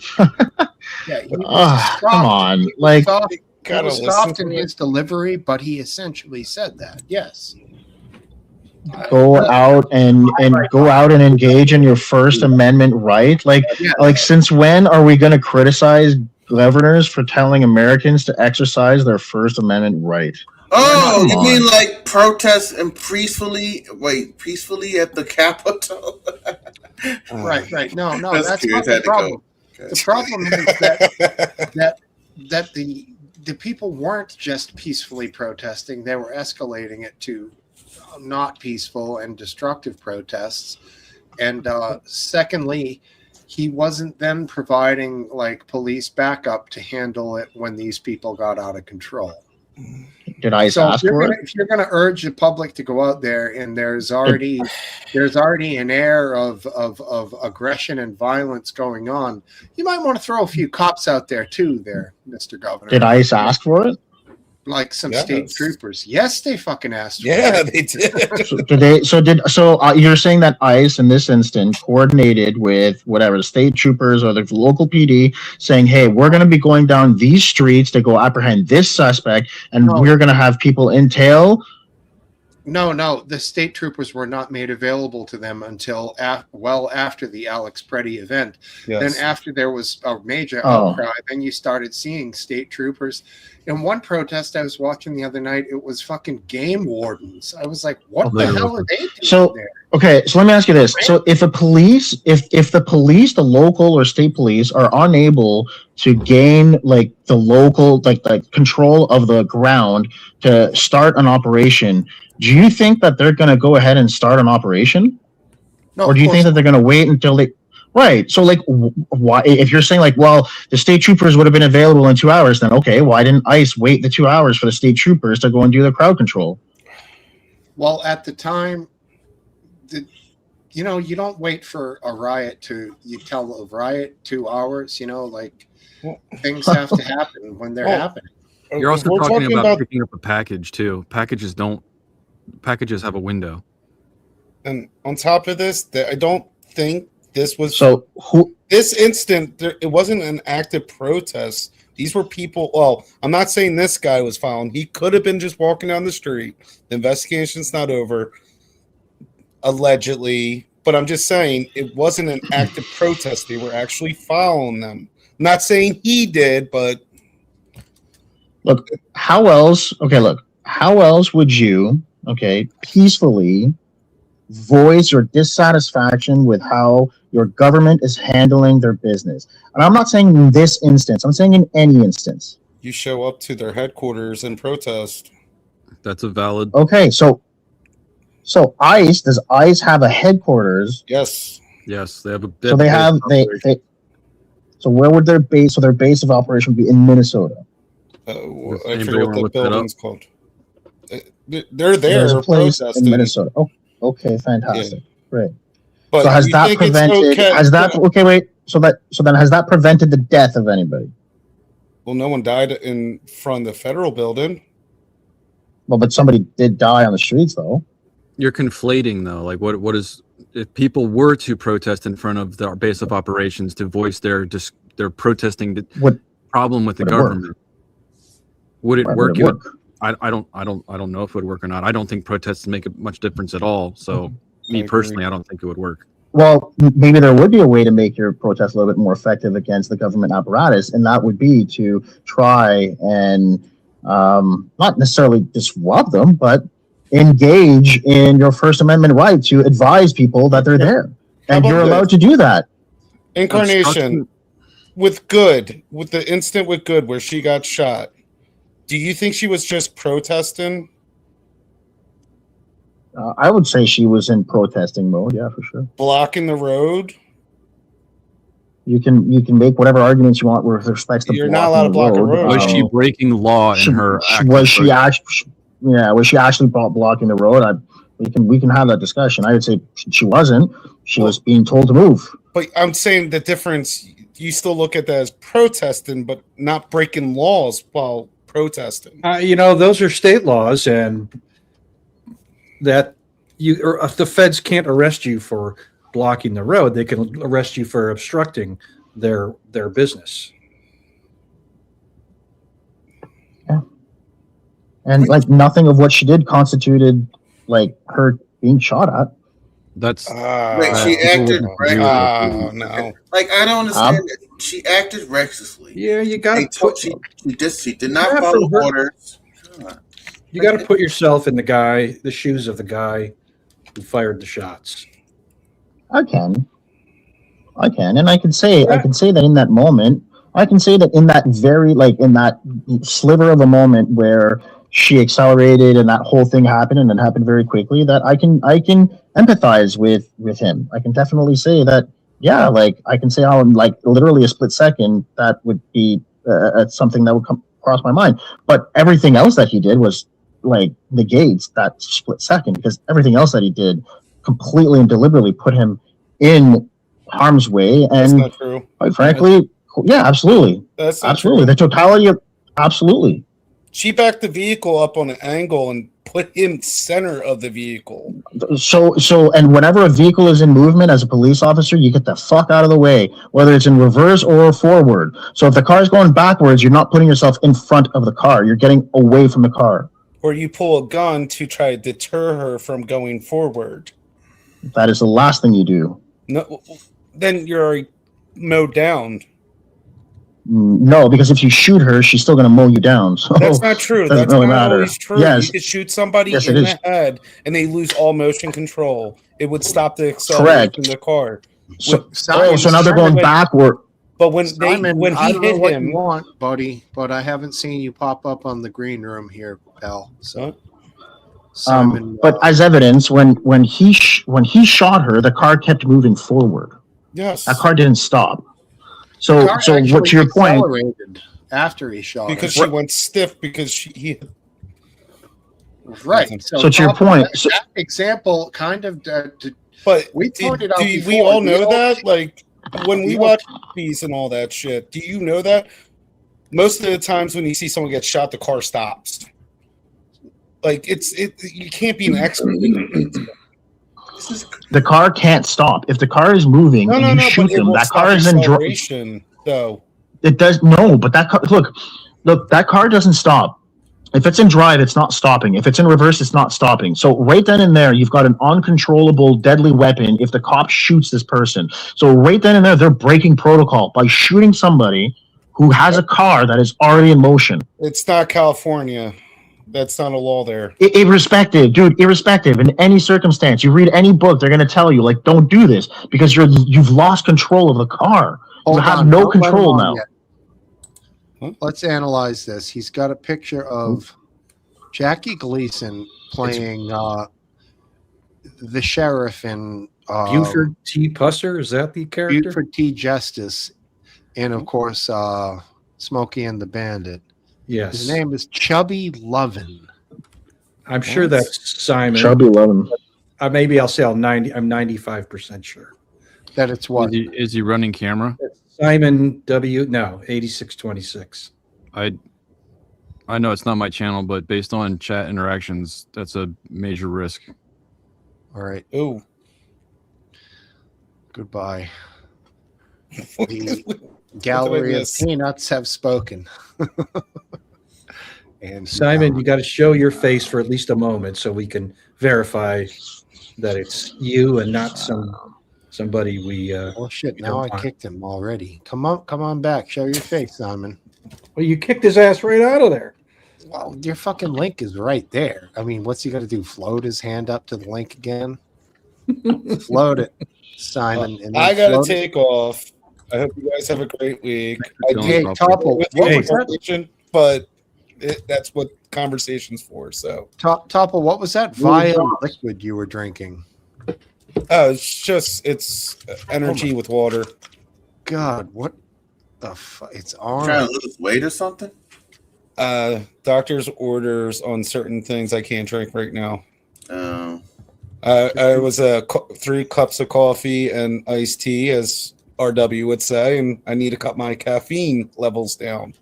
Hey, just remember, No. ease up on those kidneys. Get that water, bro. Not all the. That looks like that's water's from Flint, Michigan, bro. Yeah, doesn't catch on fire. Water, dude. Orange water. That ain't good. Get the clear stuff. But I hope you guys have a great week, though. You too, my friend. All right, I'll see you guys. Hello, Chubby. Did the camera go on? No, but I took a chance. Can you bring up like Steve or Last Dance Cam for a bit? What? Can't hear you, Chubby. Can you guys solo one of your cameras for the stream for a little bit? Just Steve or Last Dance? Yeah. Solo me, would you? I can't because I got these stupid fucking numbers over. Oh, he's right there. Hello, Mr. Levin. Oh my God. No, wait, that was actually him. Sorry. Hey, all right. Good to see you, Chubby. All right. No, he looks all right. He was human. I wouldn't put it on. They say it's not a very pretty camera, so you don't want my camera, no? That sounds good. Where are you from, man? Country. UK, down in Cornwall. I've been in this room before, but wow, it's very difficult to get in. All you guys are very tight. Okay, you're in a tight unit. Let me turn you up a little, my friend. A bit muffled. He's cranked. He already said his. Try to get your mouth right into that microphone, bud, if you can. You're gonna stop calling people bud. I hear that's a sign of disrespect. So. It depends on how it's used in context. Damn right, bud. I mean, in Canada, it's pretty much it's a term of endearment, you know. Holy fuck, buddy! That's a term of endearment in Canada. Like, you know what's going on, bud? I know. Now I hear that it's not good, and I've called some people in a professional setting that, and I've noticed some odd reactions. So I'm like, now I'm apprehensive. Pal, bud. Call any of you, but honey, anybody. Go back. Love. It'll be a bud. You think it's all right? Is that what I got to get in and talk to you guys? I've got to start talking bud. Well, I certainly didn't say bud to anybody. I just came in. Mm. And I'm not like, I heard the chat about the things and I thought, yes, this is really cool. And that's what I come in for, listening to. And you guys, is obviously you guys know each other for a long time. But like, you've got to let it come in sooner or later, and you just say hello, we'll talk. Sure, man. We love that. And we don't I'm really willing know to- each other. Nobody here Nice has to ever meet met you, lad. nobody here has ever actually physically met each other. It's just we've all been on streams together. So That may or may not be true. I know what part isn't true. But why I'm would just saying, for the sake of on the, discussion. a lot of hatred on the gays and all that? Who's hating on them? Who is? You are. There's a lot of hatred on the gays. No, I'll give a fuck. And it weren't the gays. When we was talking about there, when I got cut off, we were talking about the chicks with dicks, like that type. But we got cut off. And I would say that no one here has a hatred for gays. That there's a lot of people here that disagree with transitioning as a healthy choice for a human. Well, I was talking about it as a Nothing to do minor. with Like, kids. they should Yeah, I be was allowed gonna to say, do I'm more concerned with children than. Yeah, that's the only thing I have a problem with. I don't have a problem with anything else, man. I'm pretty I'm gonna pro-choice. take off, Smoke Steve. Wow, early leave, Sometimes- huh? Well, what the hell? It's like 10 minutes into midnight. He's going to turn into a pumpkin. So All right. As always, man. See you later, last dance. Nice to All see right, you again. great talking to all of you two incarnation. Glad you showed up tonight. I'm a right, fucking buddy. chat, lad. Have a great week, I Smoke Steve. I certainly ain't transitioning. I don't know what that is. I don't know what you fellas. I'd love to know. Like, what does that mean? What's happening? Yeah. Well, Oh, the transitioning. Like, I haven't came in. I'm certainly not. I've been accused of that. It's like, oh, you're transit. But like, I'd love to know. What does it mean? Is that a good thing or a bad thing? with what specifically is a good thing or a bad thing? Well, whatever. Like, you like to have me and have a chat in the room, and you won't kick me out. Like, I don't know. I don't know about chicks with dicks and that shit. I heard you talking about it. I don't really know about it. It's just Good. like dresses or like wear dresses. But I mean, that's their business. So I don't want to know their business. Well, where it comes into play for me is like in local sports around like what we call high schools here. I don't know, just the 4 grades before you go off to college. Like there's some like boys who are trying to play in like girls' leagues. And Do in they some let place sport in their school? That's crazy. Holy fuck. It you're is. joking. in some places, like a girl might spend her whole like childhood prepping to become a decent soccer player or whatever, and she might be displaced from the team by some boy who just quote unquote identifies as a girl. And I find that to be incredibly offensive and disruptive to, What do you think? normal society. Do that in the UK. I know you're American or Canadian. I can hear you American or Canadian. Mhm. But we do that here, and it's like here nobody seems to want to say the real answers, how to deal with it. Like, are you like the same as us now? Nobody wants to say like, "Oh, this is wrong." I think we're much more direct now in the United States on things. We have the freedom to talk about stuff and not be canceled on platforms at the moment. So Do you think that's been a problem for years? That where everyone's been afraid to actually say, "Oh, I think that's wrong." Yeah, you know how it all started? They started doing this bully thing in the schools with the young kids when I was a little kid in the 80s and 90s, and they glorified bullies as being evil. But really all they were doing was taking any kid that thought for themselves, went against the grain, went against the system, against the narrative, and they tried to take them away from all the other kids so they would never influence them to think that way. Some of them were just assholes. Praising the beta. That's what they've done in Canada, where I was born and raised in Toronto. They praised the beta, tried to make everyone as weak as possible. Wow. Auntie, I'd have to challenge you, Auntie, because some bullies were just assholes. They weren't rebels. They were. Nah. Yeah, you bullies. wanted to hang out with them. If that guy could have been your best friend, you would have loved it. It would have been No, great. I You were would've. afraid of him. You were afraid of him and thought he was an asshole. No, they were just bastards to me. I would no. Yeah, and Well, it comes from a predator and prey perspective, I suppose. You got a choice in life. You're either the predator or the prey. So, Mr. E says if any adult wants to cut a dick off of themselves, I think he means, or strap a dick on themselves, that's up to them, but not kids. Now, Mr. E, I agree 100%. Let me add a caveat to Mr. E's expression there. Make sure that they pay for it themselves, and the fucking state isn't paying 150 grand for them to have a sex change. And right there's the other thing: tax dollars going towards it, right? Yeah, and furthermore, here in Massachusetts, can you believe this shit? A fucking prisoner in long-term violent prisoner, multi-offenses, wants a sex change. Prison is going to pay for it with state dollars. Yeah, they probably wanted to $150K. cut his balls off for a while, though. Yeah, but hey, you're losing all the track here. We're living in a world where they don't even have to cut their dick and balls off. If you had to cut our dick and balls off just to get in a girl's changing room, you'd think like, even that is like above and beyond what you'd want to do with your penis.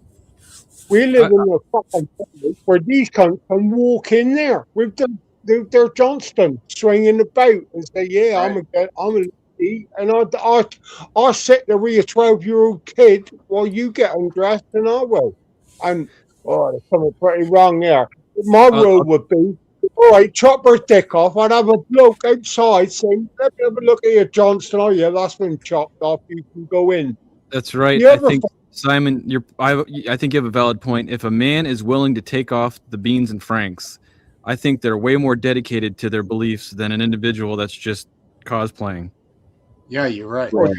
If they cut everything off, the threat is mitigated, I guess. And if it isn't, then I'll go in after them and cut their fucking head off too, because ooh, damn, they already gone. Hey, I'm a girl dad, bro.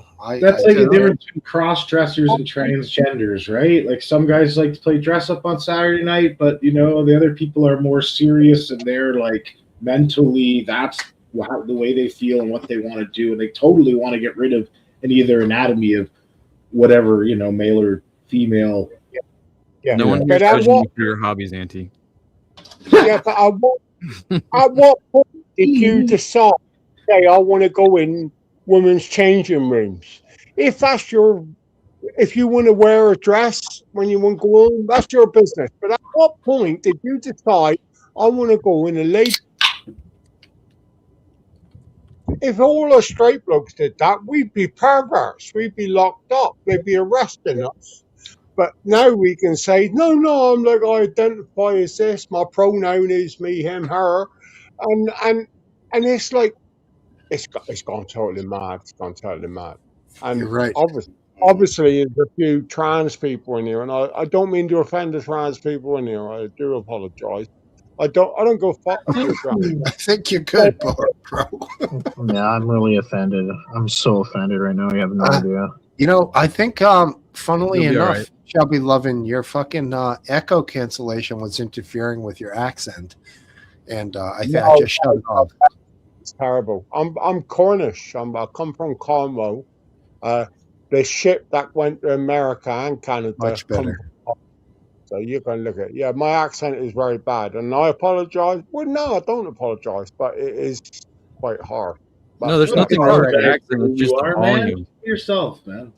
He's cranked, and I just shut off the echo cancellation. I can understand him better now. Yeah, that's what I'm saying. It's we can understand your accent. It's just before you were very soft, and the combination made it extremely difficult. It was like a swell. It was like his accent was bastardizing the echo cancellation, and it was like fighting against it. It was weird, but and I've spoken to Cornish people, like hardcore Irish, and the thing that helps is when you're talking to them in person. If you're staring at people's lips and listening to their words, it helps. Talking Cornish, man. You're talking to everything you're just saying about. I'm Irish Cornish. I was Oh, there born you in go. Ireland, settled in Cornwall. So you're getting the absolute Irish Cornish accent now. Yeah, I was just saying, when you have a conversation with somebody, if we were in a real pub and I was sitting next to you at a bar stool and I could see your lips moving and talk to you, it's so much easier when you can talk to a person in person. Life would be so much easier if we was all sat on bar stools now. We wouldn't be having this conversation about my accent. We'd just be sat on bar stools taking a piss of everyone. Oh, we might though, but you never know. International pub, that's where we are. Hey, And Steve, hopefully man, I have a technology- question for you. Yes, bud. So I recently Yes, talked to bro. somebody- Yes, yeah, boss. I recently talked to somebody who's local in your area, like born and raised, and I've known them for years. And they're a parent, and they were telling me about their kid at school and how one of the kids in their class identifies as like a fur or something. What area is this? And they actually had to put a litter box in the bathroom for the kid because they have to pee in a litter box because they identify as cat or fur or whatever it is. And I was, did you realize that actually is like going on in your area and that's real? I Still- would question, still going on? I would question the reality She, of that claim. she as a parent thinks it's insane, right? Like, I don't know. Like, these people are Just to nuts. go on the record, I would question the validity of that claim. Yeah, it's from someone I trust. It's not like someone I just, don't know or post or something. But to be fair, some weird shit goes on in Texas. I wouldn't discount that. It's Texas. I ain't in and Texas. I'm in Massachusetts, bro. It's too close to Mexico, isn't it? Like, there's weird shit that happens there. I mean, donkey shows are a little bit different than furries peeing in litter boxes in school bathrooms. But Oh, Texas? Obviously, you live in Texas is a little different. I don't think that would be happening actually in Texas, but where Steve lives, a little different. I always look at Texas like a place to go with a bunch of rifles and go kill. Yeah, a bunch of I'm actually animals. part of a gun club in Texas, man. That's I'm talking about kill animals. Texas looks like a great hunting zone. Definitely. I think hey guys, I'm gonna head out. I'm gonna catch you guys later. Later, All right. Kang. Thanks for All coming right. over here. Thanks for coming on. Yeah, thanks. Hey, Kang, don't Huh? be a stranger, brother. You've been Yeah. fun. It was very fun. Very, very fun. All right, man. Take care. And just make sure you stay away from Texas. I I'll let love Hell Texas, know you man. from there. Texas is the best, dude. Weed's still illegal there, so it's like fun to smoke it. Still rebel. Do you guys have any thoughts on Don Lemon before this ends? Are you aware of his conspiracy against rights and interfering with the First Amendment right to religious freedom infringements? Is this American stuff? I haven't heard of him. I have no idea, man. There- I saw something okay. about that in the chat earlier. Someone said Basically, there's a very famous news reporter or journalist named Don Lemon in the United States. He used to work for CNN until he got fired 2023. He went with a group of people to a church in Minnesota, and they went into the church and protested against a pastor there that they believed was an ICE officer or an ICE, a part of ICE. And he filmed them having this protest, and he was arrested a couple days ago, and he went to court, and he's has 2 charges against him for breaking people's rights to religious freedom, and he was released without bail, so the court hearing's not over. And there's a lot, it's controversial because some people are saying he was just filming, and other people are saying he went onto private property and he scared the shit out of people in a church. I can understand the concept. Like, if you're in church and a bunch of people come in and start protesting and yelling and screaming, you don't know if you're gonna get shot. Like, that's not unheard of in the United States of America. Well, yeah, I mean, there's been some church shootings that you could get shot. I mean, what I would call it is what's the word? Like sanctimonious? Like, is that the right word for a church? sanctuary, sanctimonious. I guess that works. But it's a place of peace. It's a place, regardless of what that man's job is outside of it. To me, he's a pastor. I have certain respect for him. Like, I grew up respecting priests, and if I went into a Jewish church, I would respect the rabbi. If I go into a Protestant church, I respect what do you call them? Pastors? Or it depends on the denomination. Could be whatever priest, they could are, be I would pastor. respect it because it's a place of peace. You're a person of nice feelings, so that like you're quite happy to embrace people that want to embrace your life. I think a lot of this problem is people that don't want to embrace your life. They don't care. They don't care. This is the biggest worry. It's not the people that want to meet you and enjoy your country and enjoy your life and think this is wonderful. It's the ones that come there and then they hate you, and then you think, why have you come here? If you hate us, why turn up here? But this is a scenario where civilians are hunting down other civilians based on their involvement with government. This is this ICE thing. I'm not brilliant on it. I don't know a lot. I know a lot's going on, but we're in the UK, so our news in our own country is terrible. So I don't know what we're getting from the UK. So we get very little, but we're getting the ICE. I think this is what we're talking. The guy that he shot the lady in the car. The Thanks, car went buddy. at him. Yeah, we had two. There was two narratives in the UK. One narrative was she was a hero. The other narrative was from the other one when she tried to run him over. I watched both things, and there is. I watched the longer video. She shouldn't have got in the car in the first place. Her and her wife and her new one. It's like, don't do it. Listen, you can protest, but don't think you're above the law just because you want to protest. And that's the same with anybody protesting. Yeah, it sucks to see when people lose their lives, but I do think it's fair to understand that there are consequences for our actions, and if we're willing to take a risk, we have to be willing that the consequence might be way more than we're expecting. Absolutely. When you saw that video, and his wife, Willing to die for the cause. And if you are, so be it. You're not. married That's this stupid. guy. She was a stand-up girl, married with three kids. Weren't till like we went on a bit, and I was like, no, she weren't. She lost her husband, from what we gather.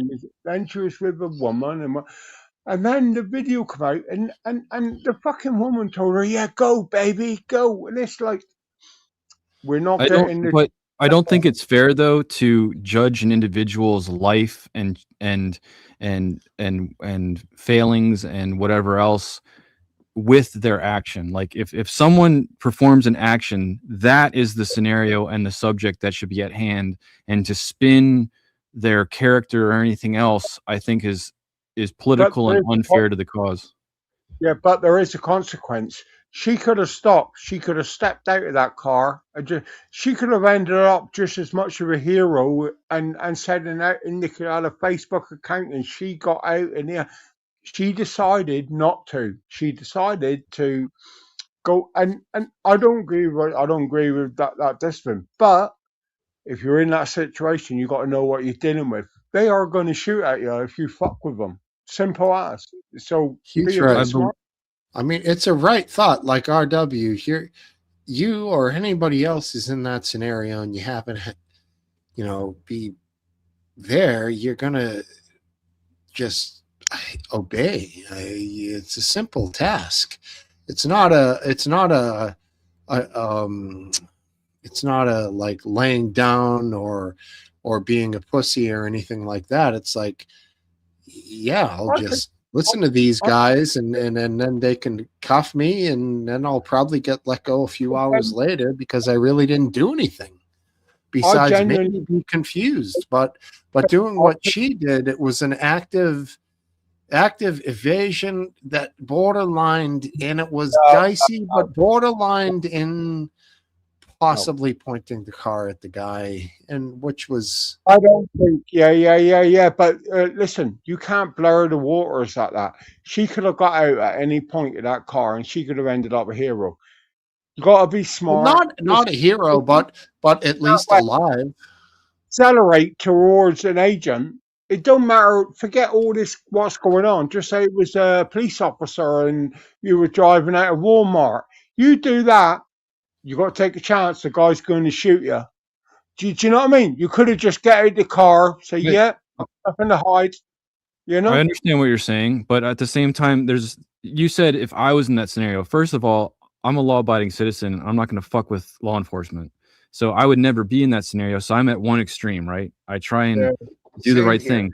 This is the other extreme where this is an individual that shows by her actions that she doesn't give a shit and she is above the law or whatever the fuck's going on in her mind. She's in a place in her mind where the law doesn't mean anything. She doesn't care. Yes, she's going to the point where she's going to defy the law to the last second, and that's what happened. Yes. It was the scariest point is she thought whatever she was thinking in her head that time, that superseded any law, anything that was in front of her. That's it. And that's the scary thing. Like, what indoctrination got that person to that? Because you think any sane person, you think, even if you fought it all the way, you think, all right, I fucked up now. Just going to get out the car. Take your 6 months. You knew you've been the shit, but like you've done it, and just go back to your mates and say woohoo. You're talking about thinking rationally, though. This individual doesn't show that they were thinking rationally. Right. And I'm going to bring this to another level. This is a situation I've seen with extreme liberals recently, of people who think they have this right to do way more than they actually legally are allowed because they have some sort of a righteous cause, feeling that they are fighting for something that they consider to be the greater good or whatever. But what they don't understand is this is a flawed way of thinking, and this is going to result in their arrest, and in some of these cases, their death, unfortunately. And I'm not saying this justifies their killing, but I'm saying this is kind of what's happening here, is that people aren't thinking logically because they think they're so righteous in their movements and their ideas that I guess they think that the results are irrelevant. Are they willing to sacrifice themselves, or are they so clouded by this that they don't realize till it's too late that, like, oh shit, I fucked up. Now I'm dead. Well, what the hell do you think that make them think like that? Because that's the craziest thing. Because common sense goes out the window when this shit is going on, and you think, what has made you get so focused? Like that girl to do that, she could have got out the car any time, and like it's like there has something got to be indoctrinated that for them to say like, yeah, fuck it, I'm going to go full hog. And that's the craziest thing. They're only soccer mums or anything like it's a normal person, and they've just literally fucked the system. Is it they think there is no system? Is it they think that, oh yeah, it don't matter what I do? Most likely above, not that there is no system, but that they are above the system. And the point back towards Steve is, if an individual goes outside of the law to go for a righteous cause and they're by themselves, you get to see an Alex Prettier or Renee Good scenario. Or if you look at January 6th and people go outside the law to push into a building, but they're in the masses, it's a very different scenario because the government can't deal with it in the same way. They have to. It's a very different scenario. Can I ask you, has it changed America what happened with that shooting when she tried to run over the guy? I saw the videos, and basically I think you'd have to be an idiot to drive at a federal agent who's armed. Is that any different than the lad that, what was he called, the black fella, fucking, what's he called? George Floyd? Floyd, yeah. Is there an outcry in America now about this woman, or is it got whipped under the carpet? If that makes any sense. Is there an outcry for Renee Good, the lady that was shot in the vehicle recently?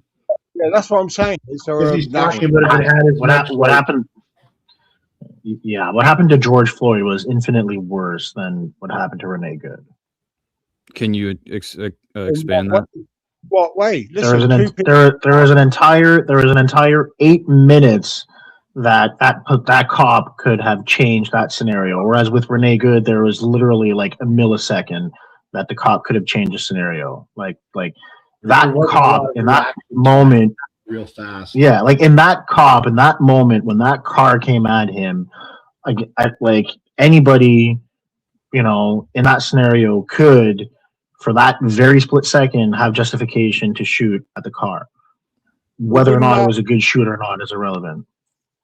with George Floyd, wouldn't he be the same? You don't know. Listen, I don't know if any of you police officers, but No, George Floyd did not like try to murder a cop in the same way that this girl potentially could have tried to murder a cop. George Floyd was caught with counterfeit money and then was slightly resisting arrest, and then a cop put his foot or his knee on his chest for 8 minutes as the guy suffocated to death.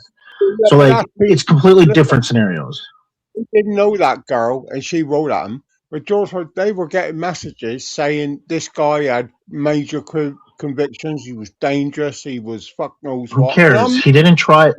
Like the argument here is that the girl tried to hit the cop with a deadly weapon, and there is an argument to be made that that's exactly what she did.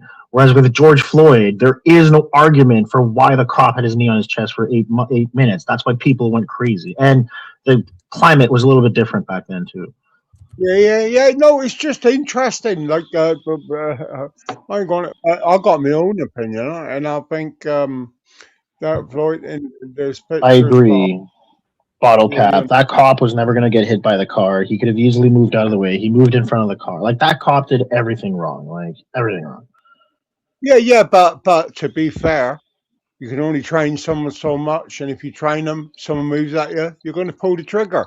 He might not necessarily been a seasoned cop that's seen the situation. He just went on his training, and you can't stop that. Listen, comes But back there to is repercussion. There is repercussion though, Simon, for the individual that put his knee on George Floyd's chest. To my understanding, he was convicted. Yeah, he was second-degree murder. Derek Chauvin. Yeah, Derek Chauvin. I think the man went to prison. I'm not saying the copper didn't do it. Believe me, I'm not justifying the cop. I'm just saying it's crazy. Maybe it's not a thing, but in the UK, they're making a thing. They're trying to connect the George Floyd with this. If that makes any sense, they're trying to say that There is no connection. There is no connection. Like there is no connection. If you want to make a connection for George Floyd and this, is that Trump was in office? Was it Trump in office during George Floyd? Or was it Biden? I honestly don't remember. It was during the summer of love, so it's probably Trump. Do you like Trump? Do you guys like Trump? Don't you? Like we in the UK, we see him as a strong leader. Like our leader. I don't like politicians in general, so it's not a fair question. No, I hate them. But one thing is we see in the UK is like this is a stronger. Other than that, Biden was it was a weak leadership. Are you seeing it because it's a nation first policy? Like if the UK had UK first policy, you'd be a stronger nation, or what do you see it as? I see it as the UK with our leadership now is a weak. I see it as the UK now. If we're not careful, we're slowly upsetting the best relationship we ever had in 200 years, and that's the Americans. And we are slowly taking that away with our weak leadership here now. That's what I think.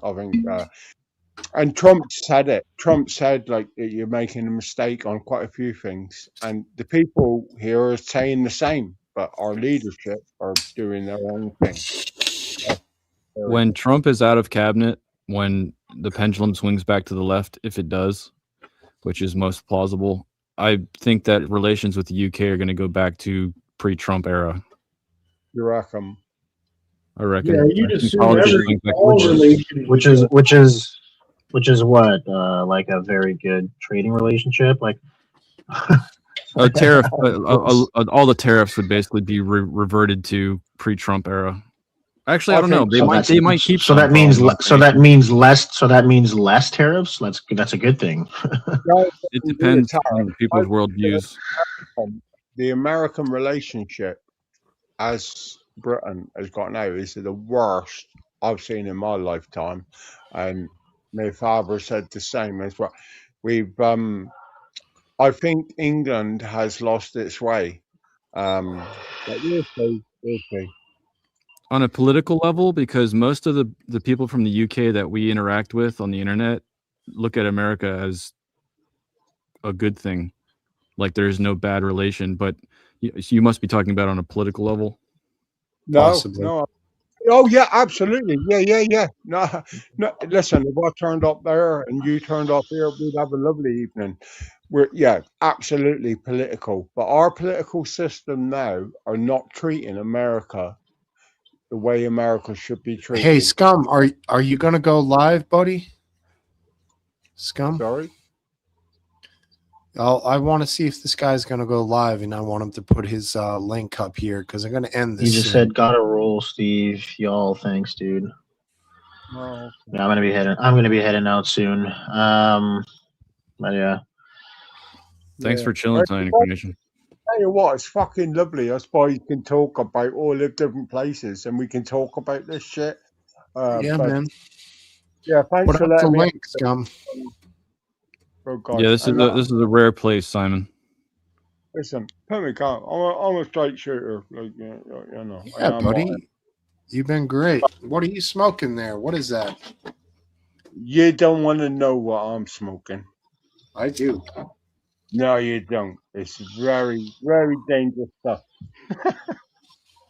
What, clove cigarettes? Yeah. I haven't seen those It's, for a decade. Yeah. It's herbal, and apparently it helps my bones. So I just take it like about quarter ounce a week. And Good yeah. man. Good man. Well, the name of the channel is Smoke Steve, so I'm an advocate. So keep it up, brother. I'll be in again. And listen, I wish I could live in your countries that you can actually buy this shit. And it's like, yeah, I'd love that. Hey, man, But if you then- wait like 2 or 3 more years, you can probably seek asylum over here. Well, I could probably take a shot. Listen, you're letting Cambodians in. Surely you let a guy from Cornwall in. I'll bring me farm stick. I'll say I'm a farmer from Cornwall. And you let me in. You must Hey, let we me need in. we need agricultural workers here, so I'm down for that. I just All right, guys. Have a good one, guys. See ya. Take care. Take care. Yeah, it's great to speak to you. Before All right, the we're stream gonna ends, I wanna say rest in peace, Catherine O'Hara. She was in Beetlejuice and Home Alone. She was the mom in Home Alone. Of course. And she was also in a few other movies that were really issues of quite a funny woman. So I'll thanks for having a good stream, buddy. It was a good conversation. A little less spicy than I expected, but still good. I'm gonna head over to Scum TV chill. Is he session. on? He's not rolling just yet that I can see. Refreshing. Yeah, here it is. I'll drop the link in the back chat. drop it in the main chat. I don't think I can because I don't have. I'll try. Drop it in the back chat. I'll copy and paste in the main chat like the real computer would. Oh, you did it. It's in Does the that main work? chat. It's right Okay. there. All right. I'm backing All right, down, see buddy. ya. See you later. Later. All right, everybody. Maybe a little finger picking. Let's go and adjust my audio so it picks up the guitar. Point this thing down yonder and see what we can pull off.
Later.